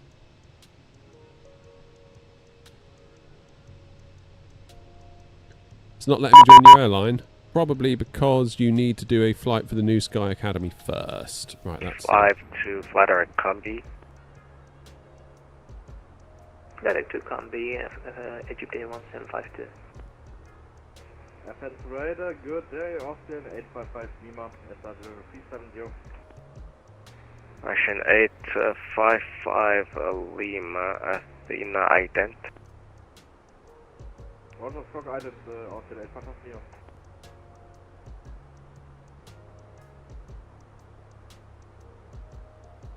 radar, good afternoon, Air Not 223 Mike, flight level 330. Air Not 223 Mike, Athena radar contact, welcome. Seems weird to me that we went all the way through. Alpine 59 Alpha Bravo, direct Kilo Romeo 601, descent 3000. All the way through here without any ATC. Kilo Romeo 601 and descending to... And now we're passing through this. Now all of a sudden we do have ATC. 3000. 3000, thank you. Alpine 59 Alpha Bravo. And the Austrian, where are you? I still don't see you. Tony, what you need to I do... see you now. You are outside my airspace. You come on to Unicom, Austrian 855 Lima. have the liveries installed, and then point vPilot towards the VMR files that I include. Then it will, if you come across another Air Not plane, it will swap out the white livery for the Air Not livery. But you have to own the plane and have the livery installed. So if you were to say install the 737 livery, but don't actually own the 737, well then it can't draw upon the 3D model to draw it. So own the plane, own the livery, or download the livery. You'll be alright. 7261. Hopefully that makes sense. 16 Tango Echo, wind 230 at 4 knots, runway 34, cleared land. Cleared land, runway 34, easy 16 Tango Echo. Alpine 59 Alpha Bravo, cleared RMP, runway 34. Cleared RMP, runway 34. Right, I'm going to go cost index 6.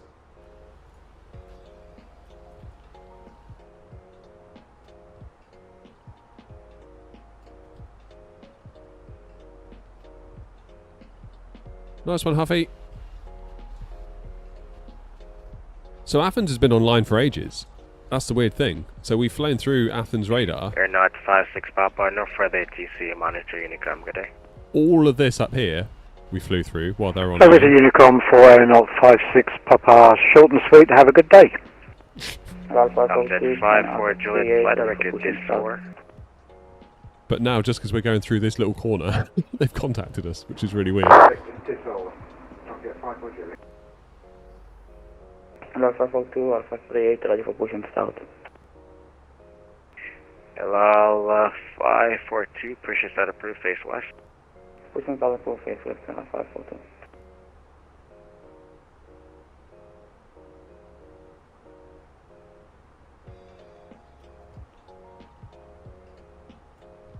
Right, let's get low auto brake sorted out. It's It's kind of easy on these long flights to think, oh, I've got ages, and then all of a sudden it creeps up on you and you're like, crap, I've got to do stuff. So we're only 130 miles from top of descent now. Tony, maybe a thing to do, when Grumpy and I land in Larnaca, if you sort of spawn in, you might be able to see if it works. The VMR files.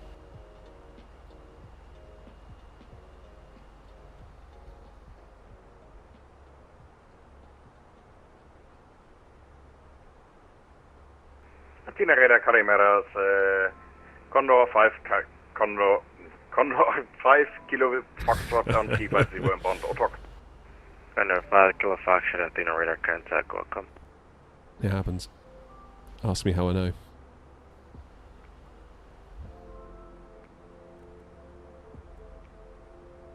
Right, let's just step through the route real quick.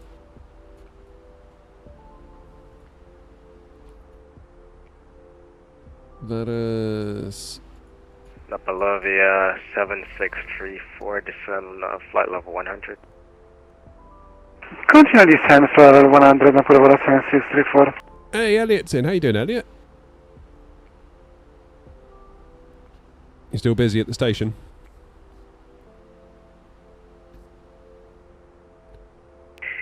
Ewing 7, Whiskey Romeo, flight direct Copa 1, Mike arrival. Look at all this. It's one controller doing all of that. Romeo, direct to Okoro, and we are cleared for the Copa 1 Mike arrival. It's amazing, Elliot, isn't it, how one plane can make all the difference. Okay, alright. Direct to Copa and cleared to Copa 1 Mike arrival, Ewing 7, Whiskey Romeo. Right, now I'm going to be very cautious with this landing. Very cautious. Easy 75 Charlie Echo dinner, ident. 8 hours of live radio, breakfast, into Easy daytime. 75 Charlie Echo, Squawka 7240. That's got to be exhausting. 7240, 75 Charlie Echo. Ocean 1273, ready for taxi. Ocean 127. How you doing, Turkish? Taxi only port runway 33 by Nice to see you, bud. Delta Alpha.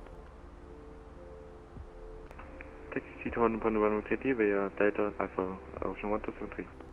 Transavia 1861, radar contact, climb level 380. Is it possible to get 360 from altitude performance, Transavia 1861? Transavia 1861, climb level 360. Nah, it's real work, Elliot. It's real work. Easy 75 Charlie Echo, radar contact, flight direct Avino, climb level 310. It is absolutely real work.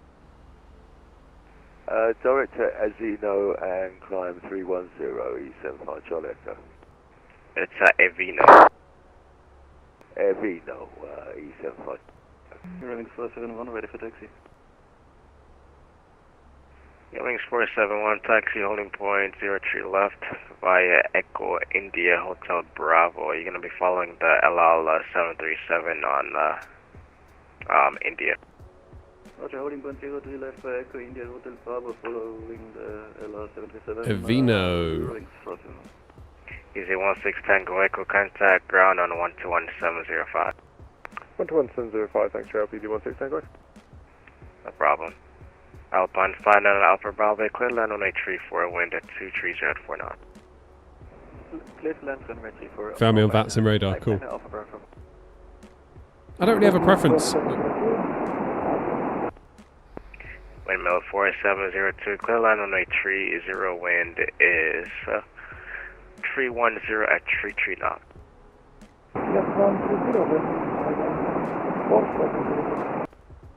Air Knot 223, Mike, monitor Unicom, see Rev Unicom, see ya, thanks. Air Knot 223, Mike. Napolovia 763. That's better. That was weird, I don't know why we got called for that last little bit. Yeah, Jay, I don't really have a preference between 7.3 and A320. I feel like they both scratch a different type of itch. It's a weird way of saying it, but that's kind of how I feel. Not long till descent now. It can only be, what are we at? Let's have a look. 96 miles.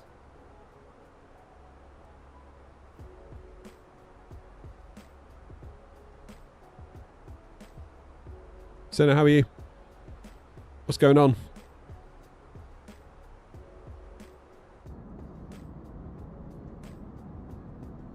I'm good, thank you. Yeah, Elliot, don't let anyone ever tell you that radio presenting isn't real work. That is absolutely real work, and it absolutely can take it out of you. Definitely. I mean, even after doing these streams, which again, isn't real work, I will feel kind of, not exhausted, but there's definitely a part of me that's like, oh, right, okay. Let's just reset and take a minute, you know? I generally just sit down and have a cup of coffee on my own in complete silence, and then I guess that's the introvert in me. Like, it definitely, I have a certain battery level and it goes down when streaming and when dealing with humans in any capacity. But whereas some people, every time they interact with a human, it recharges them. So there's definitely that.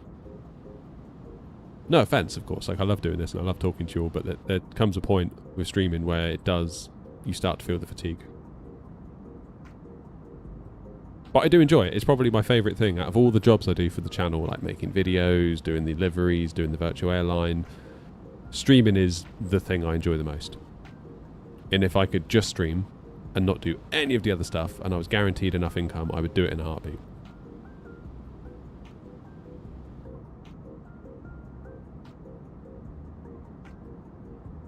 Yeah, there you go, Elliot. What Elliot said.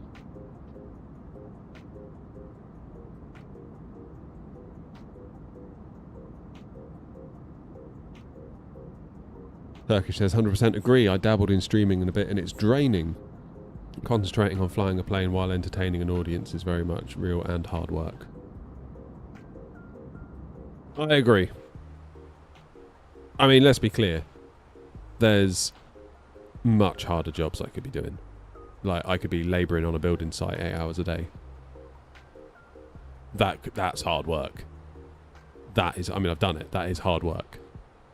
And at the end of the day, you are quite within your rights to feel shattered.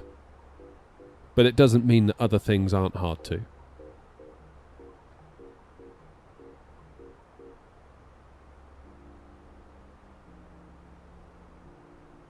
There's a writer that I sometimes read, John Gruber. He's quite big in like the Apple tech sphere, and being a bit of an Apple nerd, albeit I'd call myself an ex-Apple nerd at this point, but nevertheless, I still keep a tabs on what John's doing.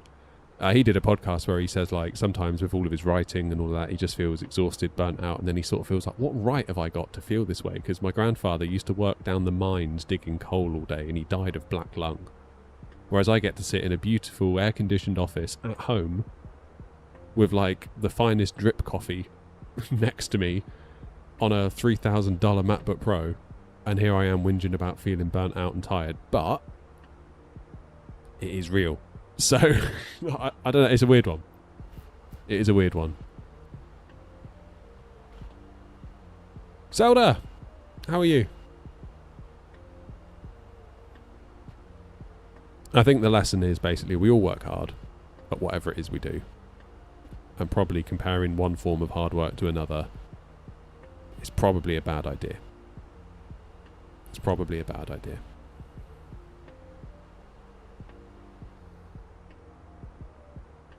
Have I got an AMD GPU? Yes, Liam, although I haven't got it in at the minute. I've got the 4080 Super in at the moment because I had it in last week for some testing, and I couldn't be bothered to switch them back over because my kids were playing Forza Horizon 5 on the AMD card on the PC inside, and I couldn't be bothered to turf them off it to take the card out and then swap them back over. And also I want to do some testing tonight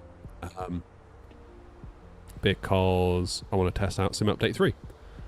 So I want to see if the 4080 Super can become an option again. There you go. Liam says, I'm struggling with VRAM on my 7800 XT, over 12k and around 13 to 14 when landing. Yeah, that's the problem I had with my 4080 Super. That's why I had to get a 7900 XTX to give me 24. Not because I wanted to get rid of my Nvidia card. I loved my Nvidia card, but I hated the fact it only had 16 gigs of VRAM. So if a 5080 Super comes out this Christmas or New Year, which I imagine it probably will, with 24 gigs, that could be the one.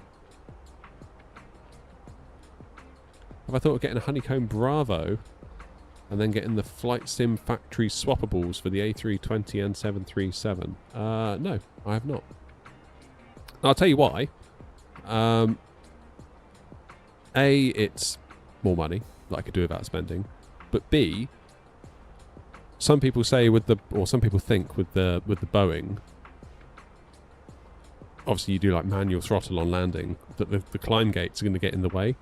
Actually, 90% plus of the time, by the time you engage auto or manual throttles, so you disable the auto throttle and you take control yourself, the throttle position is below where the climb gate is anyway. So you've got an area of travel where you're not interrupted by the climb gate anyway.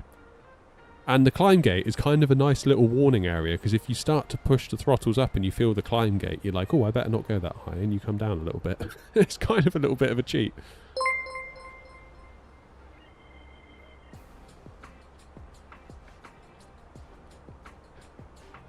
Ejaz, thank you. Creeping back on topic, did I have any issues assigning the red side stick autopilot disconnect? I'm having an issue since Sim Update 3. No issues here, Elliot. I want the throttle, but I can't find it without the side stick. Oh, right. I didn't know that. Is it all bundled up then at the moment, is it? Turkish says I'm still running my 4080 Super. Performance isn't that bad, but I get such bad stuttering when changing from a view where you cannot see outside the cockpit to a view where you can see outside. It's horrendous. What binding are you using, Elliot? Because I used to do the what was it, autopilot disconnect, and that meant you press the button, then it goes like, you get the alarm and it won't go off until you click the button with your mouse. And then I changed it to autopilot off, which kind of does the 2 steps for you. Ross says, I was a labourer on site when I first left school for a couple of years. I now work in an office. I find the office more draining as it's mentally tiring compared to being physically tired. Yeah, there's a lot of truth in that, Ross, because I don't know, feeling physically tired, it feels like there's a certain kind of healthiness attached to that. It's like, yes, you feel tired, but at the same time you feel like slightly like you've done something and you feel slightly good about that. Being mentally tired sucks. Like that's a deep dark hole that's hard to get out of sometimes. So yeah, I do know what you mean. How'd you modify the flaps lever? If you go onto my YouTube, Ejaz, there's a video. Type in AirNot TCA mods, throttle mods, or something like that, you'll find it.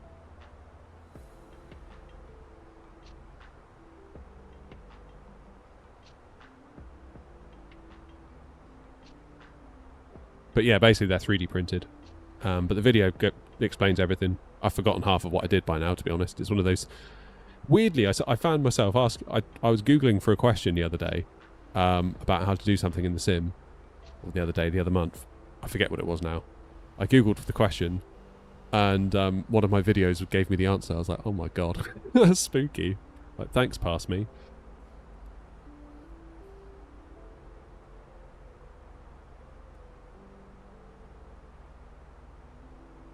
Vadus, then after...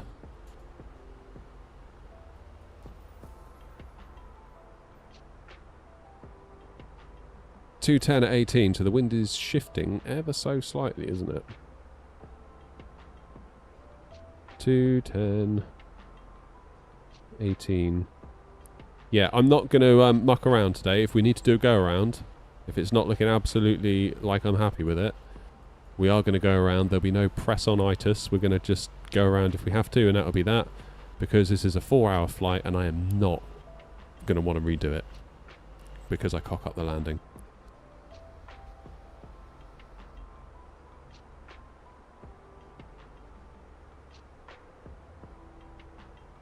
So I don't want to leave anything to chance, really. If it's starting to look a bit squirmy on short final, we'll just go. We'll go again. Because New Sky won't penalise you for going around, but it will if you end up scooting around the runway trying to straighten up, this, that and the other. So just, if in doubt, go around today. It's not like it's an hour flight and we can just redo it tomorrow, because this would be really annoying to have to redo it tomorrow. Not that I can tomorrow, but you get my point. Airbus Fly, I'm sure you've asked that question about 80 times during this stream.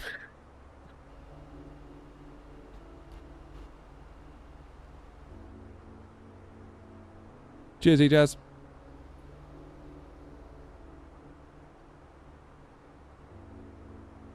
Are we on VATSIM? Yes, Nathan, we are.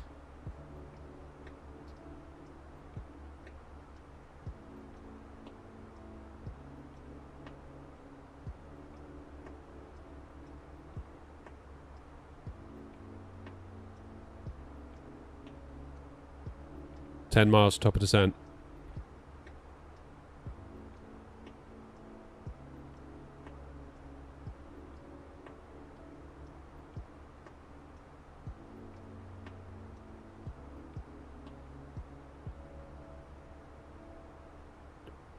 Larnaca traffic, Air 223 Mike, descending now from flight level 330 for an ILS 22 X-ray approach. Larnaca traffic.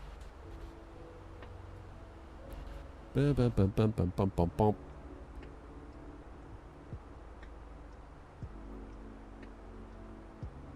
Oh, Ross, don't say it. All of a sudden, working on a building site would look easy.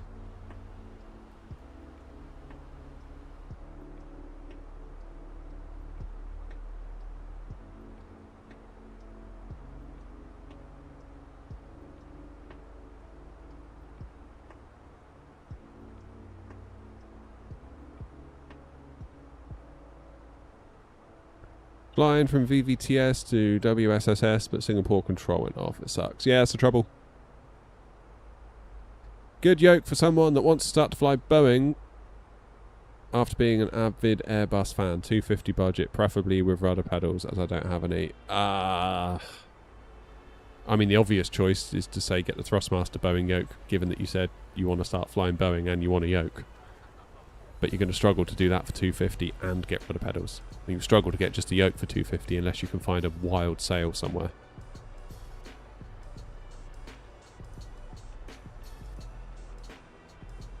So my advice would be maybe try and save a bit more money.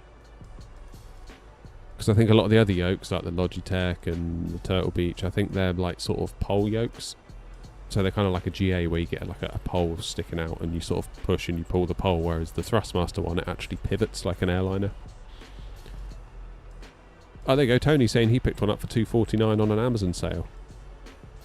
Is that still active, Tony? Or I mean, there's links in my YouTube description, so I guess you can check prices. They are affiliate links. Whether that upsets you or not, I don't know. Make me rich. Simulation in. Thank you for subbing on YouTube. But yeah, the Boeing yoke, I would say it's worth perhaps trying to scrape a bit more together to go for that, because I think that will give you what you want. Rudder pedals are definitely a good idea though. Like, any rudder pedals are better than no rudder pedals. Like, my Logitechs aren't the best. They're okay. They're fine for the money. But they've improved my flying so much compared to having to twist my little side stick, because that was so finicky. And also, as you twist, invariably you end up either deflaring or flaring more than you were hoping to anyway. Yoke and throttles are $295. Damn, what about just the yoke? That's pretty good.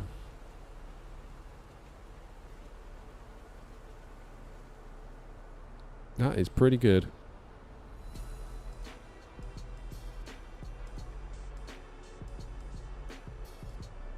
It's not on there. Ah, damn it, okay.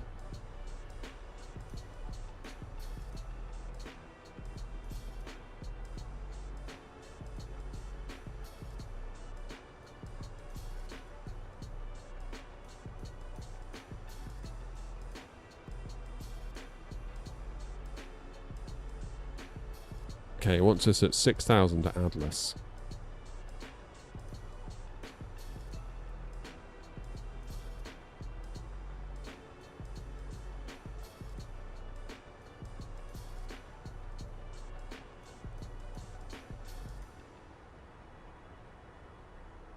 Save up for the Windwing ones. Well, that's, yeah, I mean, there is the Windwing one that's coming, but I don't know what that's going to cost. I mean, the rudder pedals alone are like, what are they, $800 or $1,000?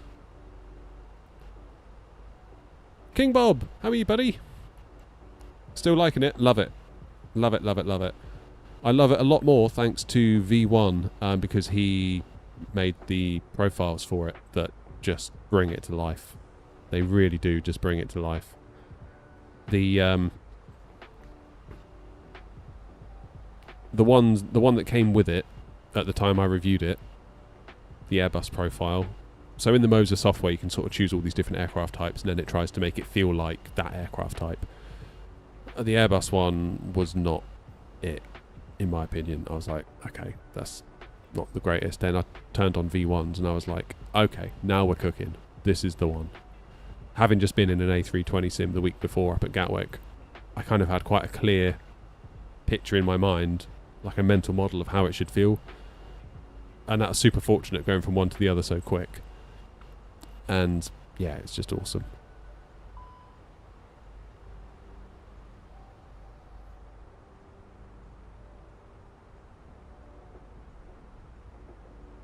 Worth it just for the brakes. That's true, Elliot. Yeah, that is true.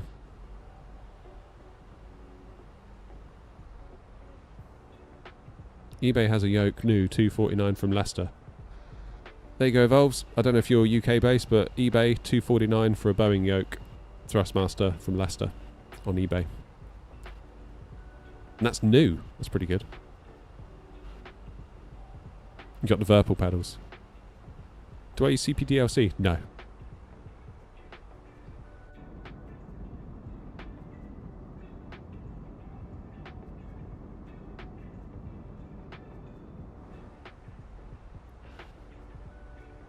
Yeah, I've heard good things about Virpil. Every time I do a video with Thrustmaster, all the Virpil fans come out the woodwork. Like, it's quite funny. I almost have a little bet of myself, like, how long is it going to take before we start seeing them in the comments? You almost want to be like, it's okay, it's okay. Like, both can exist. It's alright. It's all going to be fine. Relax. Please relax. I know it's good. Like, I'm sure it's good. I believe you. Honest. I'm not saying it's bad. Just showing you the Thrustmaster thing right now. That's all I'm doing. You don't have to buy it. I haven't got a gun to your head.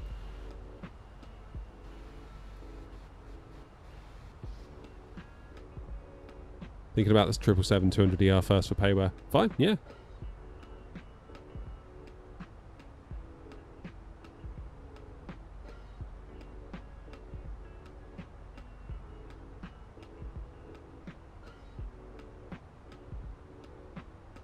Grumpy must be nearly there by now, right? Yeah. Oh, hello. Oh, Grumpy's going to have a conflict. Am I going to have a conflict? No. Grumpy will do the right thing. You don't have to worry about Grumpy.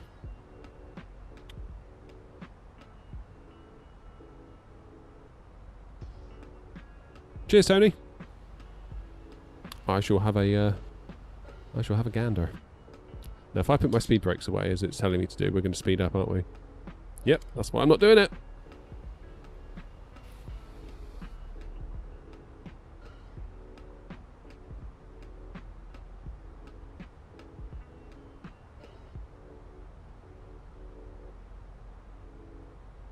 Right, I'm going to announce my intentions.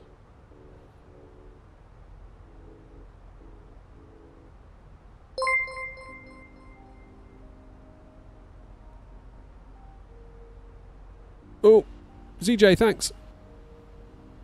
Larnaca traffic air, not 223 Mike, descending for 6,000 for Atlas. Then we're going to go direct for Charlie India 22X, right, Larnaca traffic. Is there ATC? Not at the minute. No. See, look, I knew Grumpy would do the right thing. Look, he's going around. Taking care of business. Have I noticed the A320 feeling quite different on the takeoff roll on rudder compared to the 19 and 20, possibly since BFU. A320 is quite lively. Can't say that I do. What I did notice though is that a lot of my complaints I had about my rudder pedals with the Fenix prior to the BFU have largely gone away. So I don't think even paying for better rudder pedals would have solved my problem prior to BFU. I think BFU solved my problem. I don't think it was a hardware issue. Just the ground handling feels so much more accurate and kind of on it. And I feel like the Unibuild's A350, one of the things I liked about it was how it felt on the ground, particularly when decrabbing and just keeping it on the centre line. It felt right to me. It felt how I expected it to feel. Fenix and PMDG never quite did on 2020. But now with the BFU, I guess because of the upgraded ground physics on 24, feeling much better. Much, much, much better.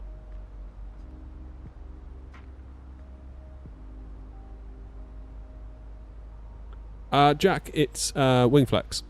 Do the autopilot panel.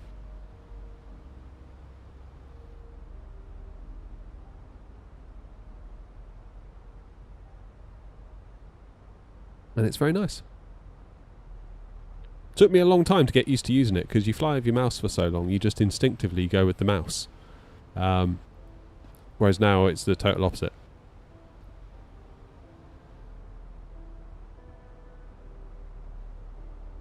Yeah, I need to give the iFly a go, don't I really? That's probably the thing. Noms! Thanks for becoming a member, buddy. Appreciate you. Thank you, thank you. I think I've just got linear now for my rudder pedals.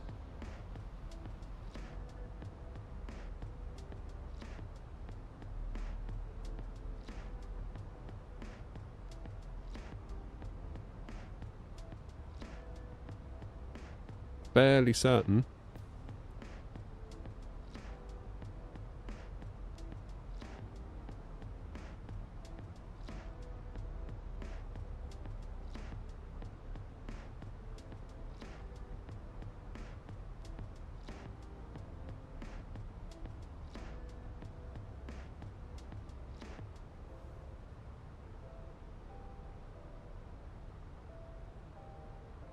Thought I joined already, but apparently not. I appreciate it anyway. Thank you very much indeed. Okay, what's going on then?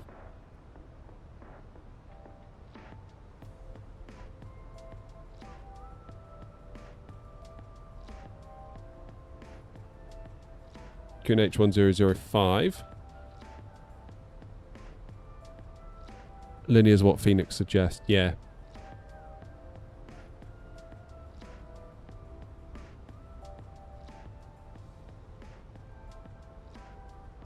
Alright, 10,000 feet, let's get everyone strapped in.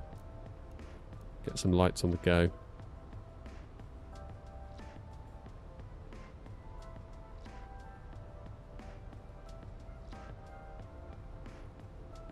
So we're going to go auto brake slow. Going to take up the whole of the runway.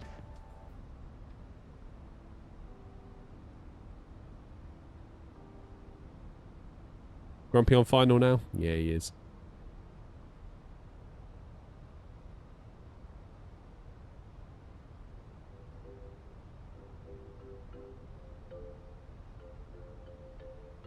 What, 005? Monaco traffic, N056 Papa established ILS, runway 22, 5 miles.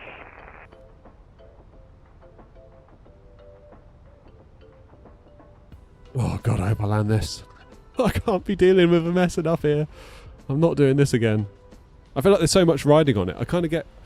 On the very rare time I did a long haul, I had this horrible feeling just as I touched down that if I mess this up, the last several hours have been for nothing. Whereas if you're doing a quick hop to Edinburgh from Gatwick, you don't really care. Does that make sense? It shouldn't make sense, but I think it probably does make sense.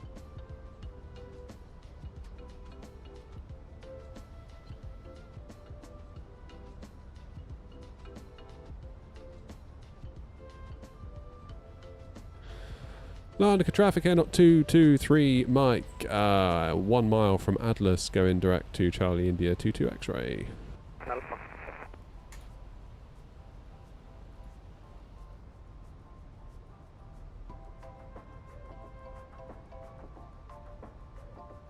Alright, let's get our speed down.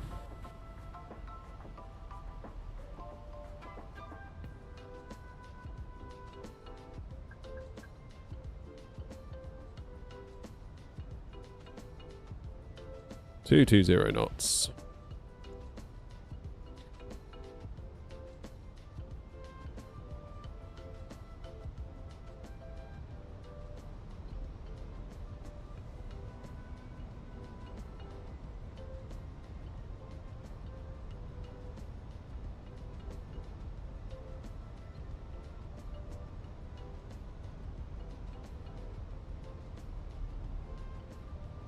I think we can probably do speed brakes away at this point, don't you? Flaps 1. Get the old landing system on.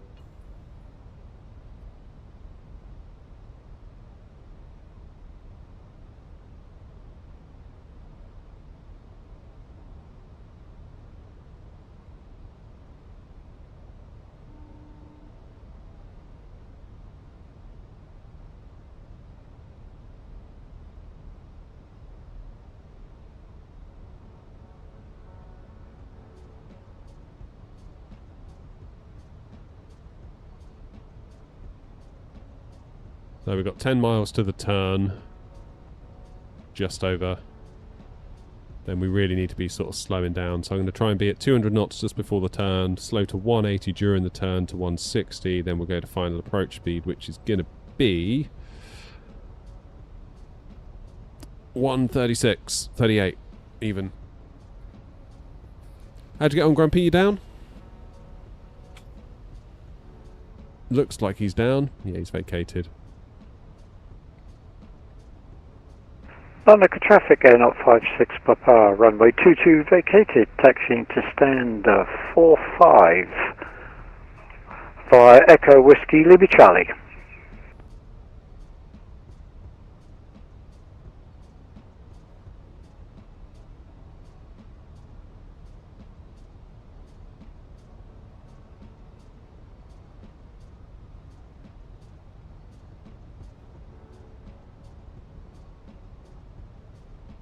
Let's go speed 180.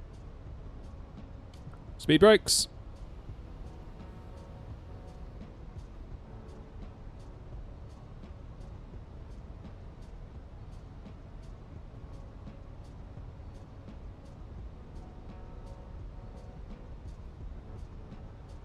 Just check there's nothing that I'm going to interfere with. Nope, that's looking alright. Austrian Airlines 82 Sierra. Are you ready to taxi?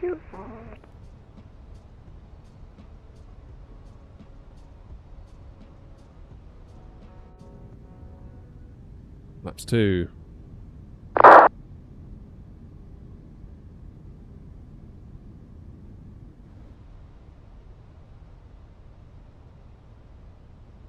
Shall we do config 3? Let's do config 3.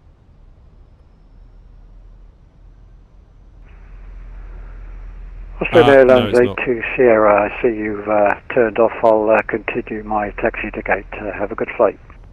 Cheers, Iberia. Thank you for the €5 dono. What a hero. Nautica traffic, Air 223, Mike, about to turn on to final, slowing speed 160 knots until 5, Nautica traffic.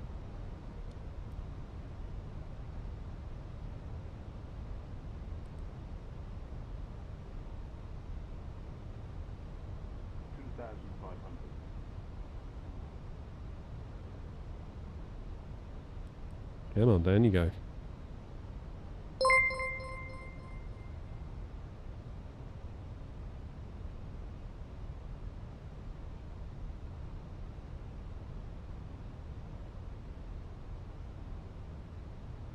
Let's activate the approach. Yes, it is. Let's slow right down.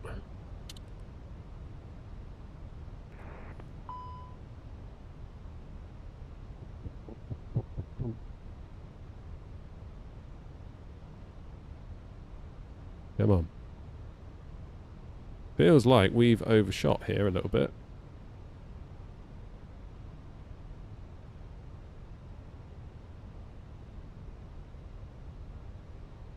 Just gonna catch it.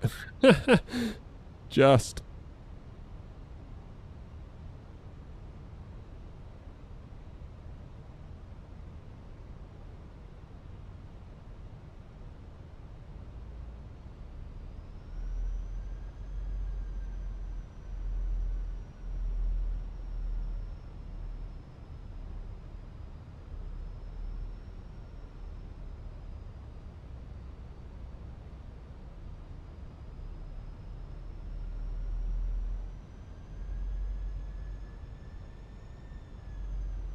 Ready, gear down.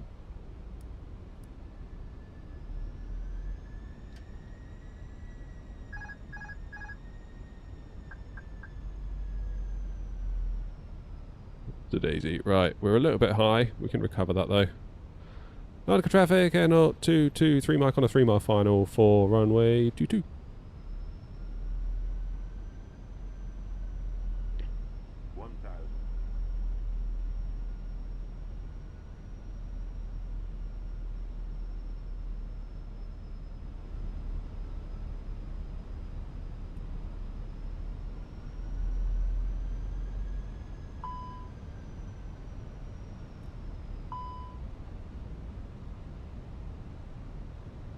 Oh, dearie me. What did I say about going around?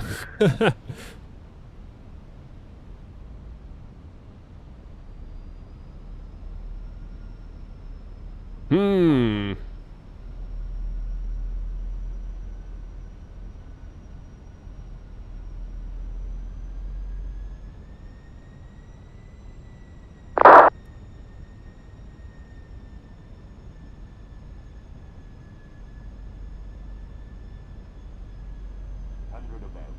Come on.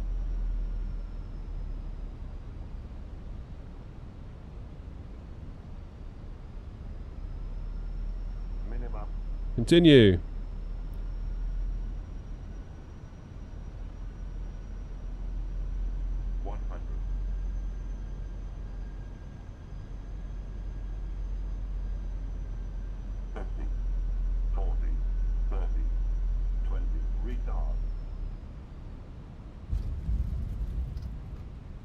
Is that a bounce?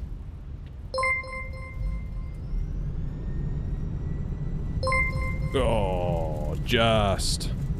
Attempt an IFR night approach into Lukla. Sorry, I didn't catch that. Hang on. Ah! An IFR approach. Traffic is 584 from gate 47 Alpha pushing south.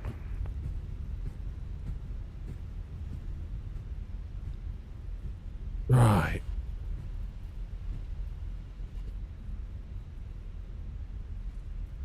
Was that a bounce? It felt like a bounce. Well, that was a bit late being configured. It was a little bit on the ropey side. Right, let me get off the runway, then I'll pay attention to chat. Because, oh my god, there's been donos. You're so kind. Lanzarote traffic, air naught 223 Mike, runway 22 vacated. Lanzarote traffic. Right, what's happened? Iberia for the 5, thank you once again. And Iberia again with a 2. Thank you very much indeed. And Krish says, attempt an IFR night approach into Lukla. I need to get better at night approaches, Krish, for sure. For sure. Because I was going really high the last time I tried it.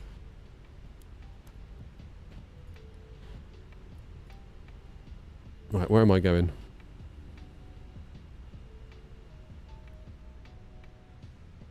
I'm going to go stand... Lanzarote traffic, N 223 Mike, taxiing to stand 24 via Charlie and Lima Bravo.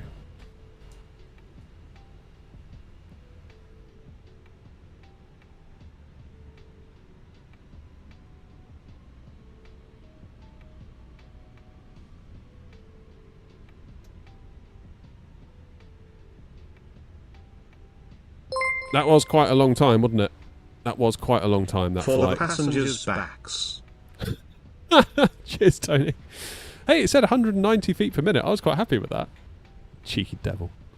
What's the matter with you? Cheers, Tony.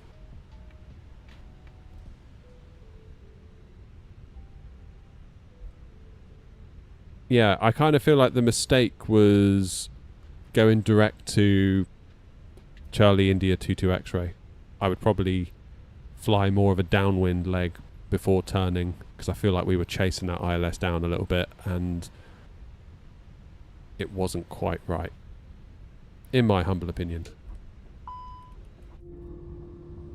There's Grumpy, look. He made it down.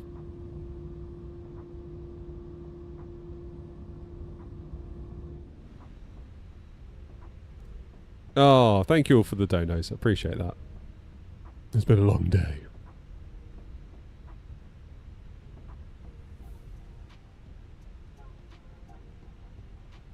Could still do the return leg. Get out, we're not doing a return leg.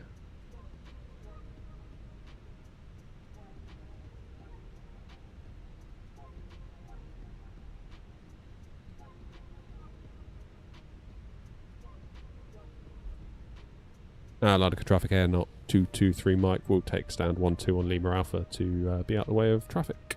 Larnaca traffic.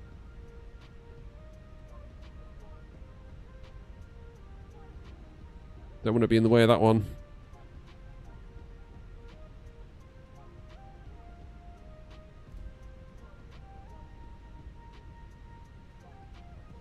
Yeah, ZJ, it was a bit of a shortcut we took really, but I think it was one that was potentially not worth taking.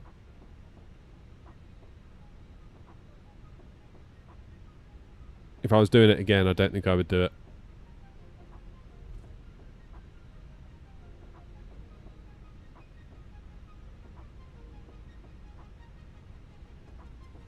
Right, stand 1-2, where are you? 5-9? Oh god, it's going to be one of these, isn't it? Where the default scenery just says whatever the hell it wants.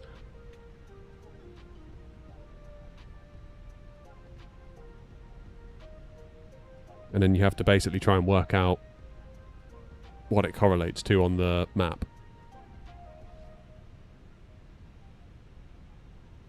Okay, let's turn in here. Stand 6-0, apparently.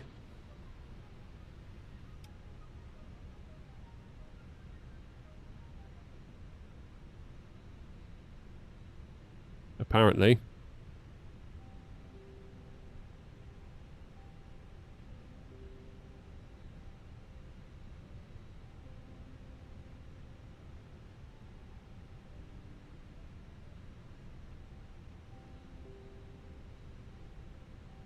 You're down, you're safe, that'll do. Indeedy.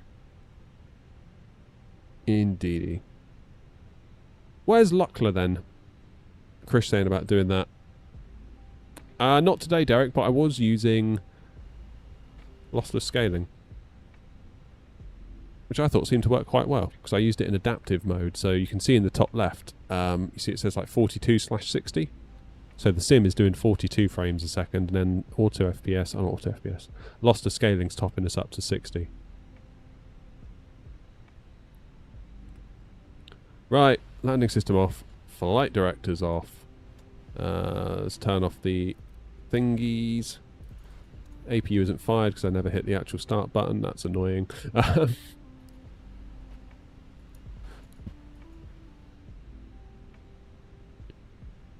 So we have to wait for that now. Larnaca traffic is 584, line up and take off runway 22. The loss of scaling's been okay, I think, today. You do see a little bit of shimmering, look, when you do this, look. Can you sort of see that when I switch views? But it's very minor. And what I like is that I'm not throwing away actual frames. I'm not going from like 45 going down to 30 to then double me to 60. I'm just adding the extra frames I need to get me to 60, which I like, because I'd rather have as many real frames as I can, because that makes the sim feel more alive. Right, yeah, what are we guessing? Tone thinks 9.5. APU's now available. Engine's off. Oh, God. Come on. Please don't. Just please, alright? Just don't.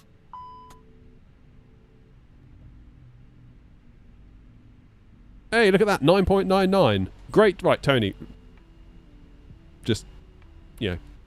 Great touchdown. 1.21 Gs. 197 feet per minute in challenging conditions. For the passengers' backs. Get out of here. So my maximum takeoff weight was exceeded by 9 kilograms. So they took 50 quid off for that. But other than that, we made it. Thank the Lord. Because I don't know if I could have done that again without having some sort of breakdown, to be perfectly honest with you. That was alright though. Happy about that. We made it, Grumpy. Where are we going next? Forgotten already. Numb bum syndrome. Yeah, I know what you mean. I feel it too. Belgrade next. So that would be the next stream. Probably Thursday now, because it is Kiddo's birthday tomorrow. So I'm going to be on dad duty tomorrow. And then back on Thursday. Probably similar sort of time as today, I would imagine. And then we'll see if we can probably do Belgrade and get over to Amsterdam. Because that'd be about right, wouldn't it? We'll probably be able to get 2 legs in. Don't know if we'll be able to get the 3rd leg in. And then... yeah, I reckon 2 streams will knock it out. If we do Belgrade to Amsterdam next, then on the next stream we can do Stockholm to Brussels, then back to Gatwick. I reckon we can knock those 3 legs out in one stream. That's a plan. That's a plan, isn't it? Right. That is a plan.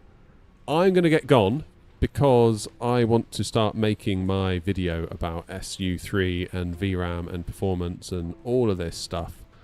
So I really need to get working on that. I don't know when it will be out because I'm not doing any work tomorrow because of Kiddo's birthday. But I'll make a start on the video tonight and see where we get to. But I will leave that one here. Thank you very much indeed for all the support today. It's been quite incredible today. Members, we've had donos. It's been awesome, and just thank you for being here. That's your company is very much appreciated, and even if you just hit the like button, that means the world. Bisha, next stream is Thursday, I believe. Having the day off tomorrow because it's my kid's birthday, so I'm probably going to spend the day kicking his ass at Mario Kart. That's probably my plan. Very much looking forward to it. So. We will see you all on Thursday. Thank you, everyone, once again, for your company, for your time, for your patience. And you all have a great rest of your whatever day. Was it Tuesday today? Have a great rest of your Tuesday. And I will hopefully see you all, if not before, on Thursday. See you again. Cheers.